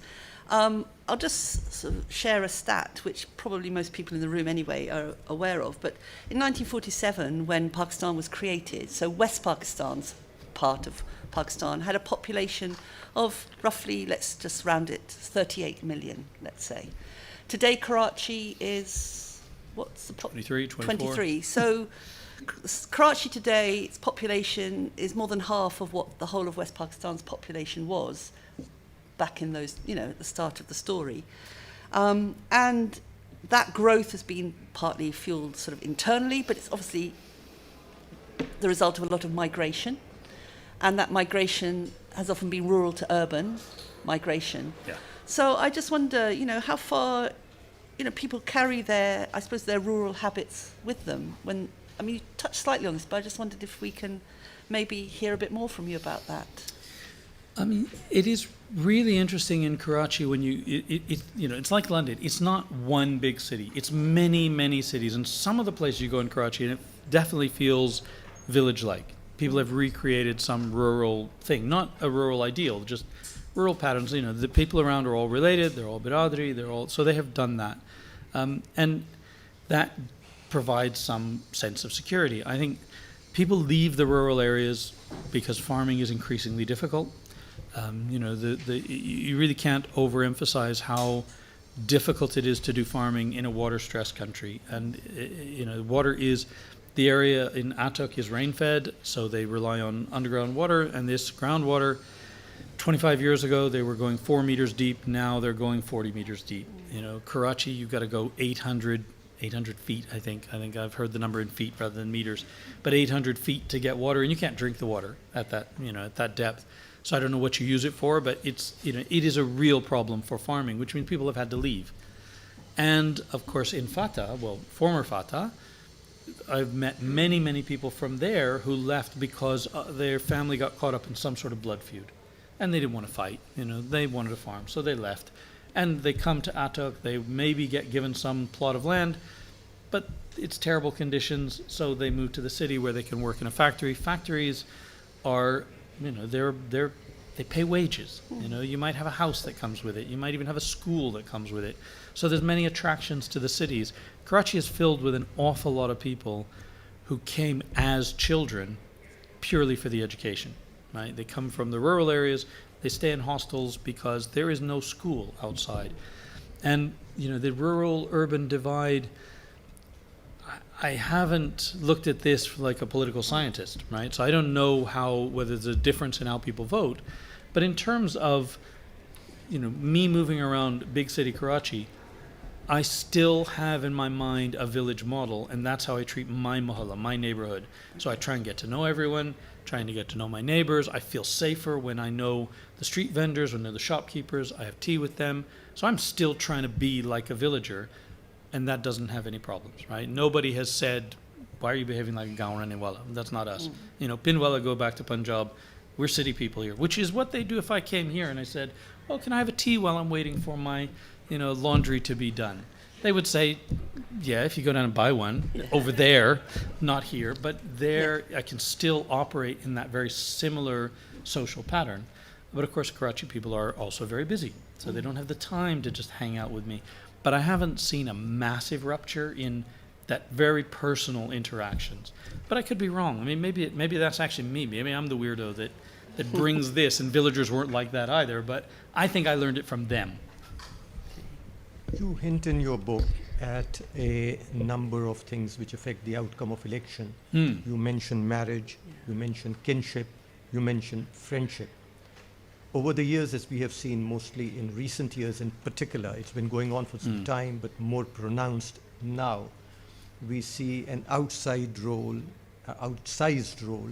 for the army, the judiciary, and not so much, but the civil service in what is the outcome of what Farid Zakaria calls free but unfair elections. Yeah. Now, what is the role that you see of kinship, marriage, friendship, holding these institutions together? I think that's a very good question. It's a fair question. I'll be absolutely honest. When I was doing the research for this book, I was finding that there were soldiers included in the marriage networks. And I asked advice on this, and without exception, people said, leave them out. So I have intentionally left them out because I want to go back to the country, right? And there was one particular person who popped up, and I happened to know someone who worked in his office, and he said, oh, no. He does not like his name to be mentioned at all. Be best if you just never mention it. Don't mention a blog. Don't tell your students about it. Just leave him completely out. So that's a gap. But really, what interests me so much about the local elections, the district level, Nazim level, Tehsil level, is the extent to which the personal relationships are the sway. It's Major Tahir Sadiq is going to get a seat, right? There was a MNA between Major Tahir Sadiq's son and Raza Gilani's son, or Major Tahir Sadiq's daughter and Raza Gilani's son. So this was both kinship, right? This is family passing on an office to their family. So then that's where the army would come in. The army might decide, well, we don't want Raza Gilani. We're tired of PPP. We want the Kof League. We want this independent, so-called independent guy. So the army might decide that. But still, how do you rally the votes? How do you get, people still have to vote, right? So free but unfair still includes a lot of votes. The people that I worked with deliver thousands of votes every election. Even now, they can command between 5,000 and 10,000 votes. So, okay, that's not fair. Those people are voting. You ask the peasants, who do you vote for? And they say, oh, whoever Malik Saab tells me to vote for. Do you not want to change your mind? And this is where Imran Khan disrupted that, because some of them did want to vote for Imran and the landlords didn't. I don't know how many of them did, but so many of them told me, no, I just vote because I don't read, so I don't really know. In 2001, 2002, there were people who couldn't tell me who the Prime Minister was at all. They knew Musharraf, they couldn't tell me who the Prime Minister was. Peasant had no idea who the Prime Minister of the country was. Didn't care. Wasn't their problem. They didn't care. They didn't know who their own National Assembly person was. They knew Major Tahir Sadiq, who was not their National Assemblyman, but he was the person who put them there. They knew Major Tahir Sadiq because they knew him personally, because the landlords had a personal relationship with him. That's telling me that something fundamentally cultural is going on, shaping these politics. Now, the army, because I haven't put it in the book, I can't give you any evidence for this, but the army is just as subject to these cultural forces as everyone else. So, the army also marries into these same families. The army also has the obligations, these reciprocal obligations. But like all of the landlords, like all the politicians, the army is not one beast. They have different agendas. We see that quite clearly now, that there's different interests in the army, and they fight among themselves. The fact that I don't study it is, pure cowardice on my part. But I think, the little that I have been privy to tells me that they too are shaped by the culture in which they exist. Thank you. Any comment Well- or question before we turn it over to the audience? I think we've talked an awful lot. I'm sure there's more that we could talk about on this side of the table, but I think questions should, Let me then ask one final question before I turn it over to the audience. Now, you mentioned a quote. You quote, I think, somebody whom you knew or a professor who said that no one gets to be mayor of New York without making a deal with the mafia. How would you translate that for Pakistan? Yeah, I would say no one gets to be at that top level of politics without a wife who's connected to a family that also could compete for that top level of politics. So I made a prediction in 2010, I think, before when Imran Khan was still married to Jemima. I said he will never be prime minister because his wife just doesn't have the network. She doesn't have the connections.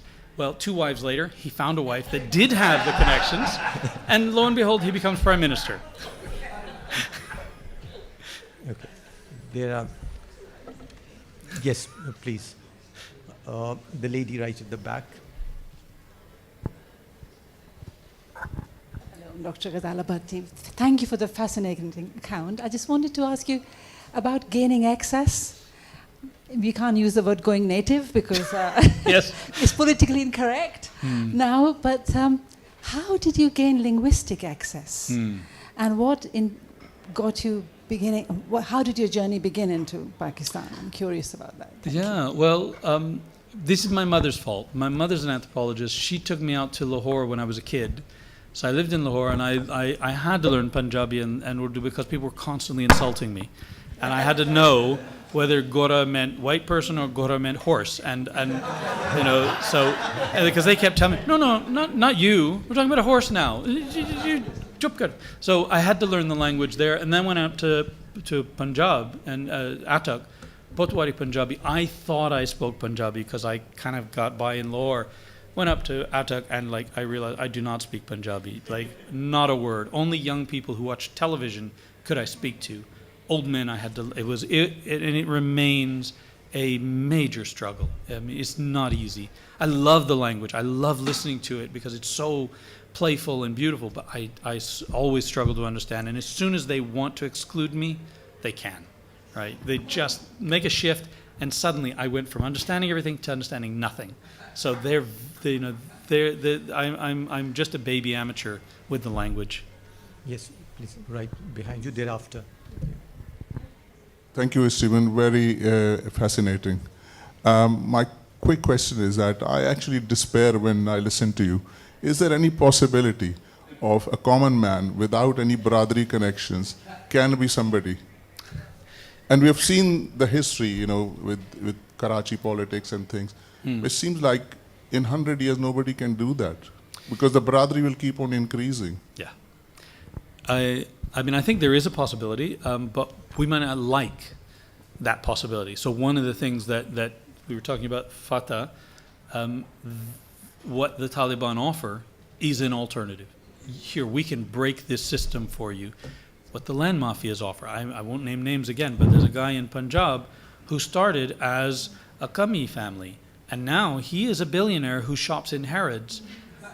He didn't have the Baradari support, but he had that qabza ability with guns and just audacious. He's clever. I mean, he's clever. He's a criminal. He's a crook. He's scary, but he's smart. And so there is that possibility, but we won't like it, right? We really won't like it. So we've got to find. This is why we're putting an arts and sciences program in Karachi. We in Aga Khan University, and LYON'S is doing the same, and Habib and IBA. We need to provide education as a genuine tool for social mobility, not simply as a finishing school for people who already had all the perks. So we are, like LYON'S, we are committed to 30% of our students coming from families that never went to university, never got a look on the inside. And then when they have the credentials from a place like AKU, from a place like LYON'S, and maybe they need to go abroad for a year or two, get some experience, when they come back, and we want them to come back. When we're interviewing, we're saying, are you committed to this country? Because we're committed to this country. We need exactly what you're saying. It can't just be pushing the wealth from one from one member of a family household to another.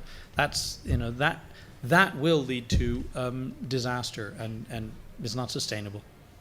Well, not in a way I like.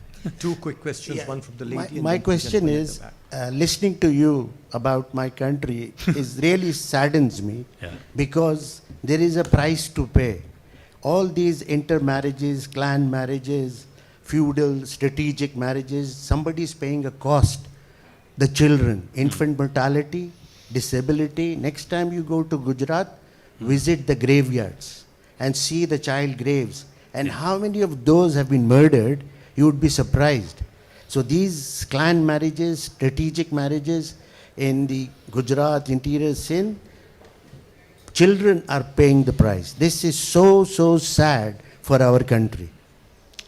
I agree. I agree. Alison Shaw has done really excellent work on the consequences of repeated cousin marriage and the congenital problems that arise. And when she's confronted people with shown people the stats on this, they just say, no, it's not true. This is Allah's will. If Allah wants your child to be ill, then your child's going to be ill. If He doesn't want your child to be ill, then... And the problem is, at the level of the household, you won't see those congenital. At the population level, you see it. But, cleft palate, okay, you see that more in Pakistan than you would see here. But not every household has that. And they would say, no, that's double first cousin. They've got 12 kids. They're all fine. Those people, they're double first cousin. Yeah, they've had a few problems, but they also don't give any money in zakat. So that's why. So there's alternative explanations, and that's a problem. But I think you're right. Children suffer. Children suffer. Sorry, Okay, I'm talking we too have long. 5 minutes. 5 minutes. And let me put some pressure both on the author and the audience. Yes. We have two questions, one from the young lady over here and then from the gentleman at the back. Within 5 minutes, 2 quick questions and 2 answers. Okay. Thank you so much. My name is Sadaf Mousvi and I work for the New Economics Foundation here in the UK. So I'm not from Pakistan, but I'm really interested in politics. And so yeah, my question is, I'll come back to the question because trying to piece together 2 things, and I find both you as a historian and anthropologist really fascinating because I studied political economy, and it's always good to talk about the crisis of capitalism, but actually hearing about when you're with people, what is it actually like in the kinship structure. So I really appreciate this talk. And I work as a community organizer, so quite, related.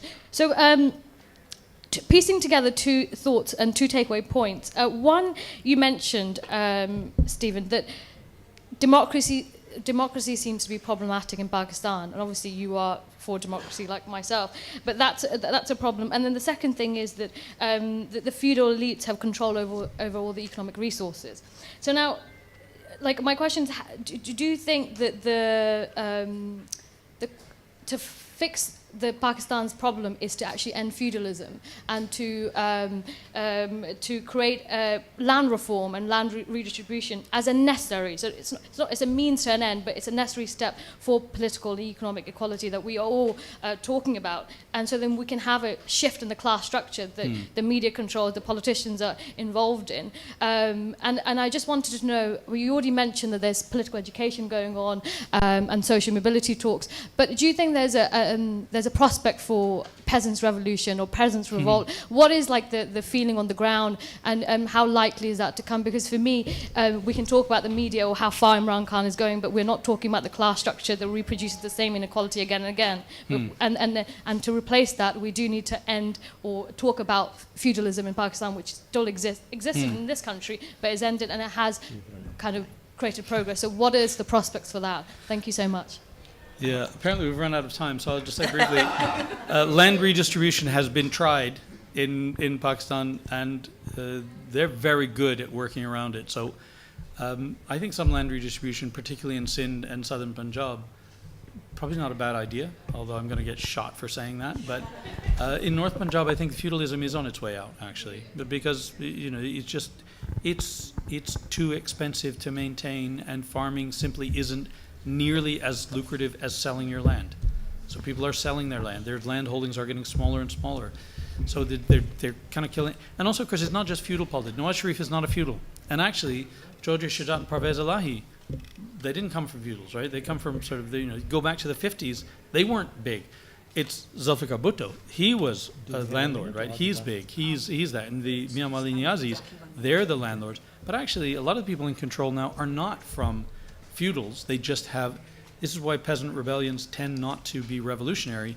Peasants just become what they fought against. So peasants take over the land and then they become the landlords. So, Eric Stokes has written about, and Eric Wolf has written about why there are no peasant revolutions.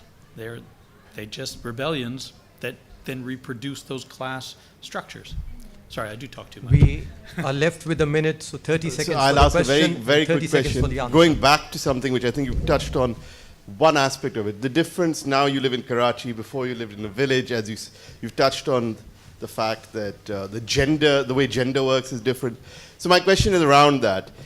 How fast is culture? Because you talked about economics, you talked about the fact you can still go and have tea with your dry cleaner in Karachi, but culture is very different, right? What you see in a billboard, what people do, people going out.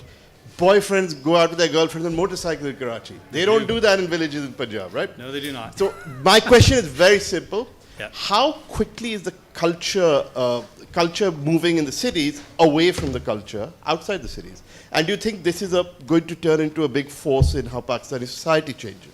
Because half the country now lives in the cities. I think that's an excellent question. Let me answer it in 5 years.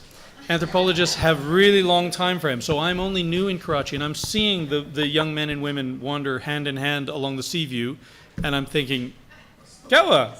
Yeah, how's that? Ijazat nahi hai. That's crazy. I have no problem with my daughter doing that in London, but it freaks me out to see it in Pakistan. Because I remember Zia's time when I walked hand in hand with my girlfriend and got threatened with a beating, right? So that's my background noise. So I don't know. And I think it's also not just the cities are different, but they have access to social media. So they're all looking at Instagram on what my daughter's doing in North London. And they say, oh, I want to do boba. I want to dress like that. I want, if I'm a girl, I want to have a girlfriend too. And a boy, I want to have a boyfriend. And all of that is now not at all taboo among young Pakistani. So give me 5 years. I'll write another book and I'll try and understand it. With Thank you. gratitude to the audience. Yes. Thank you to Professor Ansari and the author. Thank you very much.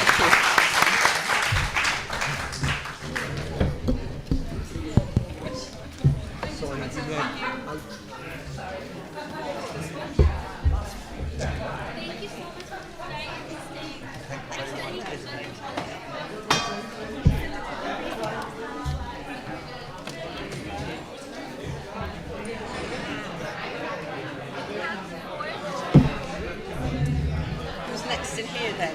Oh, so we have last session. Forgetting which one is it. So I look at my phone and thank you. No, don't worry. 4. Is it the last one? Yeah, this is the last one. You stay from China. I might. I'll see.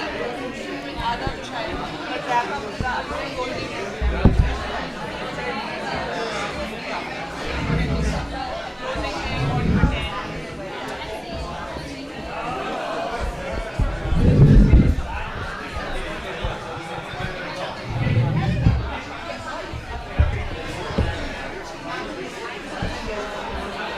Yes, I can speak about teaching. I'll go in the middle somewhere.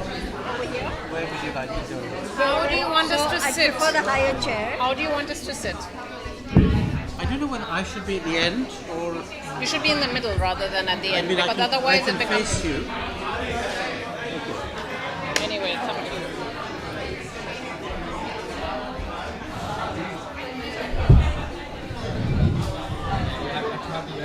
I know. Is there any more water? Water. Pani chahiye. No, wait, one bottle for everyone. Any water? Pani or... I have. Hi, I'm Kamal. Very nice to meet you. I have my bottle. Thank you.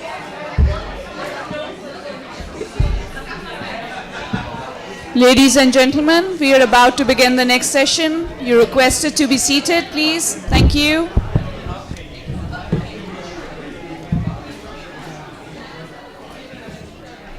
Kamal, are you based in Pakistan? I'm based here, Here in London. Okay. in Cambridge.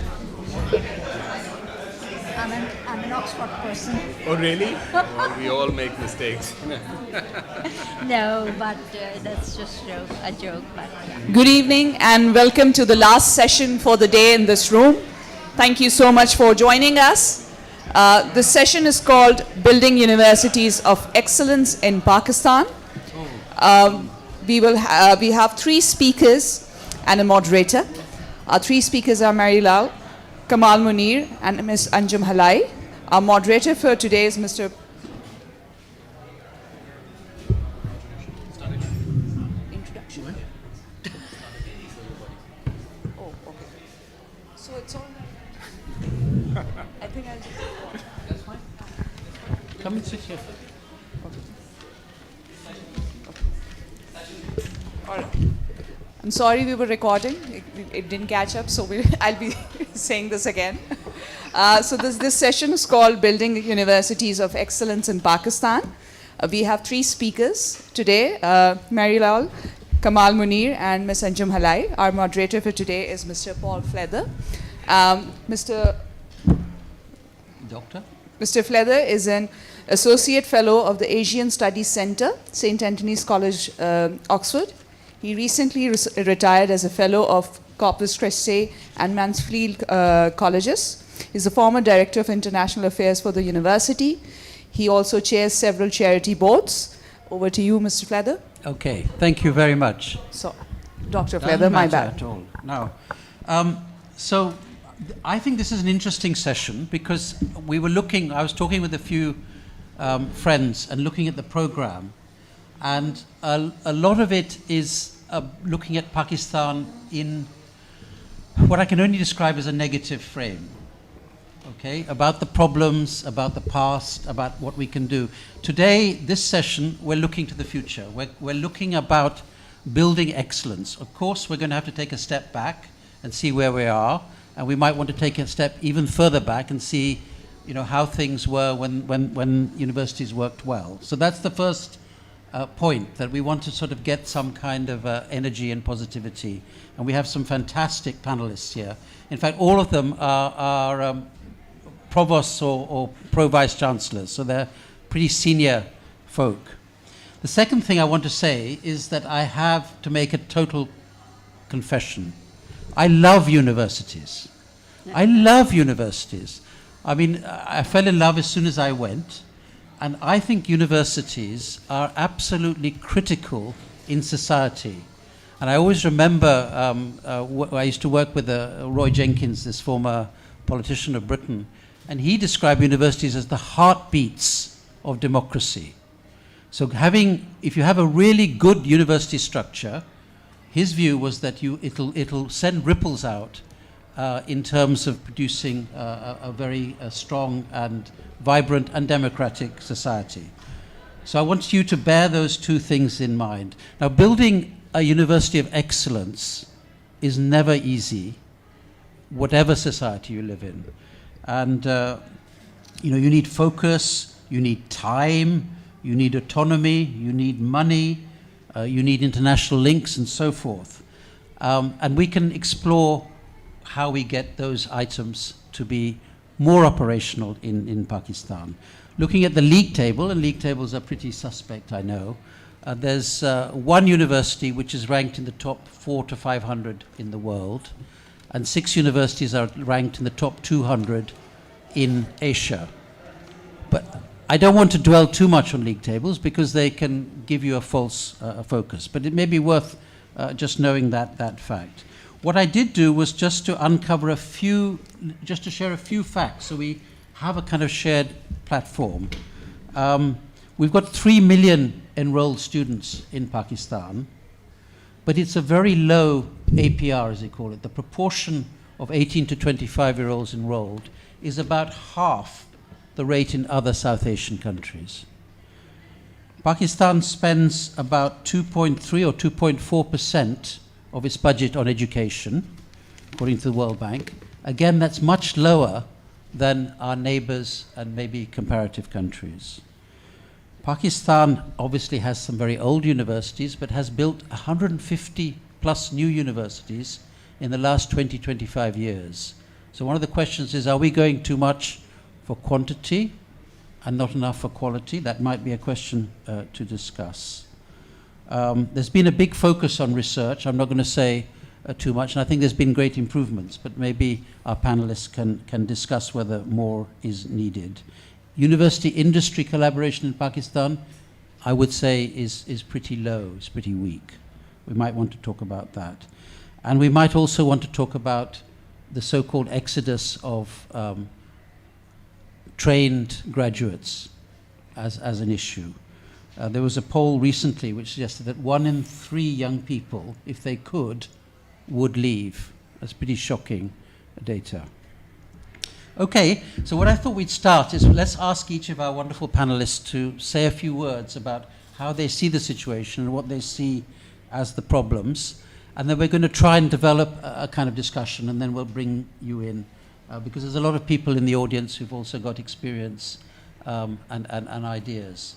So can I start with Kamal Munir, who's a Pro Vice Chancellor at Cambridge, Professor of Strategy attached to the Judge School.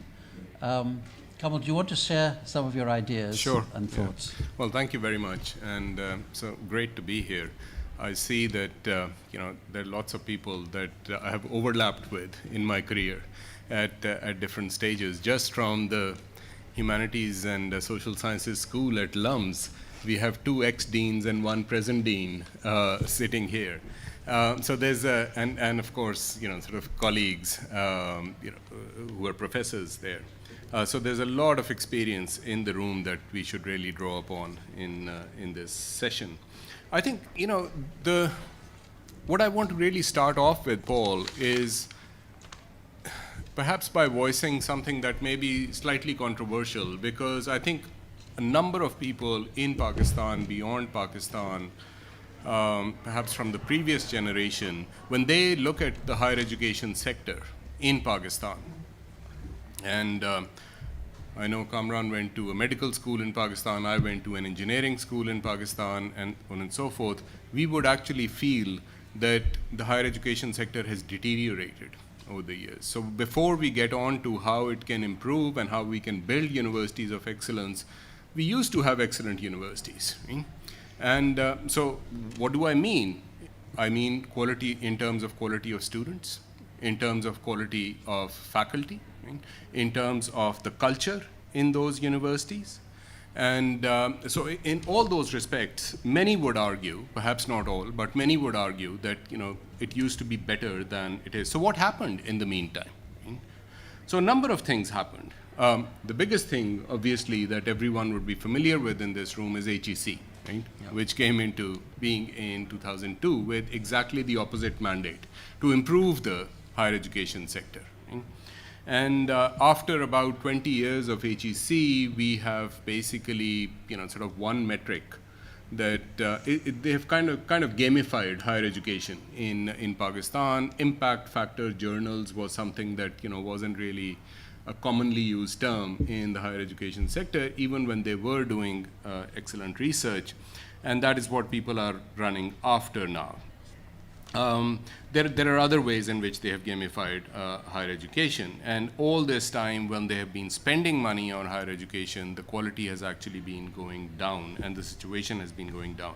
We have also created a lot of private universities in this time. So LUMS being one of them, but then there are others like LSE and BNU just in Lahore, and of course Habib and so on. Some people were mentioning that. One of the things that these universities have done, and I see a similar thing taking place in India now, is basically poaching top faculty from public sector universities. So that's another thing that has, and whereas the public sector universities used to be much more accessible, right, to the common person. If you were in the last talk, they were talking about social mobility and so on and so forth. They're much less accessible now, with the fees of the private universities and the culture of the private universities and the tests and the emphasis on English and so on and so forth. So there's been segregation So you will find pockets of excellence. I think LYON'S is excellent, right? But you will find small pockets of excellence. But overall, when we talk about the higher education sector, the other thing, of course, we all know is in the 1980s, social sciences and humanities sort of was dealt a huge blow, right? And a lot of the research was essentially shut down. It's what questions you can ask, what questions you cannot ask, and so forth. That sort of became a big issue. But not just humanities and social sciences. It also happened in engineering schools. I went to an engineering school, UET, Lahore, and we were producing engineers, but they had no jobs. There was no demand. And then under Ataur Rahman, of course, we started constructing even more engineering schools with Austrians and with others and so on and so forth. And what I used to tell Ata Sahab was that, you are basically pushing a car and hoping that it'll start, but when you lift the bonnet, there is no engine. It'll never start. So unless there is a driver, unless there is demand for these engineers, and so they're going to become those one of three that you are talking about who want to basically just leave the country. I have met more people, graduates of Aga Khan University outside Pakistan than I have, inside Pakistan. So a number of universities are almost like they're in an export processing zone of some sort. So those are some of the things, that happened. And I think we do need to pay attention to those things that have fundamentally changed the whole landscape of higher education and structure before we go on to how we can actually build. That's an important question, and I have something to say, but I don't want to, I won't stop here. What I'm going to do is take a round and then come back and quiz you on some of those points. So let me turn to our second panelist, Anjum Halal, who's a Vice Provost of Aga Khan, you've just heard. Has done a lot of work on stakeholders and also worked in an organization that I worked in, Open Society. So that's lovely. I wondered if you could talk a little bit about teaching in universities. Are we teaching the right kind? Are we teaching in the right way? Are we teaching the right kind of skills? We heard in another session about rote learning and exam passing and so on and so forth. And I'm sure in your esteemed university, it's done properly. But if you could just talk a little bit more widely, that would be interesting. So, and maybe pick up the point about access as well. I don't know if you want to talk a little bit. So, good afternoon. Assalamu alaikum. Thank you very much for inviting me. Amina is not here, but it's a privilege to be talking on this panel.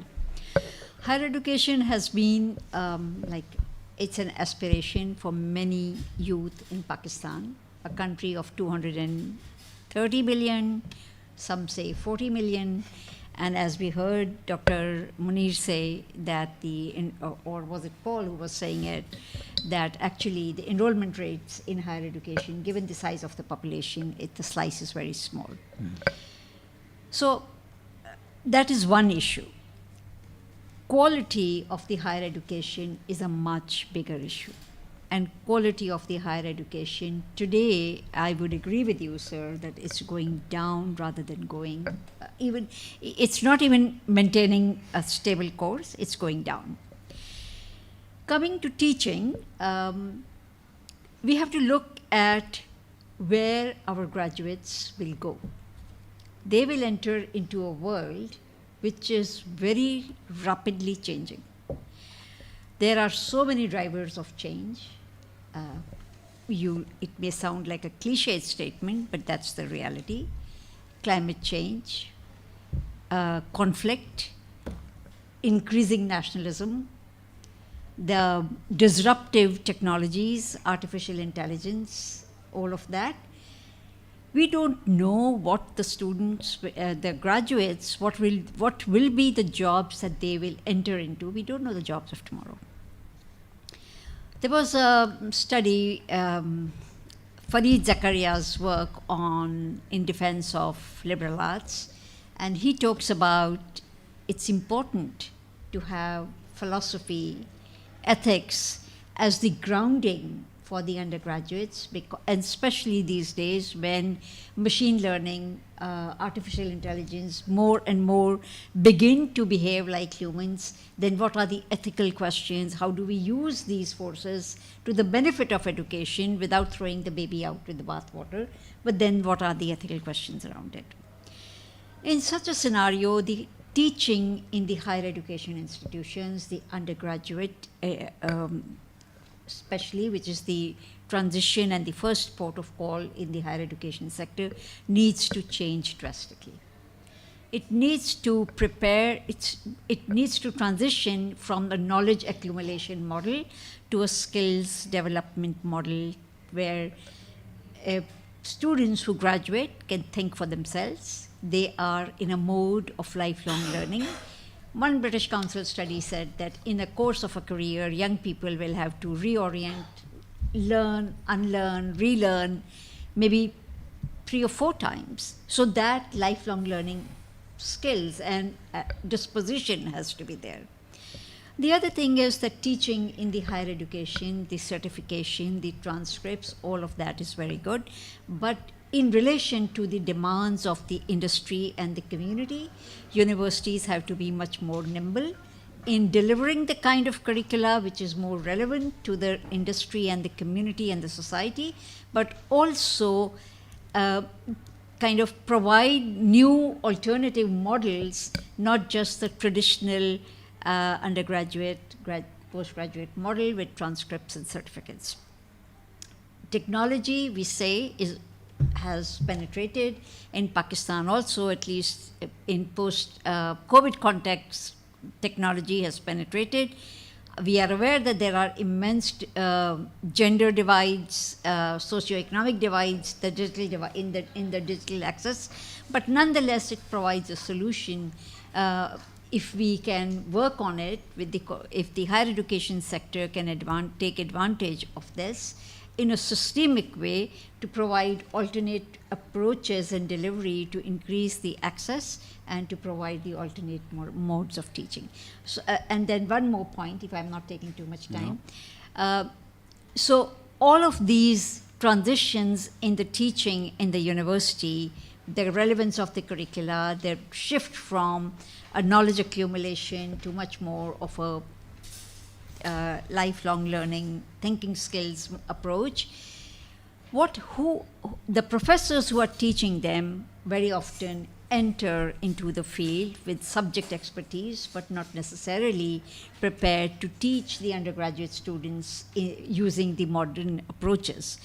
And therefore, we need to make sure that at the induction phase, the new faculty, assistant professors do have opportunities for what do you call, the PGC kind of programming to learn how to teach in a higher education sector. There are models. The Advanced HE in UK offers models for capacity development of faculty at different levels, and we should incorporate some work along that lines. Was started 2 years ago by the HEC under the National Academy of Higher Education. But post-COVID, I don't know what the future of that academy is. Yes. Thank you. That's very good to lay that out. And we'll come back and drill down into some of these things. But I want to bring in our third panelist. So we're all sort of warmed up for the discussion. So Murray Lal is also a Vice Provost of University College London and Chair of the Education Department or Centre? No. I was Vice Provost for 3 years, and that was a while ago. Okay.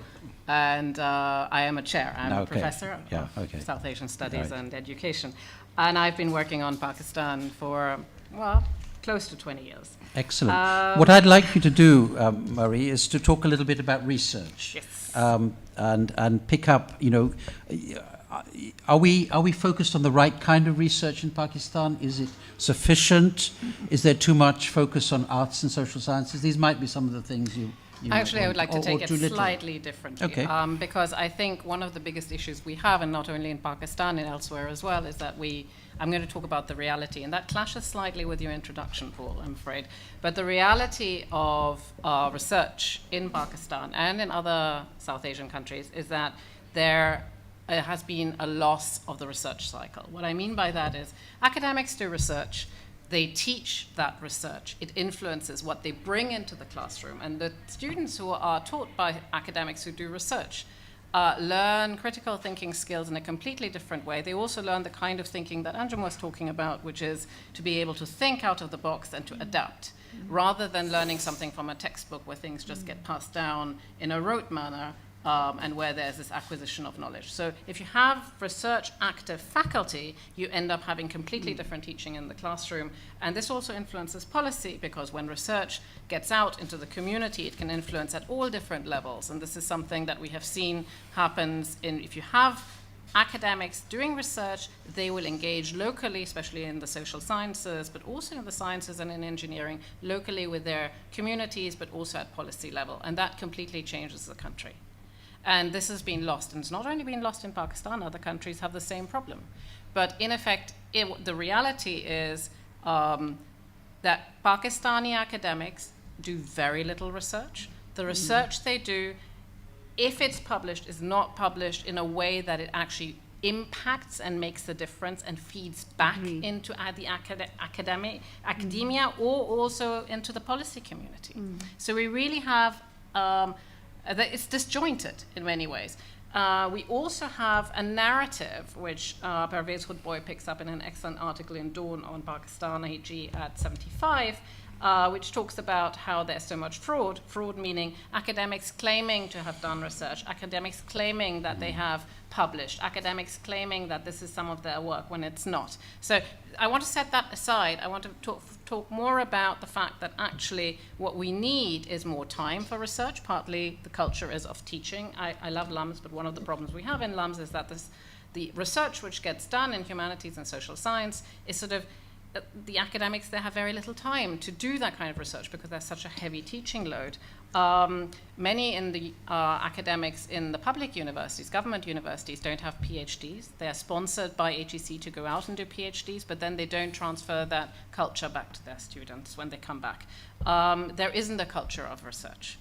And this is, although there's the HEC keeps talking about the knowledge economy and how vital research is and how much research gets done in Pakistan, open any journal. And I want to go back because I work on India as well. And so when I think 30 years back, Indian universities were doing a really, really poor job.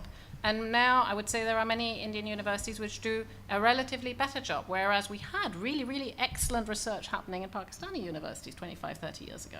And somehow that seems to have evaporated, despite the fact that we have many academics trained abroad coming back. And I think there's a cultural issue there. And when we talk about Pakistan's current political problems, if you have, and I agree with what you said right at the beginning, if you have a good university structure with research active academics, it changes the whole country because it impacts at all different levels. I want to say one more thing. I did want to say something about how rankings are completely irrelevant for countries like Pakistan.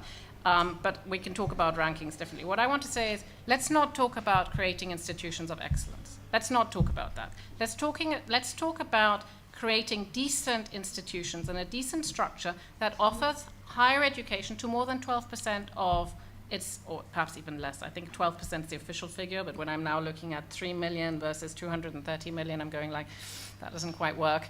So probably 10% of Pakistani young people go to universities, if we're lucky.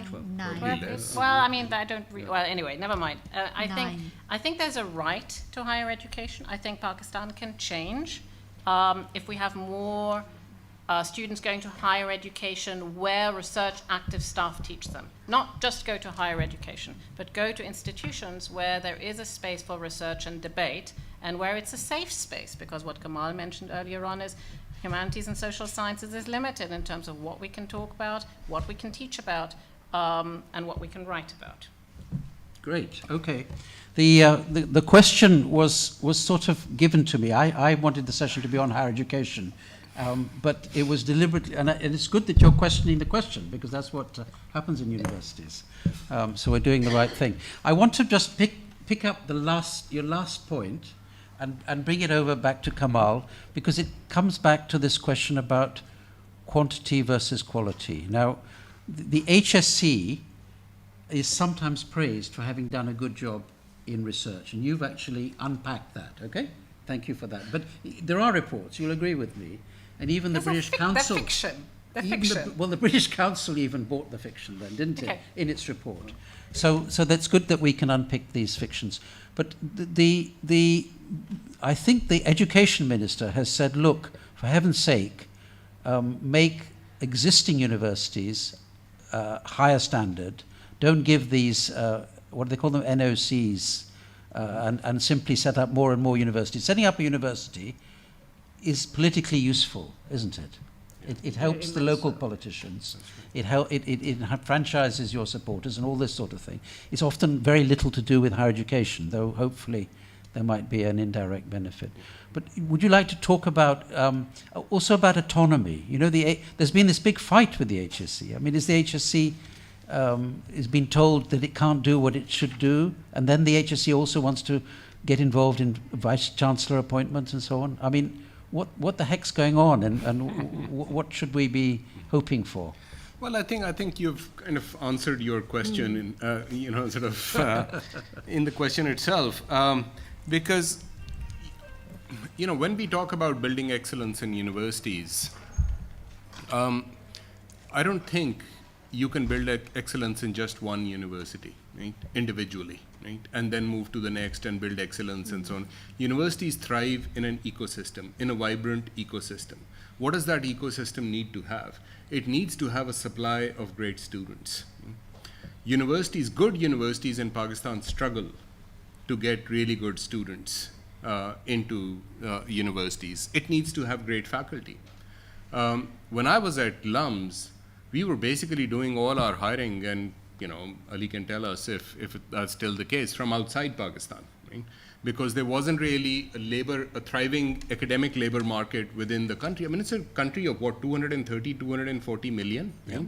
And there wasn't one. And everyone who was coming to LYON'S was basically comparing the salaries that we were offering, in dollars with what they could get in the US, in Australia, in the UK, and on and so forth. So then, there is what the ecosystem also needs to have is bodies that give you grants to do research. You can't just completely rely on philanthropy to fund universities. At Cambridge, we, the tuition fee that forms part of our budget, it's 20% of our budget, no more than that. So you can't just sort of rely on raising tuition fees and making it more and more expensive, or just philanthropy, sort of, because our number one source of income at Cambridge is overheads from research grants. And we get hundreds of millions, in fact billions, in research grants and so on. So when you don't have all these other elements functioning in the ecosystem, then you can sort of create a building, and you can invite some people over from the US, UK, sort of other Western countries and so on to teach there, but it's not going to take root there. And if they want to leave, that is another problem that you face. If they want to leave, where do they go? What other universities are they going to go to? So it's kind of like 100 years ago, there was a question, sort of that the world was asking, can you have socialism in just one country? And the answer is no. If you want to have socialism in just one country, you will have to seal it off from every other country, right? Because the goal is not productivity. So can we press you? I mean, there isn't a magic answer, but where could money come from? I mean, normally it comes from industry, it comes from government, it comes possibly from philanthropy, but that's probably a small thing, or it comes from fees of some kind. So, where do you see it? Well, I mean, how can we break this circle, if we can? see, the thing is, it is not just money. So, I mean, in the beginning, for example, you also mentioned, you know, how much of the budget goes to higher education. So, let's double that budget. Right? Will that qualitatively improve education in Pakistan? Yes. No? No. No. So within the panel we have disagreement, right, on this question. So that might be worth, you know, sort of thinking about. Is just increasing the budget the solution, right? And so Mary is shaking her head, you know, sort of as well, because, you know, the rest of the ecosystem is not there. And you don't really have demand. I mean, where do these people go? As Mary was saying, you know, they're not going to plug into the research that is done. For example, the government doesn't seem to need it very much. They can create policies just otherwise. I mean, education policies, right? Education policies in Pakistan are based on commissioned, you know, consulting reports, not on academic work of any rigor. And that is because, you know, those policies suit, you know, a particular establishment or a particular sort of direction in which the country is already going, and so on and so forth. So I think, you know, I mean, the biggest necessity here is to make the whole thing real.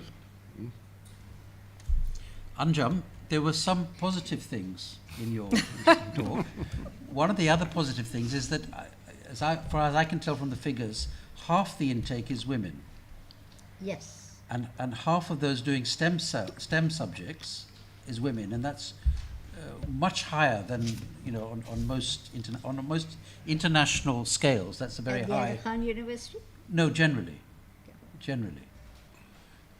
Talk a little bit more about inclusion, about you know, responsibility of universities.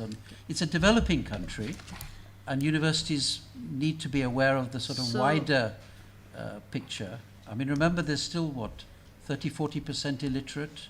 Yes. So several things. Yeah.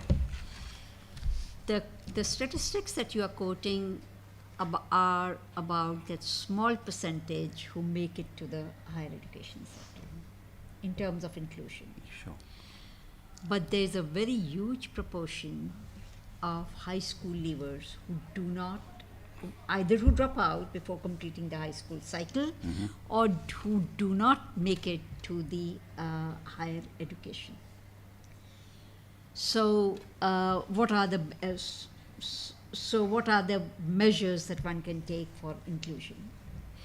There are several things. Some of the things are being done by the government also. There are the SRs, scholarship grants, those kinds of things. But there are many things that universities like ours, like LYON'S, are doing. Other universities are doing, which are to reach out, to have an outreach arm which reaches out to the higher secondary schools, or creates programs where youth from higher secondary schools are brought in to sensitize, to open up for opportunities that are possibly available to them. So, for example, at the Aga Khan University, we have a program for the remotest rural schools in the remotest rural areas, and we have centers in Gilgit, in Chitral, in Sindh, a network of schools. Through that we reach out to enhance the access, and then of course we have to make available scholarships, free ships, bursaries, all of that to enhance the access.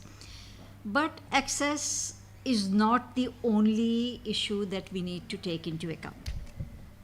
What happens once the students have crossed, those students who are from very poor, very remote, rural areas, once they cross the threshold of the university, how will they sustain in comparison, because our school systems are very diverse, and within the education sector, if there are students from the elite schools, and if there are, or even the not so elite private schools, and then there are students who are coming from the government schools, the differences are so large that there is a possibility of frustration, dropout, and we need to provide support, a holistic, well-being based support to the students. It includes student counseling, It includes providing language support because higher education provision in the country is in English language.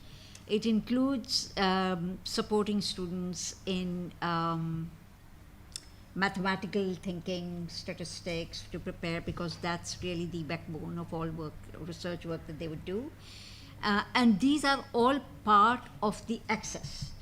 If you want to, and for girls, the access also includes providing them safe ways to reach the university. If they are coming from within the city, safe transport, otherwise safe living accommodation. Those are very important aspects, cultural aspects for in promoting inclusion in higher education, not just to get admission, but also to sustain beyond admission. And to what extent do you think other institutions are doing this sort of thing? I can see that you're a very aware group at universities like Aga Khan, maybe at LYON'S and so on. So, what about the public sector? What about the other? So, there are now, in terms of access, there are the government has tried, we are talking about, say, you mentioned women, there are a number of women's universities, okay? And then also in terms of access, if you look at fee, although Aga Khan University is a private university and fee is comparatively high, but we are a need-sensitive institution and nobody is turned away if they are meritorious. And that's like, we have a huge system of student financial assistance. But beyond Aga Khan University, even in the government sector, I was mentioning that there are private, women's colleges. The fees are low. They are large institutions. But my dilemma is that those universities are actually producing graduates who are not equipped, whose degrees or whose parchments, in most cases, in many cases, are not worth the paper they are on. So in terms of access, then what do you do? It's access to what? You know, if there's no quality. Okay. You presented a little, disappointing picture of research. Do you want to now go on and see how we could improve the situation? I mean, I wonder if we can.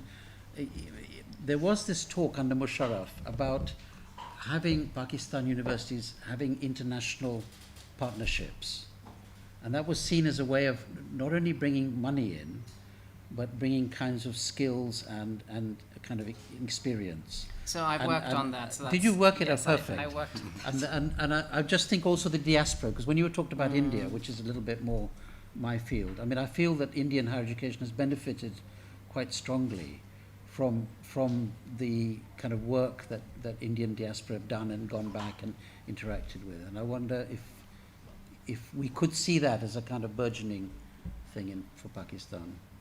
Well, I think partnerships are a way forward, but the problem with that, I'm sorry, I always put a dampener on it, is when UK universities or other international universities look for partners, they look at the research output, they look at the publications, they look at the rankings.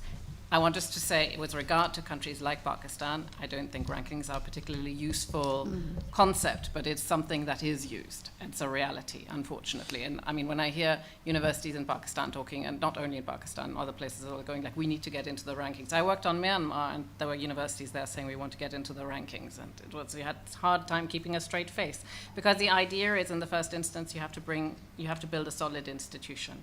Now, partnerships can help you do that, but you need to have something there already that the partners will want to work with. And unless you're in a country which is building something up from scratch, like what we did in Myanmar when there was absolutely nothing, and then partners come in to build up the university. Pakistan's not like this. Pakistan has very good institutions that started off as very good institutions, both public and private. And so therefore partners don't feel that responsibility of coming in and building up those institutions. So partnerships can be very helpful. So one way of doing it is to support very specific either social science or science projects that are co-funded by the state and where you find international partners who are working on similar questions, and you fund your staff to be able to collaborate with the international university. But frankly speaking, you're in a very crowded marketplace. You are competing with India, you are competing with other universities in other countries who want access to, be it UCL or Oxford or Cambridge or any of these other research universities. So partnerships can be very good, but they depend on prior research, prior output, prior publications.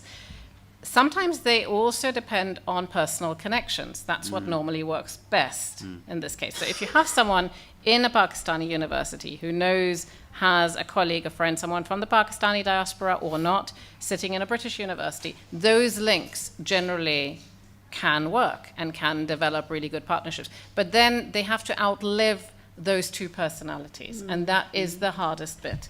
So I found, generally speaking, that trying to get partnerships between an institution could not just be driven by a joint research paper written by two people who might be successful in getting into a top journal. It has to go well beyond that, and for that you need research teams.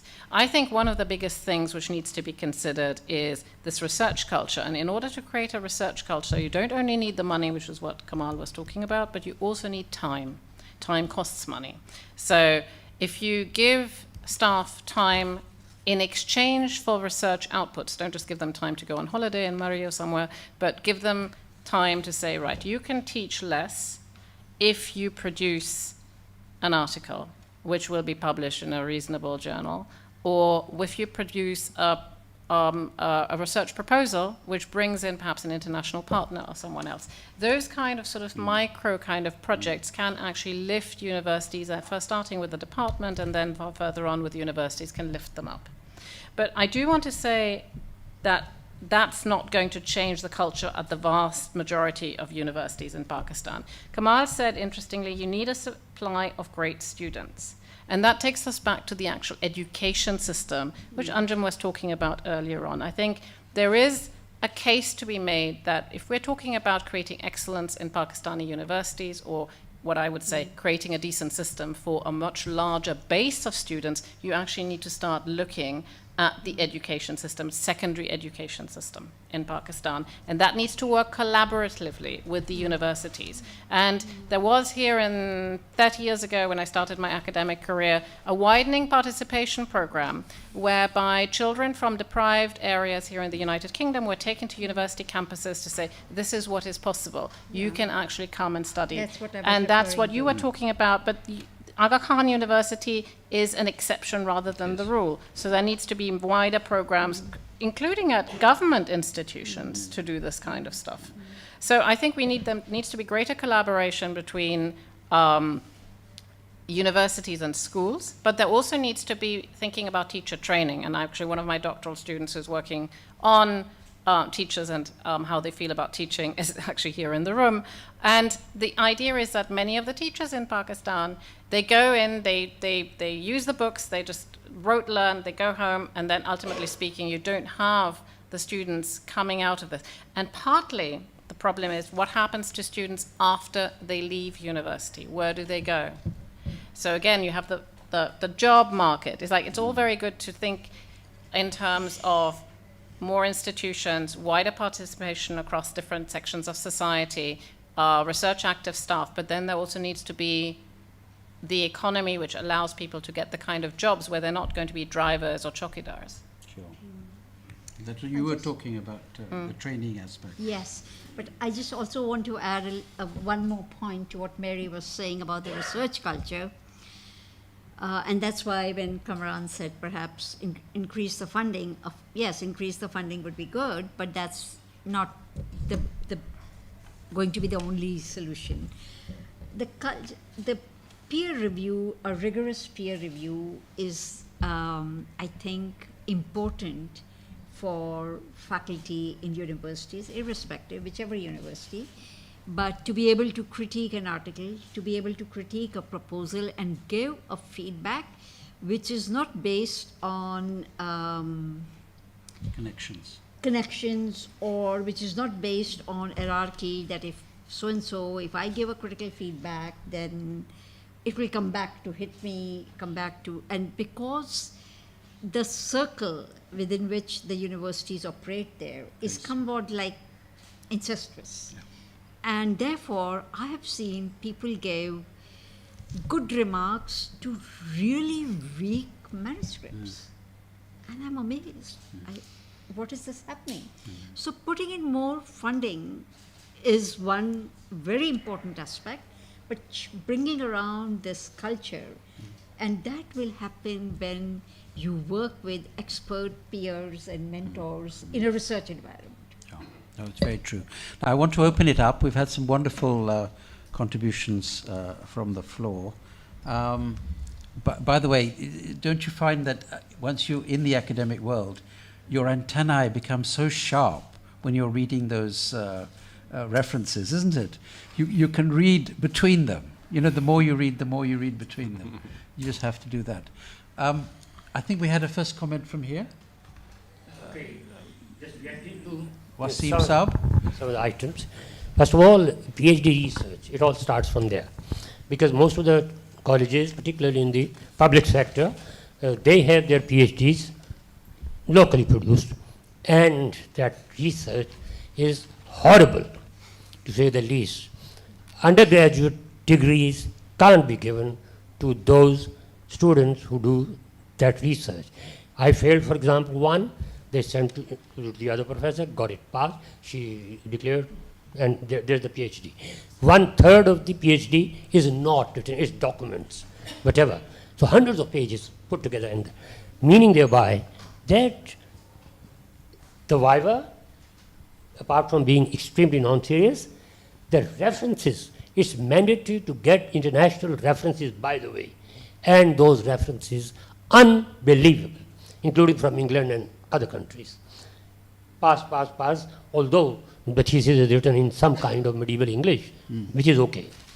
And second, of course, funding. I don't think that Kamal said that raising it to 4% will work, if I understand. It will not, because nothing will work by way of funding. The issue is not funding. That is what I'm saying, that making education policy 2021 is hilarious. First time they got together all the 4 sects of Islam and got a consensus out of them, which never happened before in this blatant way, let's say, bringing in the theological sort of doctrinalism, and then hundreds of colleges are turned into universities. This is education as politics. Every MNA, every district, wherever, so our college should be given the university status, and it is. And that's why it's now jumping to 200 universities or so on. And therefore, it's not for nothing that overall, the word was used, ecosystem. Even LYON'S is not now attracting as many foreign qualified researchers and teachers as it used to. If my impression is that, which is destroying ourselves, because we are simply not moving and addressing the questions. Thank you very much. Let me collect a few comments, if I may. Is there someone else who would like to come in? Who else would like to come in? Don't be shy. Here we are.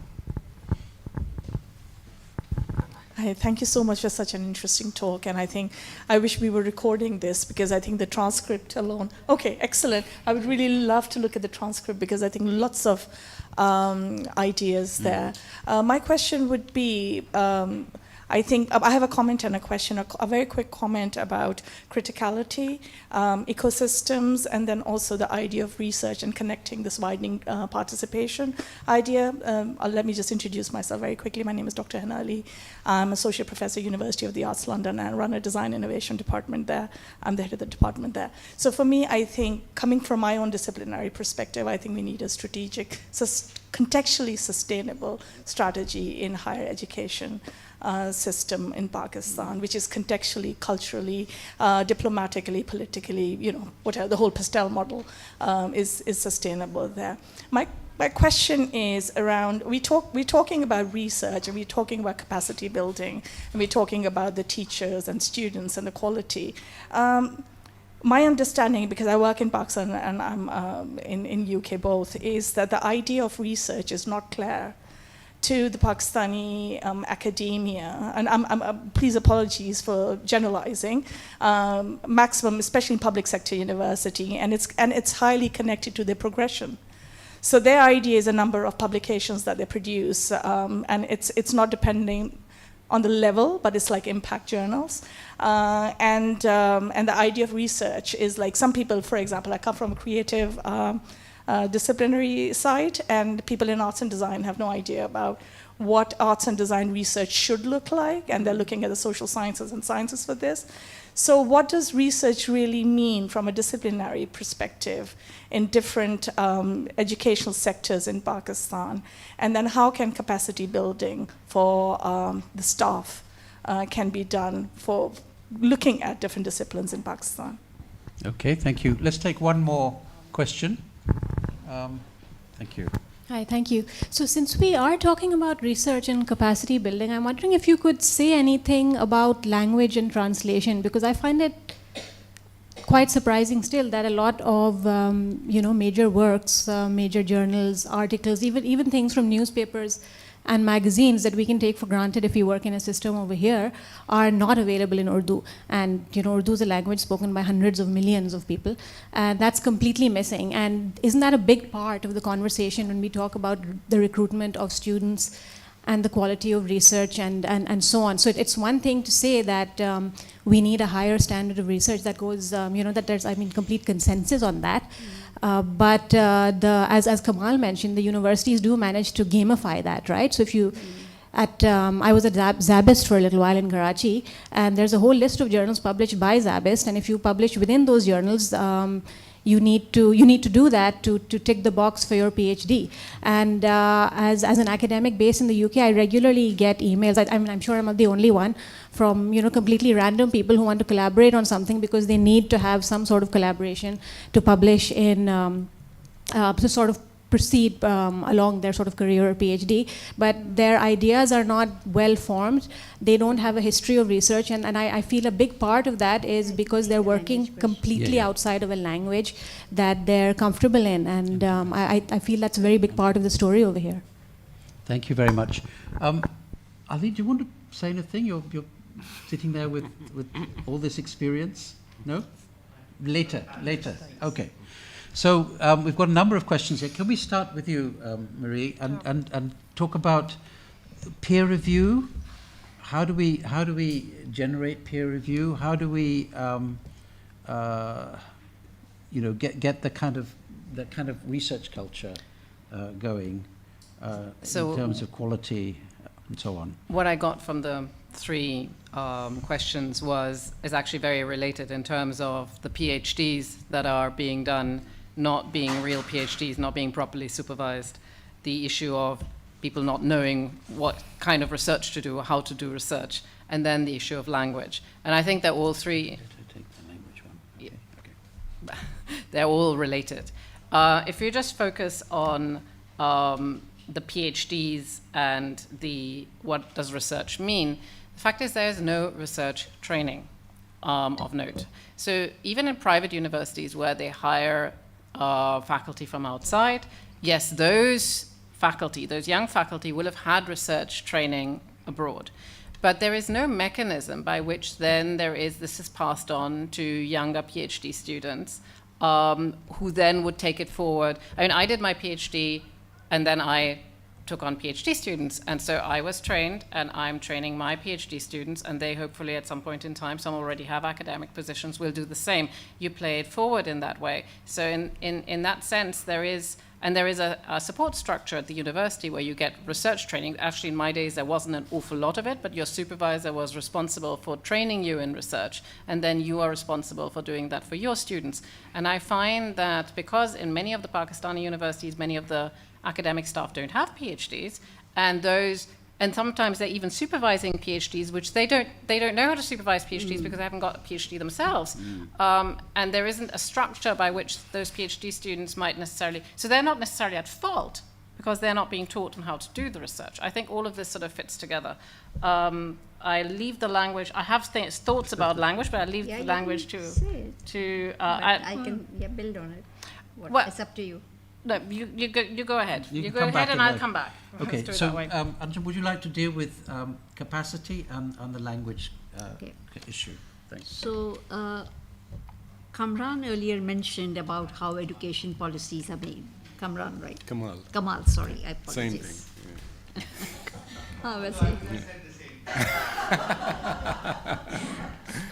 Yes, so how education policies are made. And one very clear example is language in education. So there's lots of research to show how language in education should be, like you transition from your first language to the national language to the English, so that by the time you graduate from higher secondary schools, you have the competency in English language schools, in English language, to be able to cope with the undergraduate education. But our language in education policy is almost silent on it. Or there's a very small section, and there are pendulum swings from English medium to Urdu medium, which means that even those which are English medium institutions largely are in practice Urdu medium. So that students who enter into the undergraduate education do not often have the English language competency. So then to say that are they writing their thesis or their articles and they are substandard because they are writing in a language which is not their first language or the second language. So that's a very, very important issue, and it needs to be addressed. So how can it be addressed? It can be addressed by having a clear policy at the basic education level and India has it, the free language formula. Other countries have done it. We have done research to show how we can create a language education system that transitions and builds competency in English language. So those possibilities are there, but I would like to point out that educational decisions are not, such decisions are not always taken on the basis of what is good for the students and education, but are also taken for political reasons. So it's a popular political decision to have English medium throughout, and that's why the decisions sometimes are taken. So that's one. Then to build capacity of the staff, the faculty in the university, there has to be a systemic process. We focus so much on the research sometimes, that research capacity building, research training, that pedagogy, higher education pedagogy gets sidelined. So, and this is a tragedy because most of the universities are not doing research, and they're doing so much teaching, and that teaching is also not happening. As I said earlier, there was an initiative, a systematic public sector universities initiative to offer capacity development programs for early career faculty, those at the induction stage. However, that program has again stalled, as many good things have often stalled in Pakistan, but that is a possibility to offer to higher education across the board. Thank you very much. Kamal, I want to go back to money. You made, I'm sure you're right in saying this, but it's nevertheless controversial. Waseem Saab has brought this up again. I mean, more money must be helpful. Of course, it can't be wasted. It can't go into corruption. It mustn't be misused for, nepotistic or personal or political. But surely a system that both needs to increase the number of students enrolled and the quality of the institutions that already exist must need more funding. So, Okay, so unpack that and explain. I mean, you're the higher education czar, and you've got to make a recommendation to the minister, and the minister, they spend a third on. We were told earlier, a third of the budget goes on defence. If we could make it, a fifth of the budget, then a lot of difference could happen. Surely. as you know, the defense spending is absolutely essential in Pakistan, right? So this is being recorded, right? So this is, yes. And so if we can cut anywhere but not there, okay? So thank you for let that me put reminder. that on record, and because this sort of looks like a press conference anyway, right? And so we all agree, of course. Yes, of course. Thank you, Marie, for agreeing. Yes. Well, I think. So look at it this way, right? I mean, you have an old dilapidated car which is going in a particular direction. And you say, if only I had more money, I would buy a newer, faster car. I think what is more important is what direction you're going in. Are you going in the direction that you want to go, right? Otherwise, you'll be going faster in the direction that you don't want to be going. So it's not so much how much money you have, it's what policy you have. We've been throwing a lot of money. And I say this, at great sort of personal risk because there are IPP people sitting in the room, but, we've been throwing a lot of money at the power sector, but it hasn't actually improved things. So just money is not really the solution because we've been throwing money at a lot of things in Pakistan. From 2002, when the HEC was formed, we threw a lot of money. Between 2002 and 2008, the budget of the HEC increased 7-fold. Right? Where do you see that happening? So that's sort of an experimentation. But, let me just quickly take a minute to just comment on a couple of things that came up. I mean, one was PhDs and the importance of PhDs. I think they're absolutely essential in today's world, to do research. But a couple of generations ago, at institutions like Oxford and Cambridge, there were hardly any PhDs. Isaac Newton did not have a PhD. So it is not the degrees that we should be really obsessing with. The other thing is language, as Juveria raised. I think that is also extremely important, as you said, Anjum, in inclusion, in any discussion on inclusion, because if the education in Pakistan was in English, was in Urdu, or local languages, and exams were in local languages, and the discussion and the discourse was in local languages, the people who are teaching in the top universities in Pakistan, they would not be the same people. It would be a completely different set of people. We exclude 95% of the country from the race right before it has started. Okay, so that's a language issue. And finally, when we talk about research, and excellence, like I said, right? I mean, there are there's LYON'S, for example, that we all keep going back to for excellence in research and so on.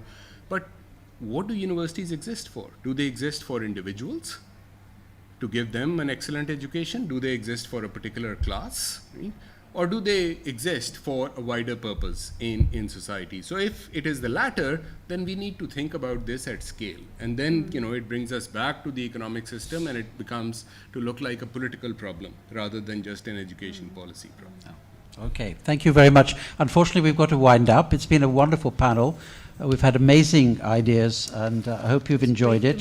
The panel is about excellence, and I think the panel has been excellent. Even if we don't agree that we necessarily want to have just one or two or three. We've already got a few excellent universities in Pakistan, but we've talked about what I'm going to take away is the sense that we've got to build to use a phrase, a vibrant ecosystem. It's about the culture. It's going to be long term. It's going to be steady. We're going to have to develop on a number of different fronts.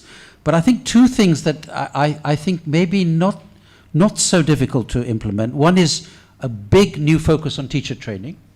And the other one is to revive and build an authentic peer review system. And those aren't expensive ideas. They aren't expensive ideas. And if the community coalesced around them, then I think they might be deliverable. But there's lots of other ideas you've heard.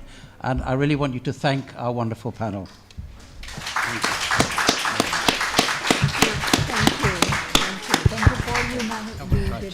Just a quick announcement before you guys leave. The closing ceremony will begin shortly in the main hall. If you don't find seats downstairs, there are a few seats upstairs across the hall in the balcony.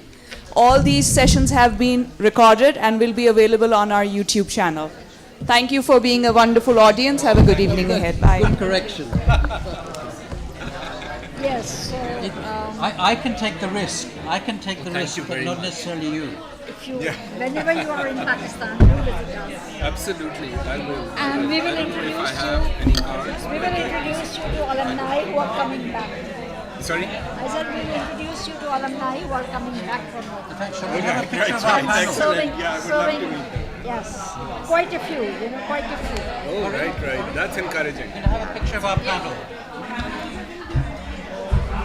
Come on. Oh, sorry. Can you take a picture of that? Just write to me. Just write to me and remind me it's here. Just here, yeah. Come a bit closer. Thank you. Sorry. Are you ready? Yes. 3, 2, 1.